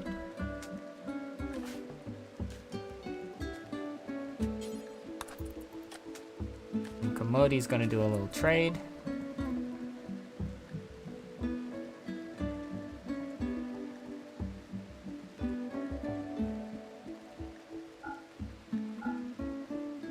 Always.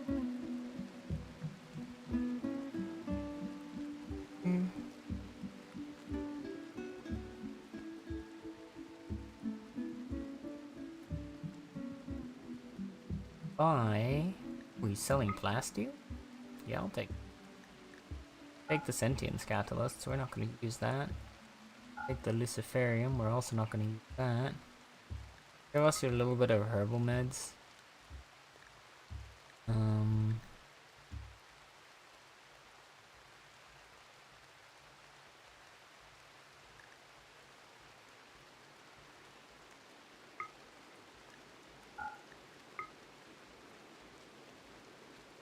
Actually, we need the gold now. There we go.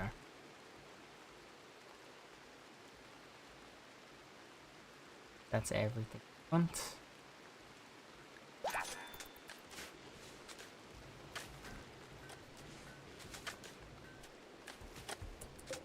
You going to make a bunch of chem fuel again.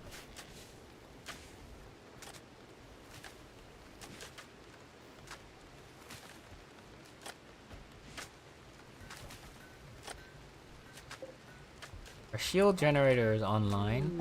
So I want to test our shield generator real quick. Let's see. I'll activate the shield generator. Okay, so we get a full shield. Wait. Oh, yeah.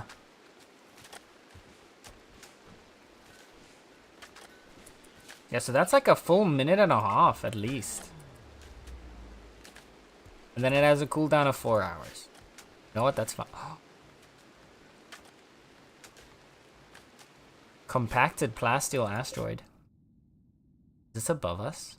That is above us, and it's on the route to where we're going. Okay, we're about to get so much plasteel. Oh, this is gonna be good. Okay, well, while we're at that,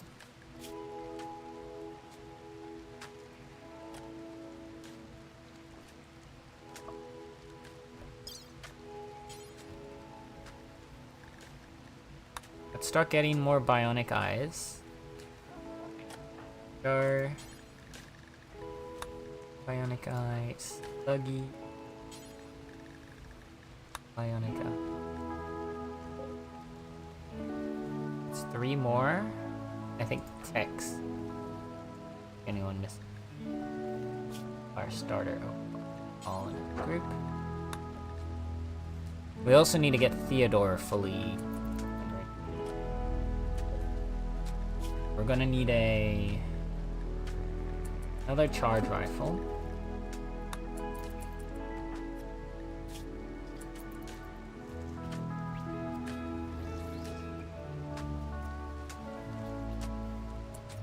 Get that out there. Well. If it is not the lip of Tartarus. How goes it, Lipka? How are you doing? Hello. The lip of Tartarus, yes. Base name for me? Yeah, I feel like it's a fitting name.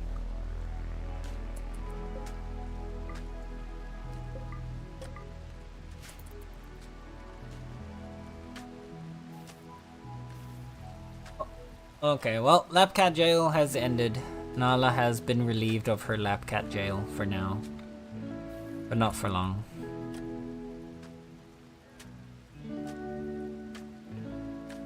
Here. I want to expand the roof to this area here. There we go. Lipka's feeling good. I just survived not addressing my illness for the day, so I'm doing very good. Nice! I'm so glad to hear that. I'm gonna use Lip of Tartarus from now on, gang? Hell yeah. Go with pride. And glory. Represent Tartar as well.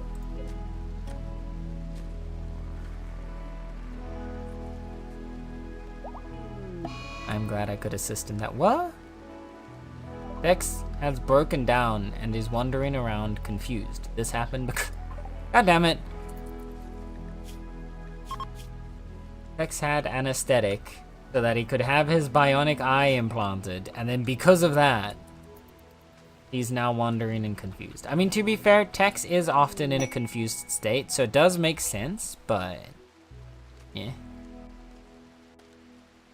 Are you doing pure vanilla? I am. Well, okay, not 100%. I have some small mods, but nothing like special. So I've got minify everything, which just is mostly because there are like some things in the game that I just don't. I'm too lazy to constantly deconstruct and reconstruct stuff whenever I want to move something around, so I just use minify everything. And then I've got way better romance, which just like makes it less annoying. It basically evens out like the sexual orientations a bit more, and it makes it so that if characters don't have a shared attraction, they don't try to romance each other, so you don't end up with that one gay colonist that is constantly depressed because they keep flirting with all the straight people and they keep getting rejected. So that's the main, and then I've got like 2 or 3 other small quality of life ones on top of that. But those are like the biggest of the mods that I've got installed. But this was supposed to be like a pure like first time Odyssey. And we've been playing this since Odyssey first released, by the way. I've just been that slow. We're almost at 500 days actually. Oh shit, chat.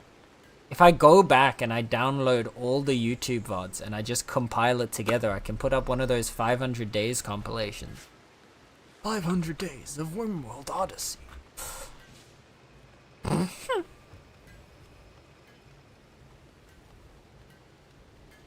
Me as fuck. Honestly fair. For me, I have a terrible addiction to mods. I miss playing Wormworld, but my mod collection tanks my FPS. Yeah, no, I get that. I have about 500, no, I'm closer to 600 hours in. I'm around 600 hours in Wormworld, so I've kind of only in like the last like 100-200 hours really started touching mods and like playing around with different mods. And I've gotten like a few that I've enjoyed. I found a few that I disliked. I've been trying to put together a mod collection, like mod set, I guess, mod pack, I don't know, to play with. But I keep like having mods that don't work together or don't like to work together, and I'm not smart enough to figure out how to make them work together. Alright, we can power this on. We have like infinite power, bro. Why am I still like... Why am I still being conservative with our power supply? We have like literally got infinite power.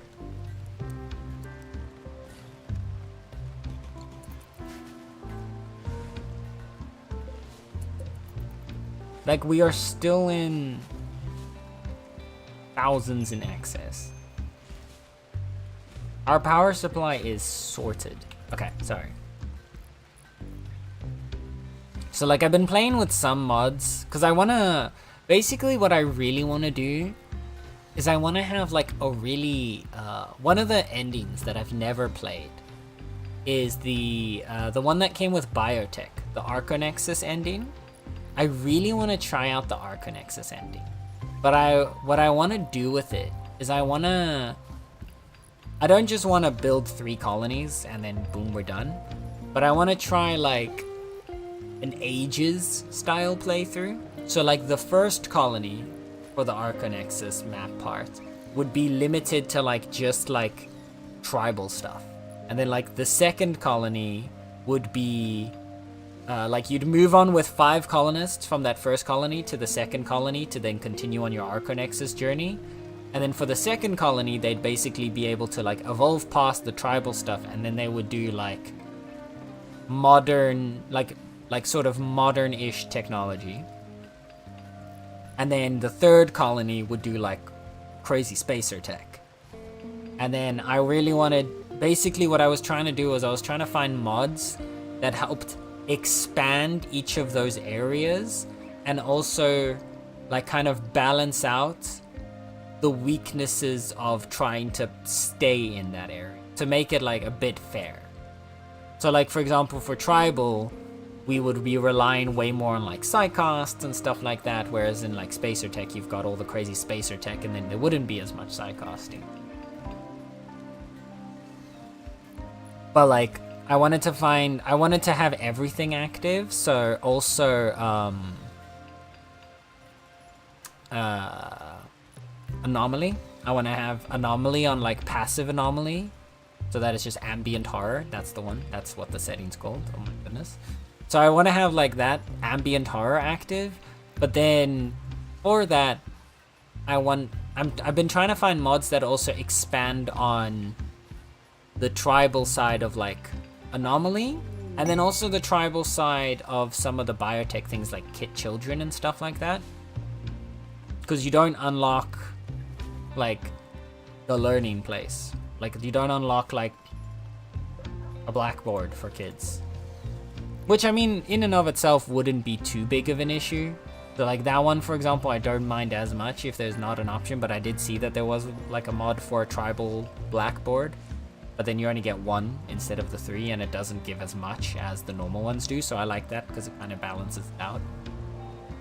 And I'm trying to find stuff to make psychosting more interesting, since I feel like in your tribal area you're going to rely more on psychosting. And so far the only interesting psychost one you've got that I found was Vanilla Psychost Expanded, but Vanilla Psychost Expanded is really overpowered. So I'm trying to figure out how I would balance that out. Oh my goodness, Kai is just pumping out masterwork after masterwork. Kai, you're insane. But like in a good way.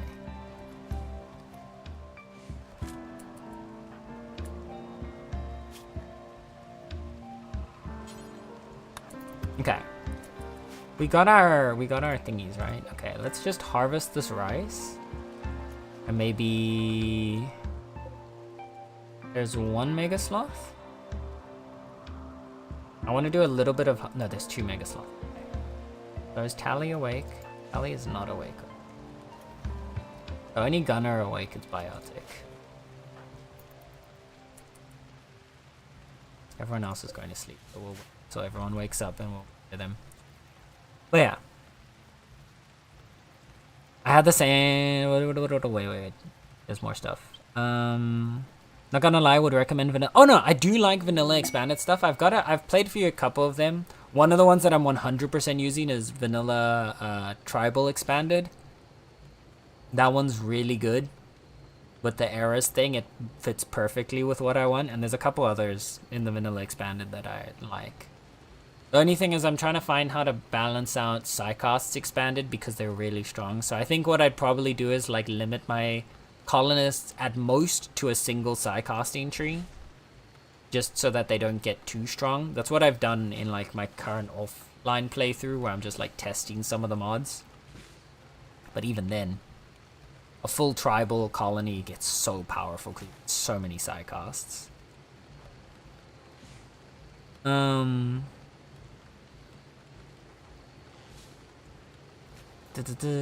quality of life. There's some really good collections out there that just work out the box. That's also true. I have seen some of those. I've been trying to find...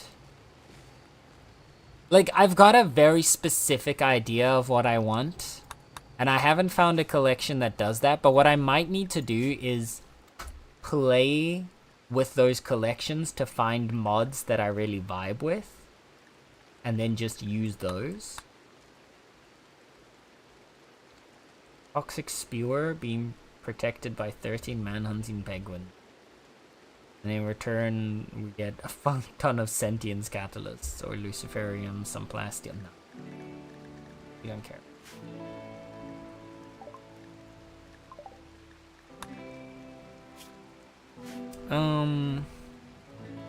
So yeah. Infinite power, but no Soylent Green. Soylent Green, but no... I get that. I had the same idea for my playthrough. Yeah, if you wanna something... I've been looking at RimWorld of Magic. I do want to do... Even if it doesn't become part of that long playthrough, I do want to play with RimWorld of Magic at least once. Because it looks so fun.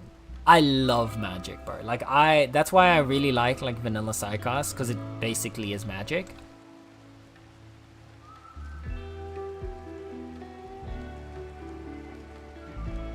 Kai is amazing. Kai has always been.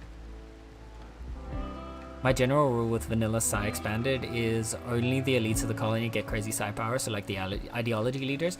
That is also a fair one. So like, that was kind of how I was thinking of balancing it, was like, with the tribal era of the playthrough, because at that point, we're basically going to be having bows versus machines and lasers and crazy spacer tech.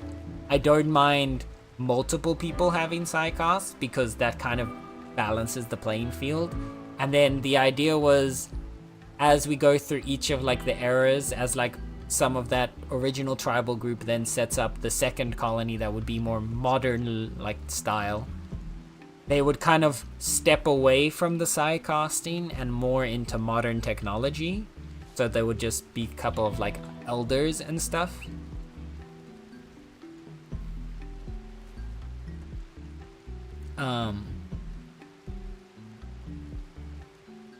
So like just like the elders would still be like the old ways of psi casting that started the colony, and like the new generation would be more towards technology, and then the final era basically most of them wouldn't, almost no one would still have like psi casting available, which would kind of balance it out, because by that point we're more like these guys that all have like crazy fantasy spacer tech.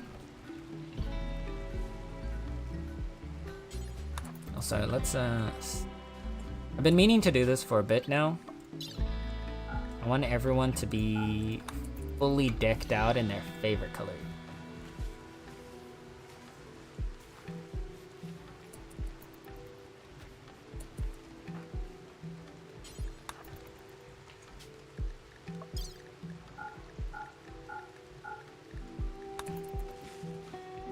That way we've got our own little, like, our own little space Power Ranger. Is it being a mage? Is OP in itself? Why throw spears when you can throw fire? Remote Magic plus medieval one? Yes. Oh yes, 100%. That's what I want to do. Like, I want to put RimWorld of Magic together with, like, medieval era, because that also makes... Like, I would want to... What I've kind of been waiting for is, I know, Vanilla Expand... Like, the Vanilla Expanded team were working on... Was it Vanilla Expanded? I think it was the Vanilla Expanded team. But, like, they were working on Vanilla Expanded Medieval 2, or was it Medieval Overhaul 2, or something. They were working on a huge medieval mod.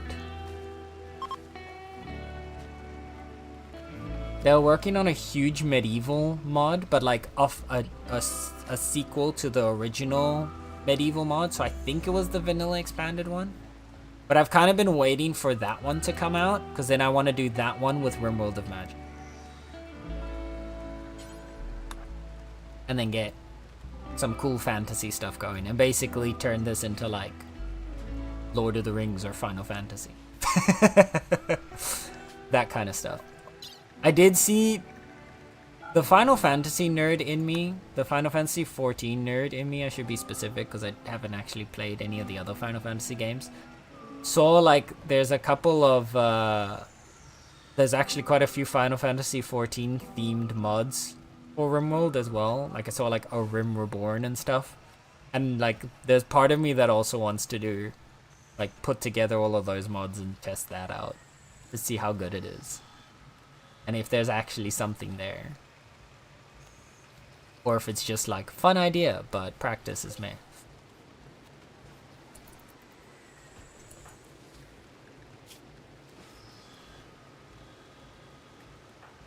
Okay. Everyone have excellent. Ellie has an excellent and a masterwork, so we'll wait to see if this is masterwork, because if this is masterwork, we're gonna give it to Tally. Joe has an excellent. Well, so Joe, dye your stuff to your favorite color.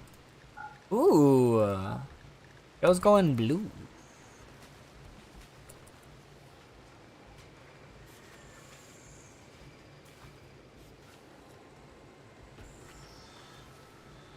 For a second, I thought you were saying you love Magic like Magic the Gathering. I have never played Magic the Gathering. I've never, in a million years, like, I actually know quite a lot of people that play Magic the Gathering. I've never tried it. I probably would get into it, but I'm not that big into card game. So I don't know how, like, into it I'd actually get in the end. I do know, who said this? Someone said this a while ago. It's quite a while ago. But I remember someone like telling me, I think they said that if I was a Magic the Gathering player, I would be a blue deck player or something like that.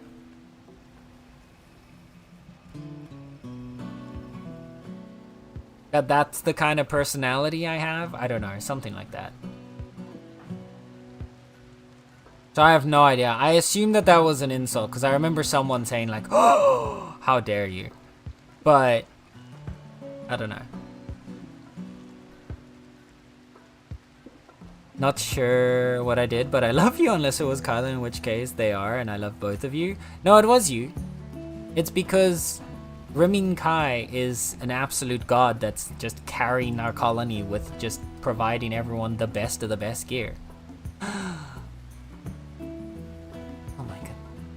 Oh my goodness, Lipka, thank you for that follow. Welcome to the Meow Municipality. I hope you enjoy your time here with all of these terrifying kitties.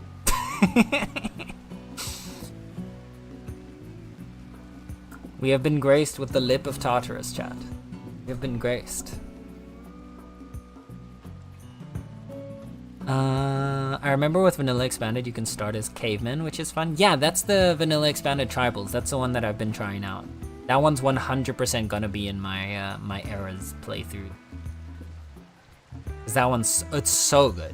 I mean, your first like 20 days, you're just kind of standing around waiting to do like the tribal gathering to learn how to do basic stuff, but it's still fun. It's a really interesting challenge. Rim Reborn is actually pretty fun. It's a more simple Rim of Magic in a way. Okay. Interesting, okay. Is that in the way that, like, would you say if you've played Rim of Magic, you wouldn't be able to go, like, back to Rim Reborn? Or more so just, they're, like, both doing similar things, but they're still different, just Rim Reborn's more simple? That didn't make a lot of sense, what I just said, but okay. It's excellent, so that's not for Tally, which means Tally, it's your time. It's style change. I'm gonna get everyone in their colors. No, you would not be a blue player. You do not have the personality of a blue player, a counterspell player. Okay, what is a blue player? Explain this to me. Explain this to me. What is a blue player? What is... Should I be offended that this person said I was a blue player? Or I would be a blue player?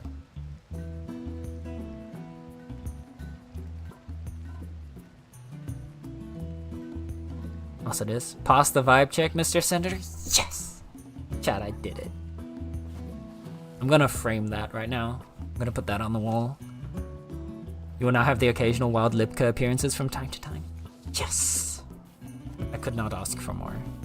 I could not ask for more.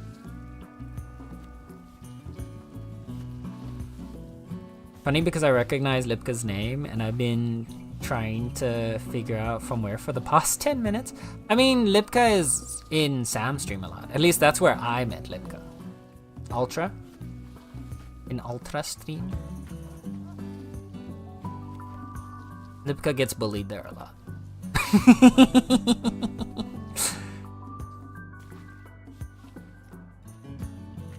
Maybe that's where you've seen them, Kai?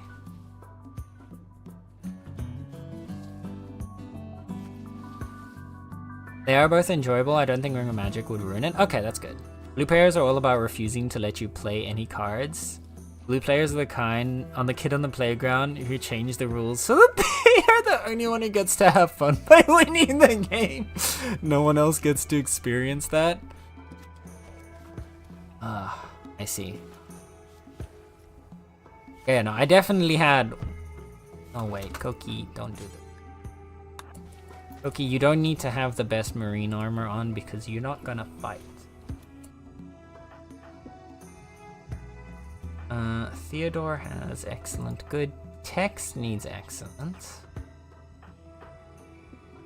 Nether has all good stuff. Kyle is all masterworks, as it should be at this point. Yeah, so this one goes to Tex. And then Kai gets to dye all their clothes again.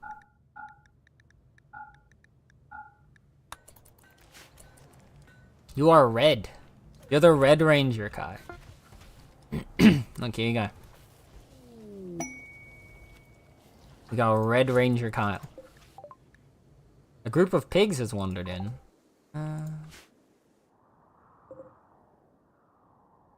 Release to wild. We don't need the pigs. We are gonna kill the mega sloths though. So let's see. Allie, you know what? Take the kid out. Teach him how to shoot guns. I'm gonna be a great parent someday. And Biotic, you can just like watch over them. Just to make sure it goes well. Could be worse, I suppose. Red is pretty cool. Look how cool you are. Look how cool you look. You're a heckin' cool murder machine.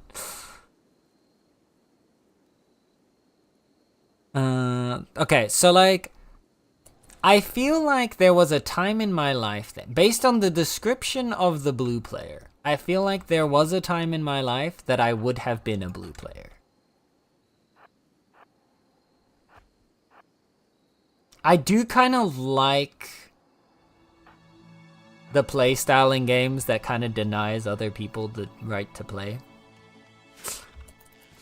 But I prefer, like, I enjoy that play style in games where I'm bullying an AI, right? Not like real people.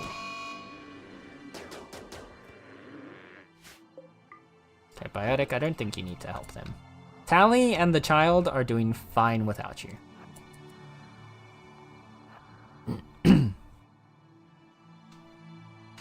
Mostly Resident Ultra guy, but I appear here and there. Yes, my streamer is abusive, right? He punches down on me even when I'm sick. It's okay. We'll never forget.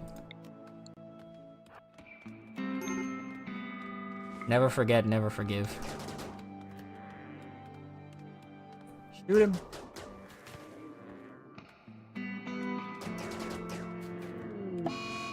There you go. You did great, Tally. You taught him how to shoot. The kid's learning. He's got a shooting skill of 5. I'll have you know, He's not as good as Tally. When Tally was like 10, she already had a shooting skill of 9, almost 10. But you know, crew's trying their best.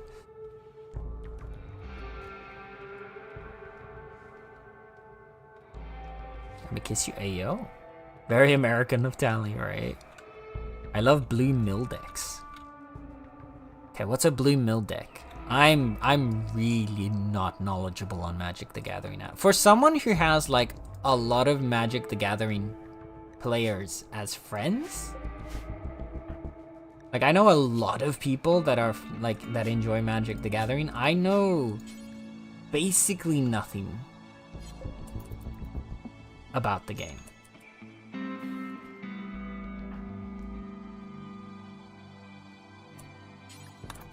Okay, Tex's turn. What is Tex's favorite color? Tex likes... I guess it's sort of like a camo-y green yellow. Not terrible.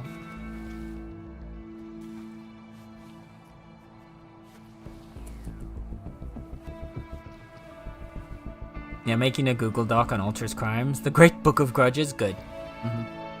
No crime can go unpunished. Gotta make sure to keep it all recorded so that you can submit it to the lawyers. There's a time and place for blue cards. I find blue players have a hard time understanding that the gaming experience is more important than winning the game. Yeah, it's fair. And like I said, I enjoy that kind of you don't get to play style, but only when I'm playing like against an AI. I'm not a big fan of it against like real people.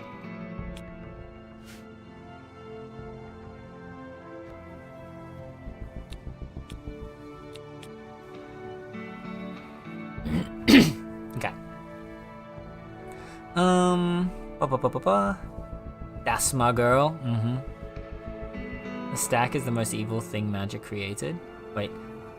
Get to stack those counter spells. I missed something. Get to stack those counter spells if they counter your counter. Oh.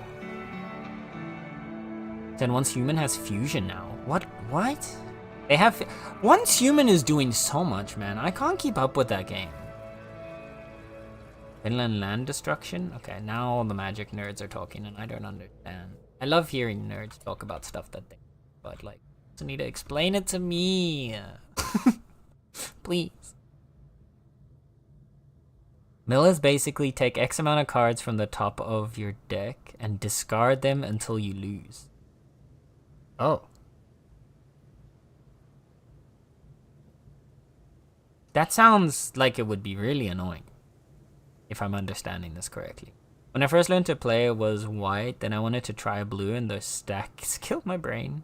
And reading the card does not explain the card. Anyways, I'll probably go and rest. Take care, Mr. Albanian Senator. Take care, oh gracious lip of Tartarus. I wish you well on your recovery.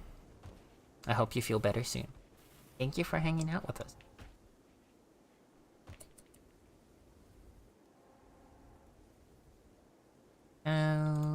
Moz. Change style. Ooh, Moz likes a nice teal. Oh, Moz and Komodo have the same color, I think. No, Moz is like a single shade darker. Barely so, but it is. I don't think we've got anyone. No, do Koki and Tally have the same? Koki and Tally might have the same color. Light mauve, yeah. Koki and Tally have the same color. But otherwise... Okay. They're all ready. We need to move on to our next spot. We've got plenty of meat. We've got plenty of veggies. This will last us quite a while.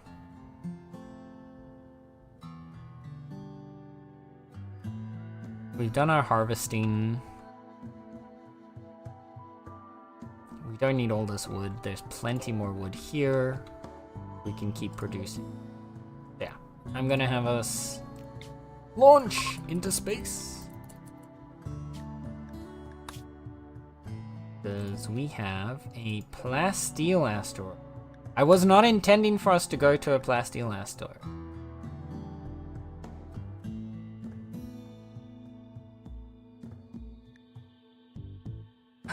Oh wait. I realized the problem here.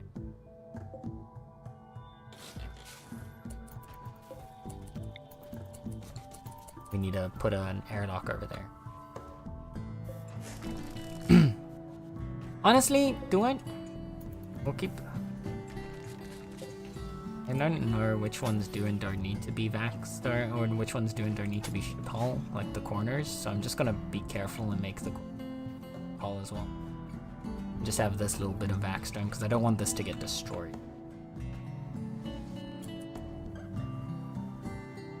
Okay. Now we launch.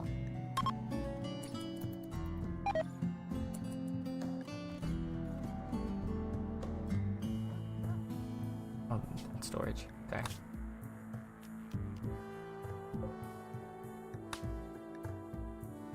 No oxygen pumps? We do! We're fine.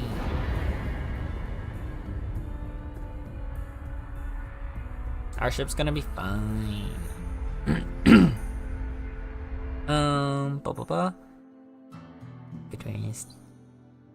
It was only added Thursday. Yeah, but like they keep adding new stuff to Once Human, and I do think it's really cool. But like for someone who doesn't play it daily, every time I look at the game, I'm like, what is this now? What have they added now? What is all this new stuff? You know? Okay, so we've got an asteroid here. I want to make sure we need to land in a way like this.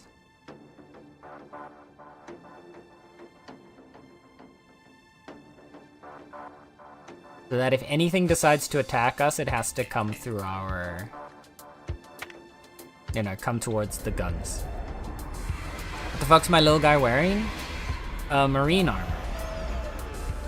But it's marine armor in your favorite color. This is your character's favorite color. It's...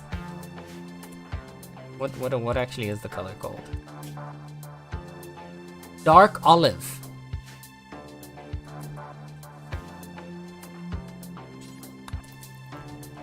Your favorite color is dark olive, Tix, didn't you know?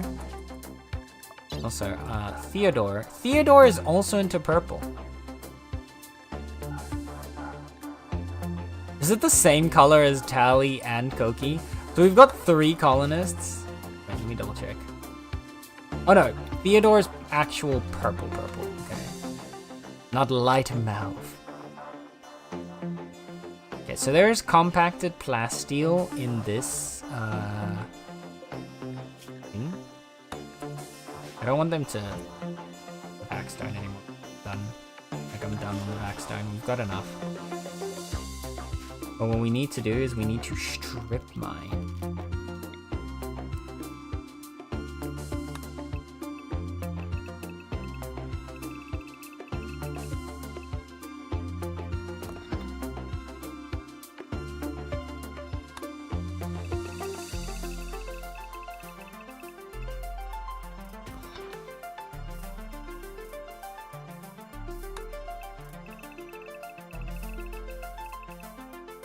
There.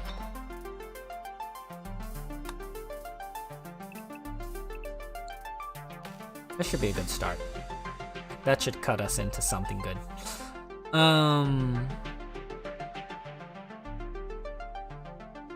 can fuse with furniture I have in my backpack to add stats. The fusion thing is like a weird, smaller version of Power. What? Sent you a screenshot in DMs? Okay, I'm gonna need to check this out, like, this weekend sometime. Because I'm so confused.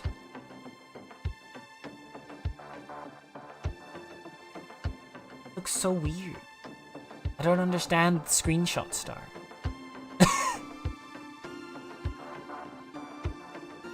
I look chunky, hunky chunky? Yeah, you are kind of chunky. I mean, you are a pig person. You are an 18-year-old pigskin.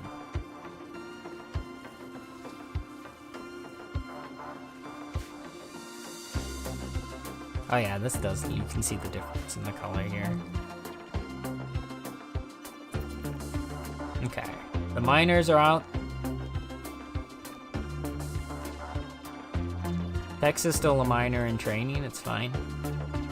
Level 8, not too bad. What is Tex's bionic arm? No, Tex doesn't have a bionic arm yet. Okay. We should get one of those sorted. We also need a new reprocessor stomach. Get a bionic arm for Tex. We're gonna need multiple bionic body parts for the other person, or Theodore now as well.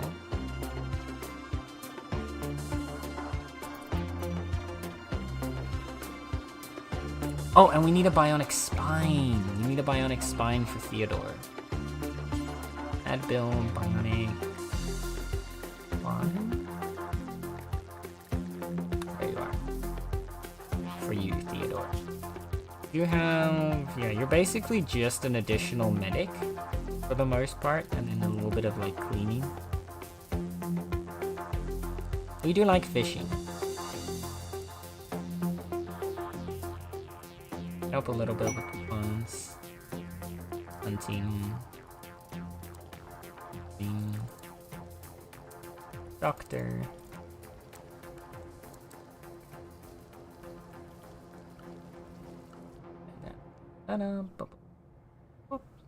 Yeah, there's the skill sorted. Fire trade and recruitment, we don't care about any of those. I just need them to keep clearing the space out. Slate wall. Ooh, there's a structure in here. Ah, there's the plasteel.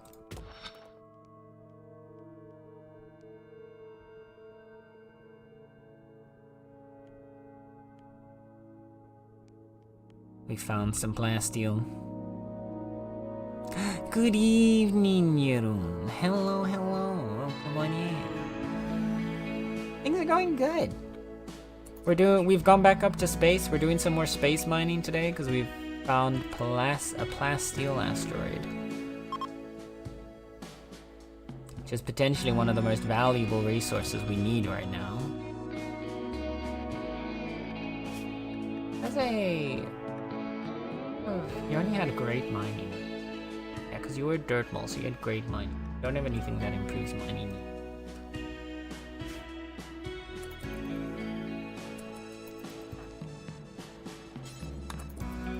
Can you work on this though?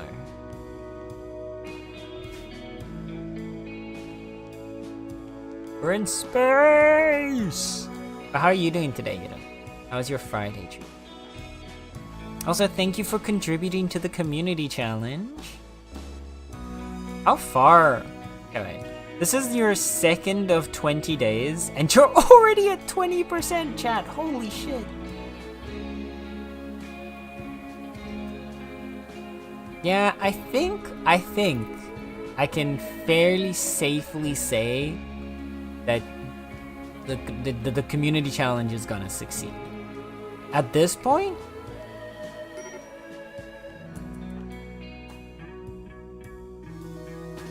Tex, get back inside.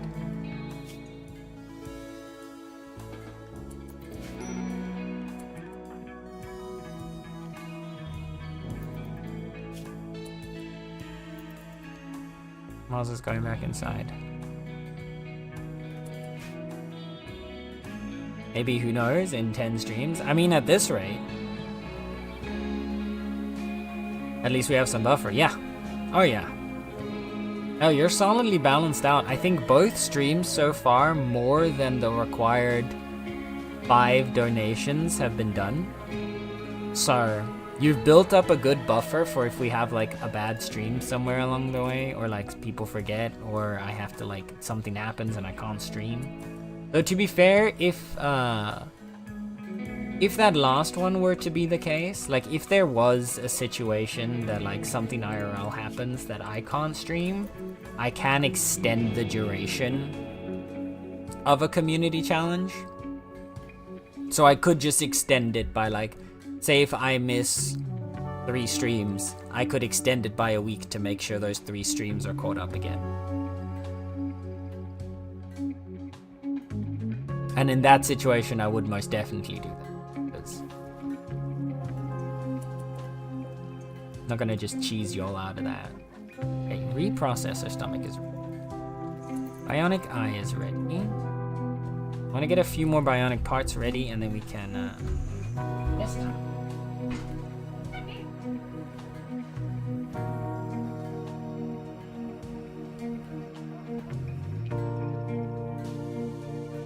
Same. I want to get a few more bionic parts ready to upgrade Theodore. Have a bad back, and they also need a new leg anyway. Perfect. Also,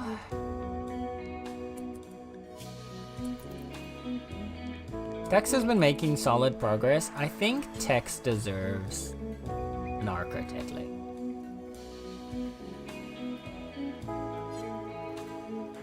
I've been thinking on who to give it to, and there are definitely also cases of people that might be better on, but I think giving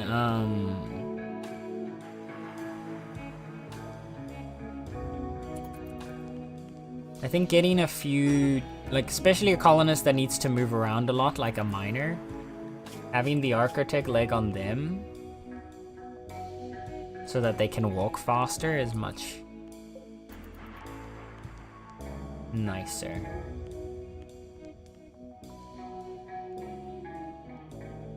The whole structure.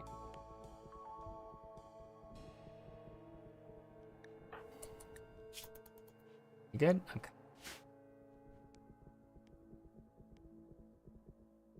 Buzz is just mining away. Yeah, Tex is way slower with the lack of any bionic arms or legs. So we're making 2 bionic arms. Combat sword. Modi, please speak with them. See if they have anything to sell that we could. We can sell them these. Don't care about that. We can sell them all these old weapons. Perfect.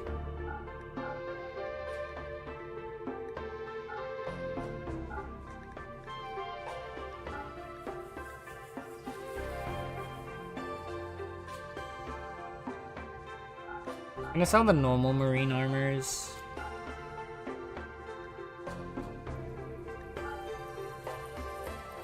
Okay, that's just, we're selling too much now.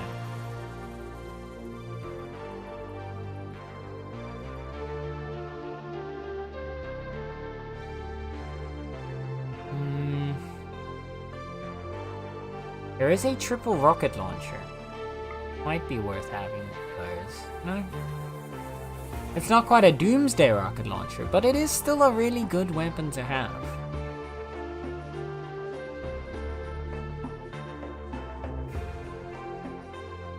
And then their medicine. Keep us well stocked.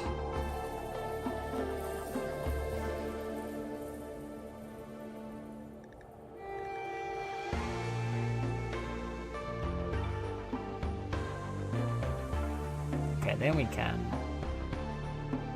Then we are good on everything we were selling. This one's at 60%, we can make better.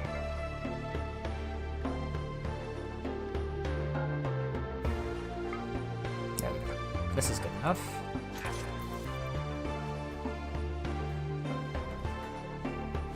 Thank you, thank you.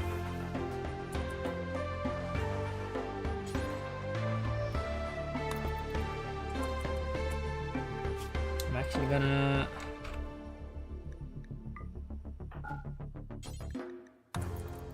I put the triple rocket launcher here. This is just like our random need to like pick up for some reason weaponry. Is good to have. Oh dear. Okay, wait. I need a snooze. I'm gonna snooze the ads because I'm not gonna go for much longer. Yeah. Doing well. My dad came over this afternoon replacing the light in my dining room. Oh. Got lamp to replace. Not a lamp, the entire light. It's been flickering for a while now and I never liked it, so I just bought a replacement. Ah, I see. I'm capable of replacing a light bulb on my own. I don't mind Dad's help for that, but replacing an entire light, I don't have the equipment to power that. Plus, it's easier to. Oh yeah, no. If you have to take the entire lamp like out of the fitting and everything.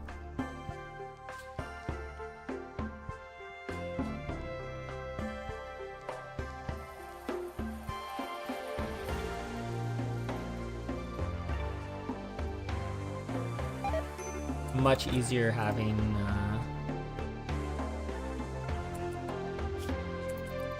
an extra pair of hands to help you with that.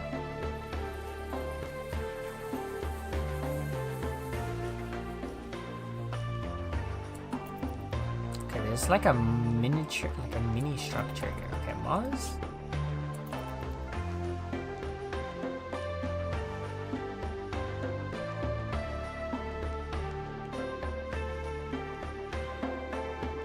Go back inside, thank you. Like, I appreciate your dedication to mining in space, but it doesn't have to be at the expense of your health and life.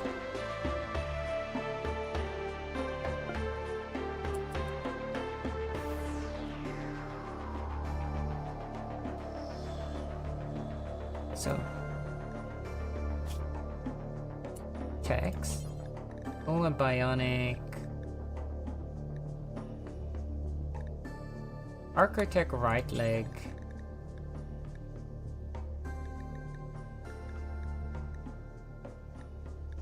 Do we not have a bionic arm yet? Wait. No. Ali still needs to do those, okay.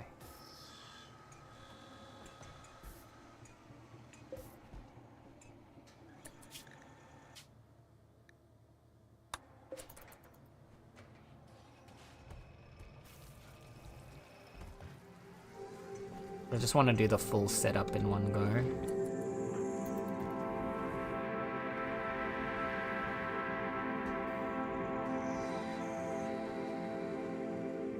Okay, Alan, when you're finished with this one, can you please continue on the architect stuff? Or in the bionic stuff?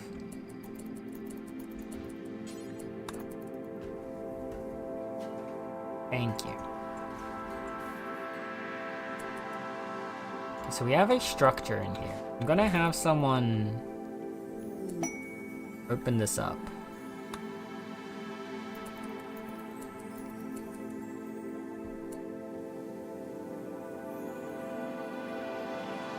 So there's just a bunch of ancient spacer crates that are broken, but there is someone in a crypto sleep casket. Well,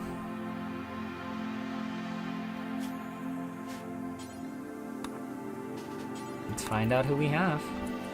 Oh god, they're aggressive. Of course they're aggressive. You have woken up in the middle of space. Why are you trying to fight? Oh.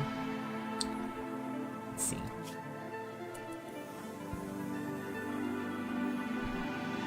We're not even gonna kill you.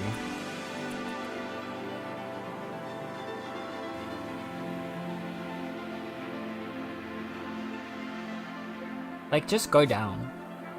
Like, I'll capture you, and we will keep you alive.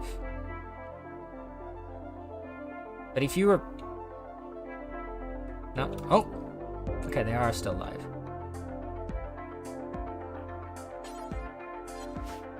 We need to capture this person. So, for now, our impromptu prison once again.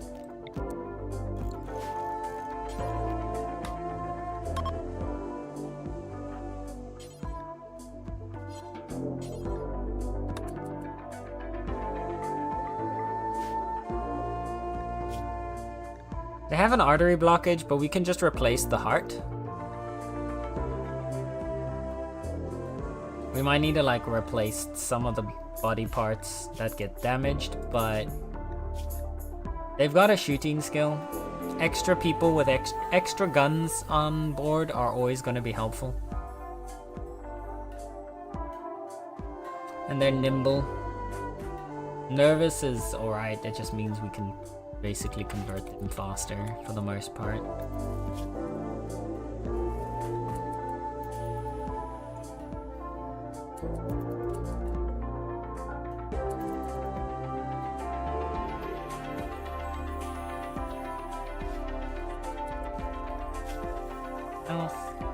As a prisoner, we want to farm hemogen off of them and convert them to our religion. No, I need to snooze. Okay. I need to stop getting... I'm getting hooked into the game too much. I need to close off. We've been playing for 5 hours. This is where we're going to stop for today with our rim worlding. We found some plasteel. We'll probably, on Sunday, we'll come back. We'll try and strip mine this asteroid a bit more to see if we can find any more plasteel. And then after we've done that, I think we make our way over to our end game. We make our end game goals. Before we do that, I am gonna quickly set up the operations on text just so I remember that you take Arco, take right leg and a bionic right arm.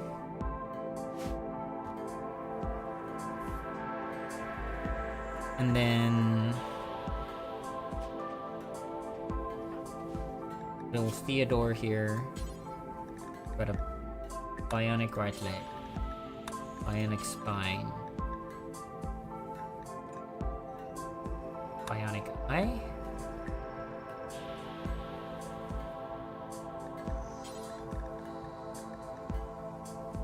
bionic. Guess we'll just do all on the right side for you. Know what? Let's be fun. Let's put this on the left side for you. Bionic left leg, bionic left eye, bionic left arm. Okay. Then, with all that dealt with, this is where we're gonna close off of RimWorld because I need to go get something to eat and I also need to get ready for enemy night. So.